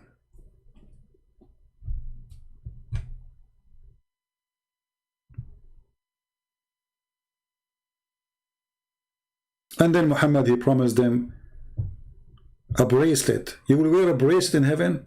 I mean, what kind of a promise this promise is? One verse says, Asawiru min fidda, bracelet from gold. Another verse says, a bracelet from silver.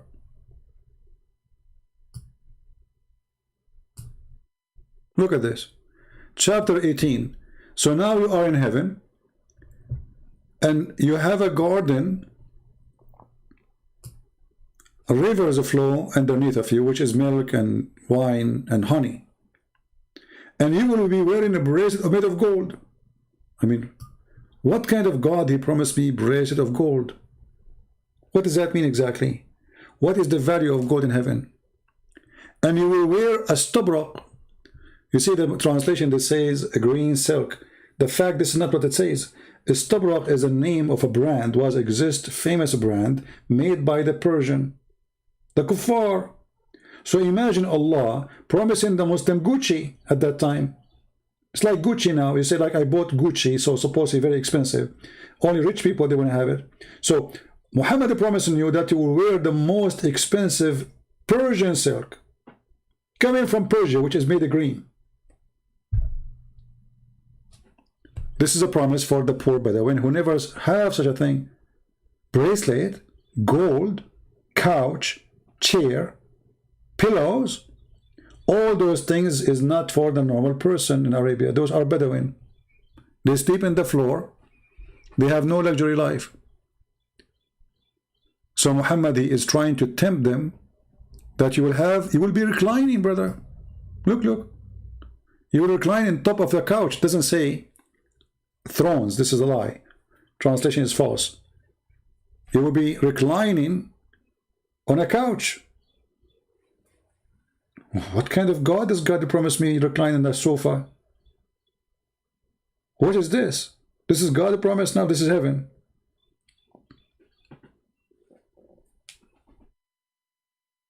Why they keep liking the green color? This is a good question, actually. Think about it, my friend Kumar. Our friend Kumar here is asking a question, which is good. If you are a person who live in the desert, what is your favorite color, Kumar? I think you know the answer, right? If you are a person who live in the desert, your favorite color is a green, because a green means a grass. A grass means money. Animals, they give babies, wealth, richness, women. Animals give babies. Man have more animals. Now he's rich. He can go and get married or even buy slaves. So the green color is made specifically for people who live in the desert, for they are desperately dying for it, literally. You will see, if Muhammad, he made a promise for heaven for people who live in Norway, he will not promise them a green. He will promise them sun, hot. But he is talking to people who live in the desert. And those people, they are desperate for the green. So now you are in heaven and everybody wearing green, as if you are in a surgery room.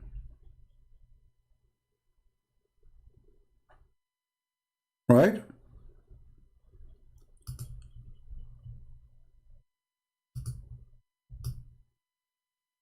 The desert suffers from two things.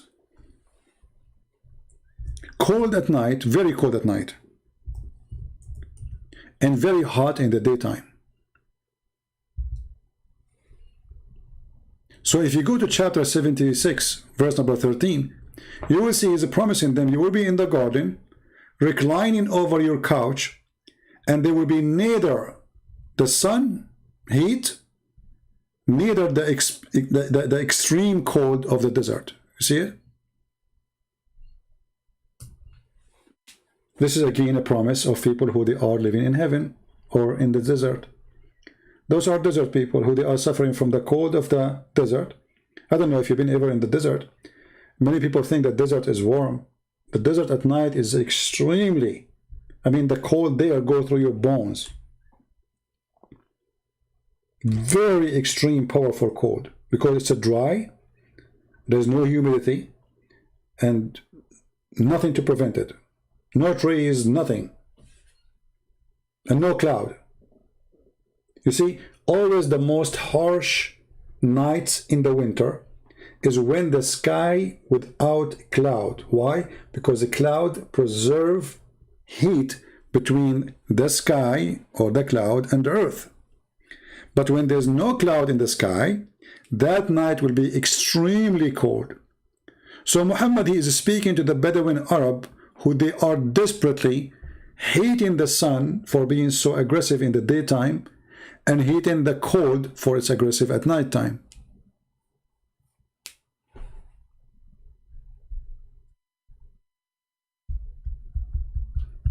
Any Muslim? And here, look at this, you know. And then you will be in the shade. Why are you speaking about shades? Because those are Bedouin. And why he's talking about the trees will bring to you the fruits? They are very low because they are, if they have a tree, it's going to be palm tree. It's really very tough to climb it. So those trees will not be very high. They will go close to you. And then you will have dishes made from gold and silver. Look at this.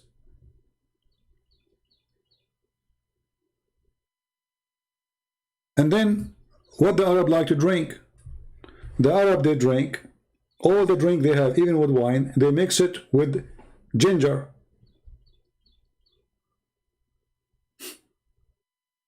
So Muhammad, he said to them, okay, you like ginger, right? You will have ginger there.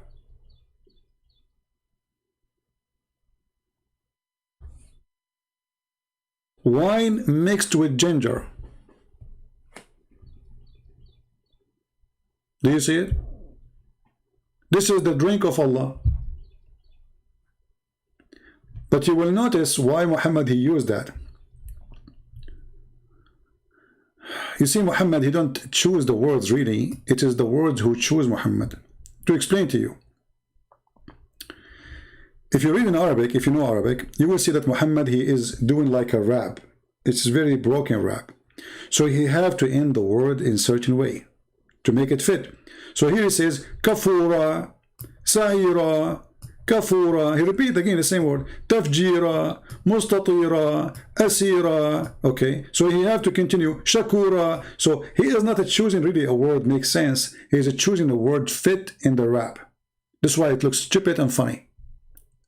Matira, surura. I mean, already you said sarura. Harira, zamharira, tazlila. He's trying to, you know, when he was not able to find the correct word, so he says something close. So tadlila, he ended with the alif a, but he should end it with the ra and alif.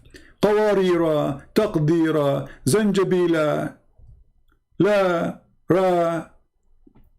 So because he have to keep let's say the tone, he look for words fit with it, and because he is not making sense anyway, none of those make sense. Look at this. ويطوف عليهم ولدان مخلدون إذا رأيتهم حسبتهم لؤلؤا منثورا. لؤلؤ منثورا. And what is this? Let us read. And around them will be youth, little kids.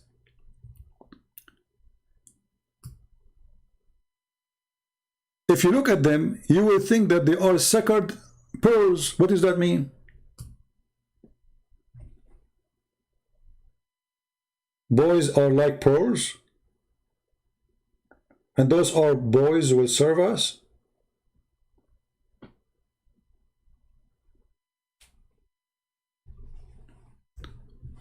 Perfect speech, he's saying, how desperate are you? My friend, I don't know how desperate I am.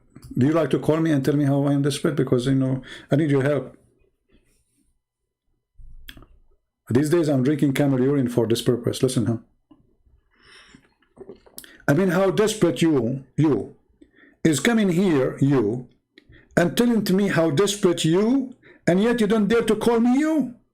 So you are desperate to answer me, but you do not know what to say. So you come to me with the word desperate. Let us talk about desperate. Was Muhammad desperate when he tried to jump from the top of the high mountains, killing himself many times?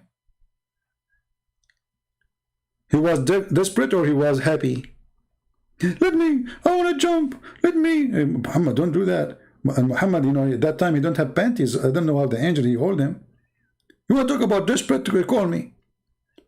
What kind of a prophet, how desperate he is, encouraging Muslims to fight the Roman by promising them to get the virgin, sorry, the blonde girls. How desperate? How desperate are you for sex to the point you force women to wear burqa? Because you cannot control your penis. Because if a woman walk without burqa, your penis will walk by itself. Like, there's a woman there without burqa, penis is running. Who is the one that's desperate? A Muslim talking about desperate? You are so desperate to the point you are flooding Europe with immigration, running away from your country. Look who's talking.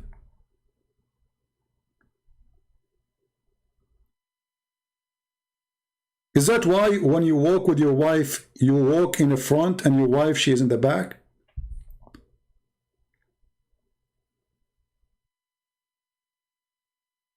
I don't know if you notice, Muslim men, they walk in the front and Muslim women walk in the back. And I notice the reason they do that, because if somebody flirt with his wife, he will act as if he heard nothing to avoid the problem. You know what I mean? So he walk in the front, because the Islamic countries are very decent. Very decent. So he walk in the front, the wife is in the back, somebody flirt with his wife, he said, like, I'm in the front, I saw nothing.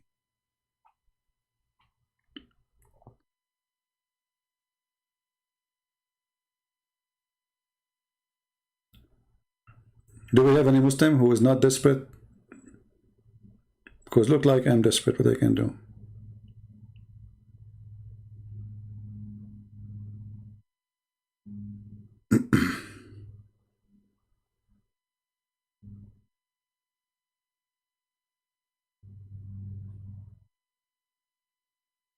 Yeah, they walk in the front, so to avoid, because he's the man, and now he should defend his wife. I mean, somebody flirting with his wife and he is doing nothing. So what do? He walk in the front. He act like he's a donkey. He heard nothing. He saw nothing.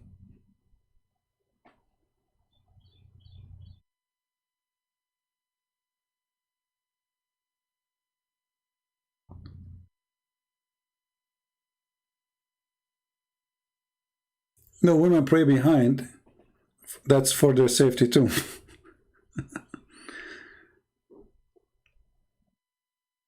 Have you ever considered to use a Telegram? Why I want to use it? You can use it. You can download my videos and post them there, playing them, you know. You can use TikTok, you can use whatever you want. For me, I deliver to you what I can do. Here we go. I'm here for how long? 4 hours and 29 minutes. And honestly, I say to myself, I should stop coming for, like, maybe make it once a week. And then I get tempted, even though that's, I think I should put I got an idea. I should put a burqa over my computer. Now I know why I keep coming and making videos. Like when I hang up, I say, okay, I'm not going to do it tomorrow, the day after, I need a break. Honestly, I'm sick of this garbage. Honestly. People, maybe you do not know, I really hate. This is the most ugly topic for me to talk about. I hate it. Text me, Abdul, text me. Are you texting me? Text me in Paltalk so I can call you, Your Majesty. I don't see your text. So I said to myself, I'm not going to go tomorrow. My voice is gone.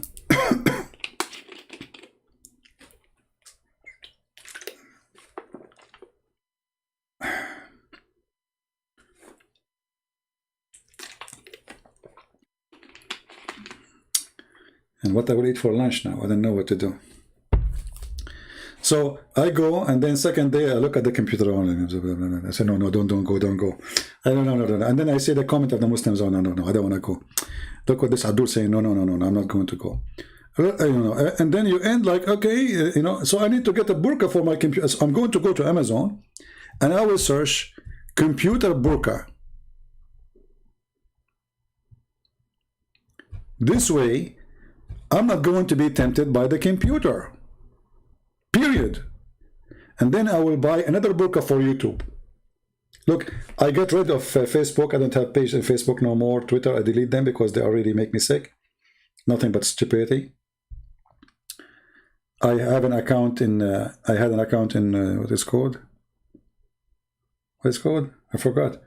Yeah, I did it too because they don't let me post anything no more. They keep flogging me, you know, those Abduls in there. Look how desperate they are. But I think Burqa can solve the problem.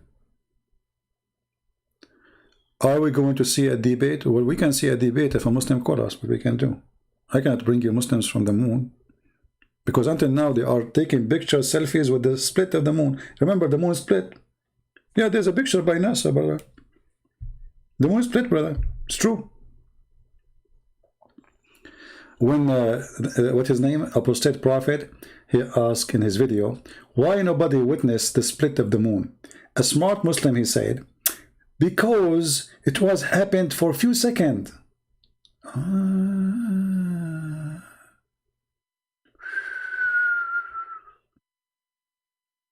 So nobody in the world saw the moon split because it happened for a few seconds. And it's known that Chinese people, in order to see the moon, they have to see like a minute or more. Few seconds, they cannot see it, you know.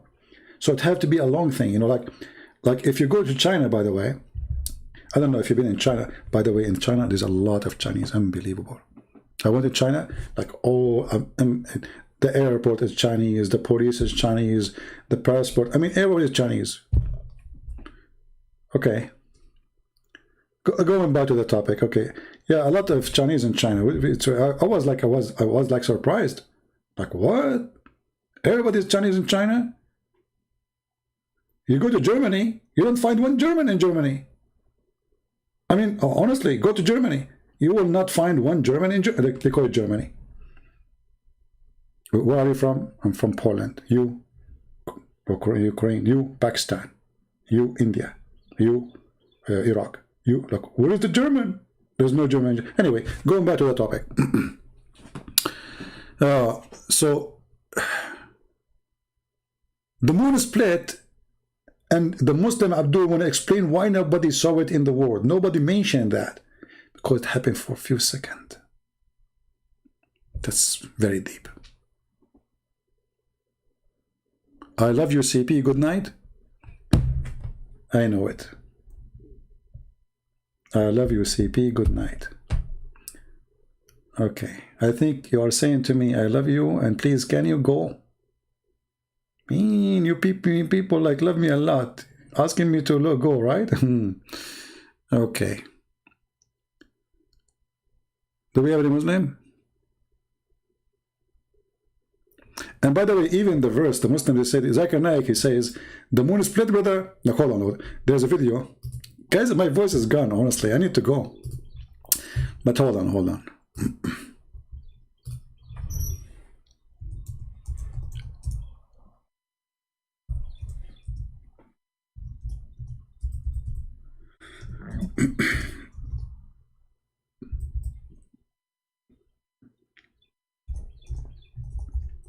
I'm trying to remember the name of the video.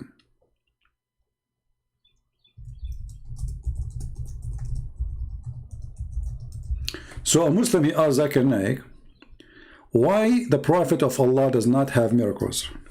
I found the video, hold on.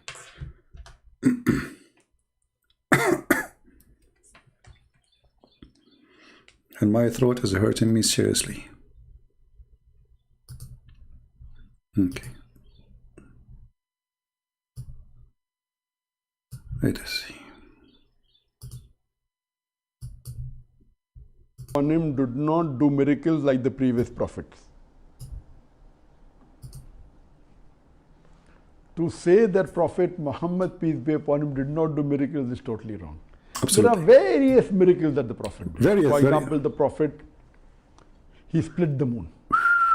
But the Prophet, he split the moon. Where it says that?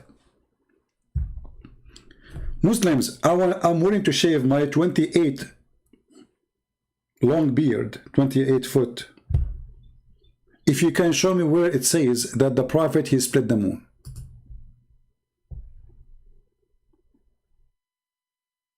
Nauman Ali Khan, he said, will debate me. Okay, give me the video so we can play it, so we can have party.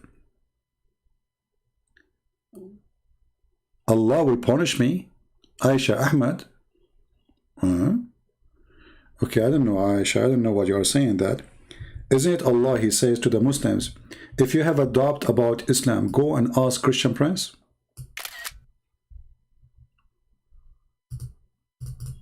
So why Allah, he wants you to ask me about Islam, and then you are saying to me, stop?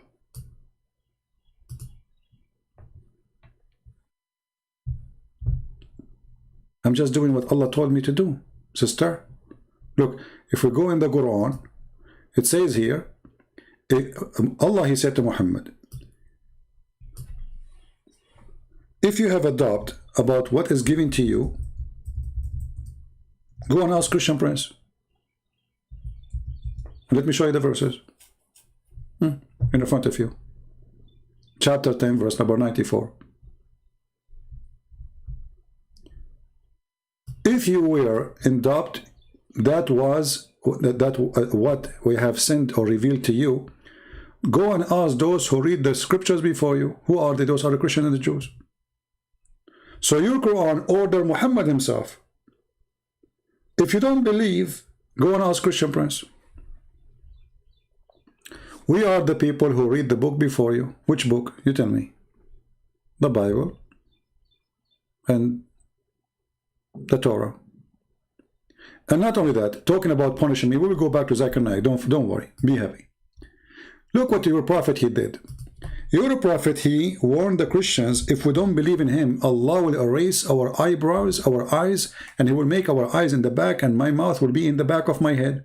Now, not later. Chapter 4, verse number 47. The Christians at that time, they laugh at Muhammad. They says, okay, we are waiting for it. Oh, people of the book, believe in what revealed to you now, confirming what was with you. She doesn't say what it was with you. It was with what is with you. Before we change the fame of some of you, it doesn't say some of you, no. It says before we change your faces beyond all recognition, and we turn them hindwards. By the way, right now I'm speaking to you and I'm turning the back of my head to the microphone because this is where my mouth. This is a threat your prophet he made 1,400 years ago, and he threat that now will happen to you, not in the judgment day.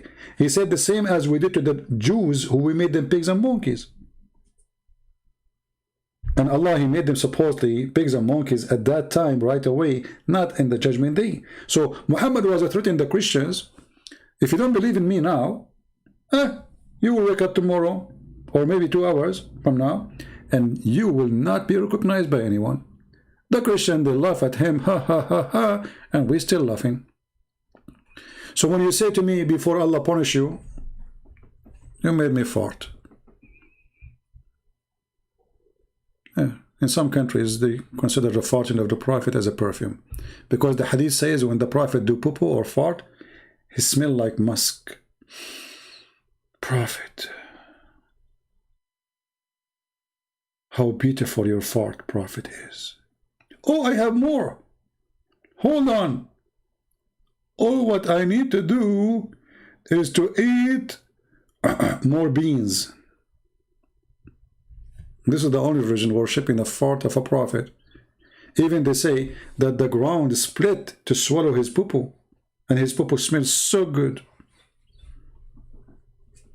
You know, I heard in the news that huge trees, they grow over the poo-poo of the prophet right away, like second day, like you go there, because it's a miracle to grow fertilizer. Now going back to Zechariah. So Zechariah, he said that the prophet, he split the moon. Show me where it says that. Who is a Muslim when I say that? Even the Quran doesn't say even Allah, he split the moon. The Quran says that the moon is split, and this is a sign of judgment day.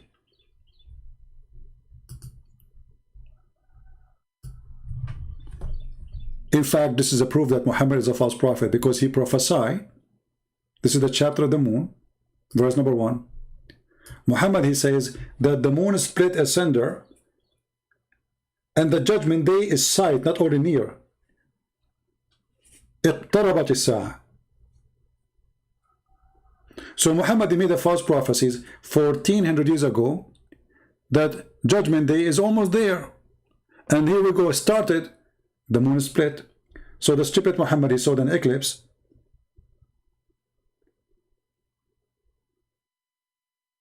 And when he saw the eclipse, he thought this is a sign of Judgment Day.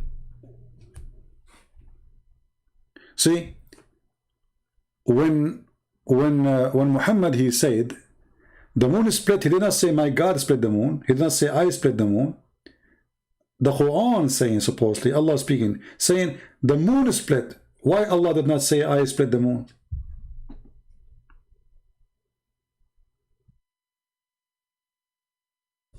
The indication in the chat, in the text there, that it's not Allah who split the moon. Allah is telling you what happened to the moon. The moon is split, Judgment Day is coming. Who split the moon?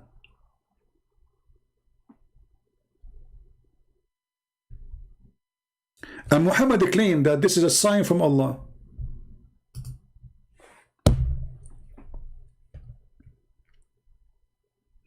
But hold on. If we go and search in the Quran, we will find in different place, Muhammad, he said that Allah said, Allah refrained from sending miracles.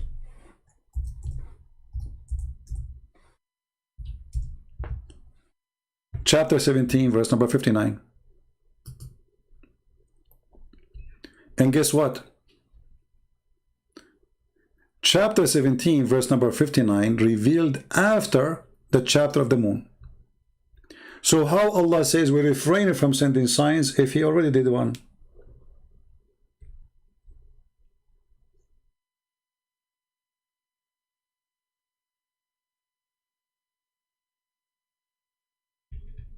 Any Muslim?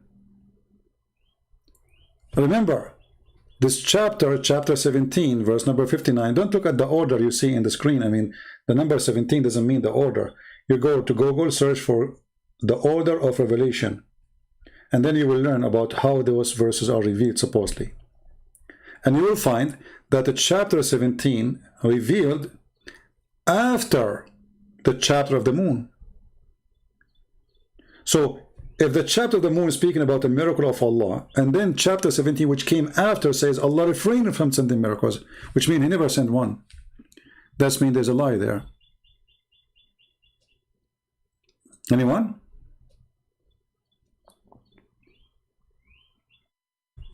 Any Muhammadan? And why Allah here refrained from sending miracles? Because former generation, they don't believe in them. But this is not true. All the Christians believe in every single miracle happened by Christ or by the prophets before him. And this is not an excuse. Don't Allah knows that there's people who will not believe in Jesus? So why he gave him miracles anyway? And why he will not give to Muhammad? But because Muhammad is a false prophet, he come with this excuse. Do we have any Muslim here?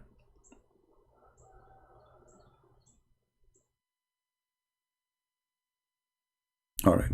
Well, we are here for many hours, almost 5 hours. It's already 4 hours and 45 minutes. So guys, I apologize really. My back hurts from sitting long, and I better go and do a little walk, because it's not good to stay for as many hours as we did. And I apologize really. I didn't intend to make it so long. I will try my best in the future to make it short. I don't know how short, what short mean. But I think what I will do, I will set an alarm, and then I will promise myself that when the alarm ring, or the bell of Allah ring, man, I just saw a butterfly. I never saw such a thing before. Wow. So beautiful. Amazingly.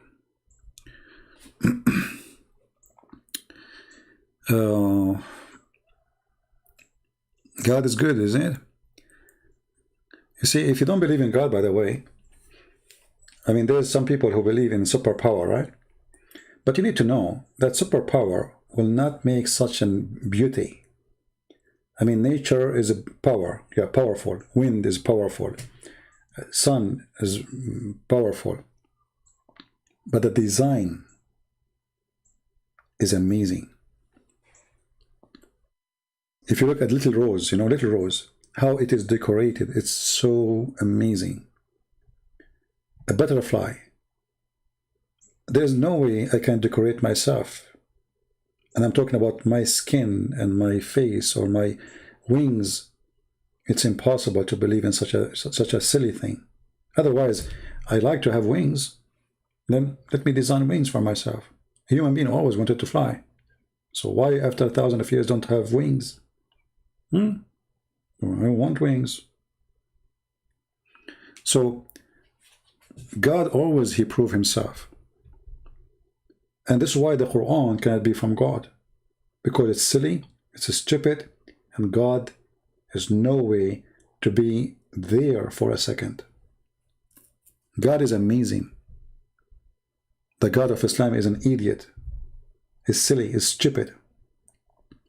He don't even remember which one he created first, the mountains or the stars. In one verse he says, the moon split. Verses after says, we never send you a sign. We refrain from sending signs. While Jesus raising people from death, making the blind see, healing the leper, healing whoever even just ask him, a blind, he came to Jesus, he's in the street, he's begging not for food, he's begging to see. He's blind, but yet he see better than us. He knew who was the one who can give you vision. So he did not say to Jesus, and which I find it very strange story, a blind man in the street, he did not say to him, Jesus, give me food. I'm blind. He said, let me see.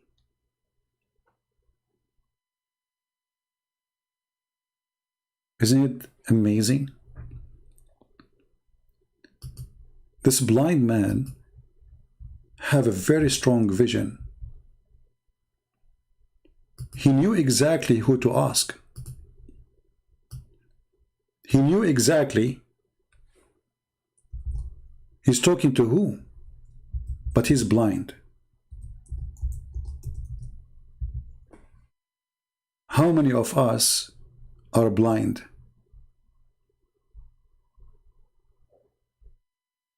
Yet we have eyes.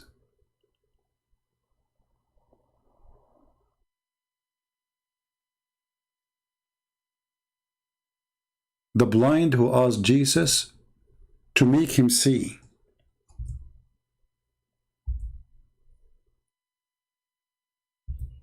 Is no blind.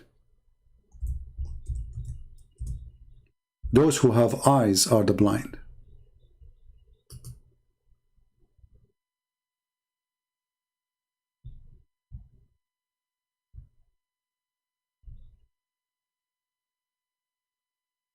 Each time I see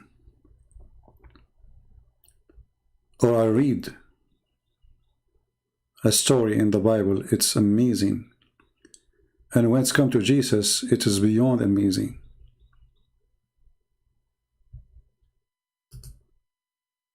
We are in a time where people have eyes, and their eyes, they can see far using technology and the internet and satellite. But they are still so blind.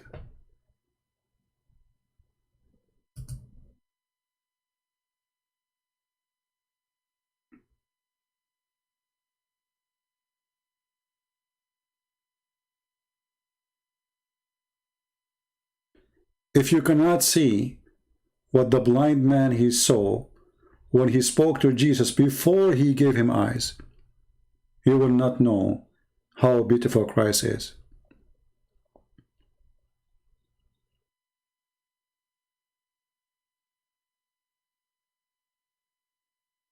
The blind is not someone who don't have eyes. The blind is someone he blinded himself. He believed that God is working there to provide him sex. Who made God a sex vendor, prostitute vendor, They created their own fiction God. They provide you a sexual God so you will be blind with sex addiction. So you will not see any other beauty except sex. That's it. This is the only thing can be tempted with. But the true beauty is when God, He do something for no return. When Jesus, He said to the man, see, He did not ask him, say shahada, are you going to give me donation? Jesus said to the man, what do you want? He said, I want to see. Very straightforward conversation.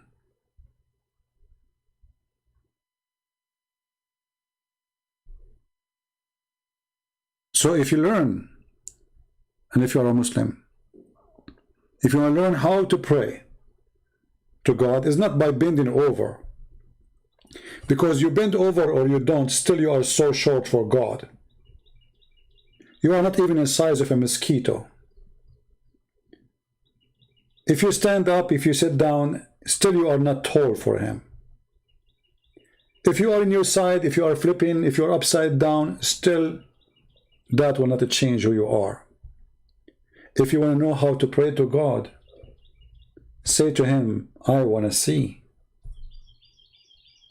Don't ask Him for silly request. Give me the versions. Shame on you. That is not God. You are talking to a pimp. So I say to the Muslims, if you want to know God, speak to Jesus. If you want to know a pimp, speak to Allah. And Allah will blind you more. Actually, even the Quran says that Allah, He blind those who don't believe in Him, so they will not know.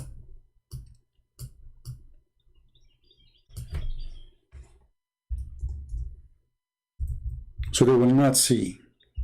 So they will not hear. And if Allah is the one who sealed our heart and our eyes, and then Allah is going to punish us for our heart and eyes are sealed, so who is this Allah? While Jesus making the blind see, Allah, He make you blind. The Quran says so.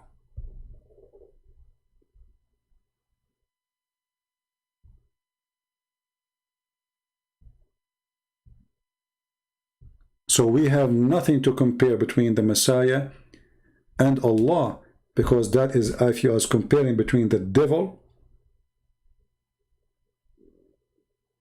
and the truth. The Messiah make you see. Allah, He seal your heart, He seal your eyes, He seal your ears. Who is the one who will get the benefit of this? The devil.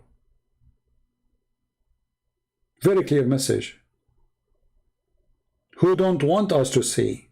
Allah. Who don't want us to hear? Allah. Who is the one who don't want us to know? Allah. While Jesus saying, go and read the books, search, and you will find the truth, and the truth will set you free. Allah, He says, I'm going to seal their eyes. I sealed their eyes.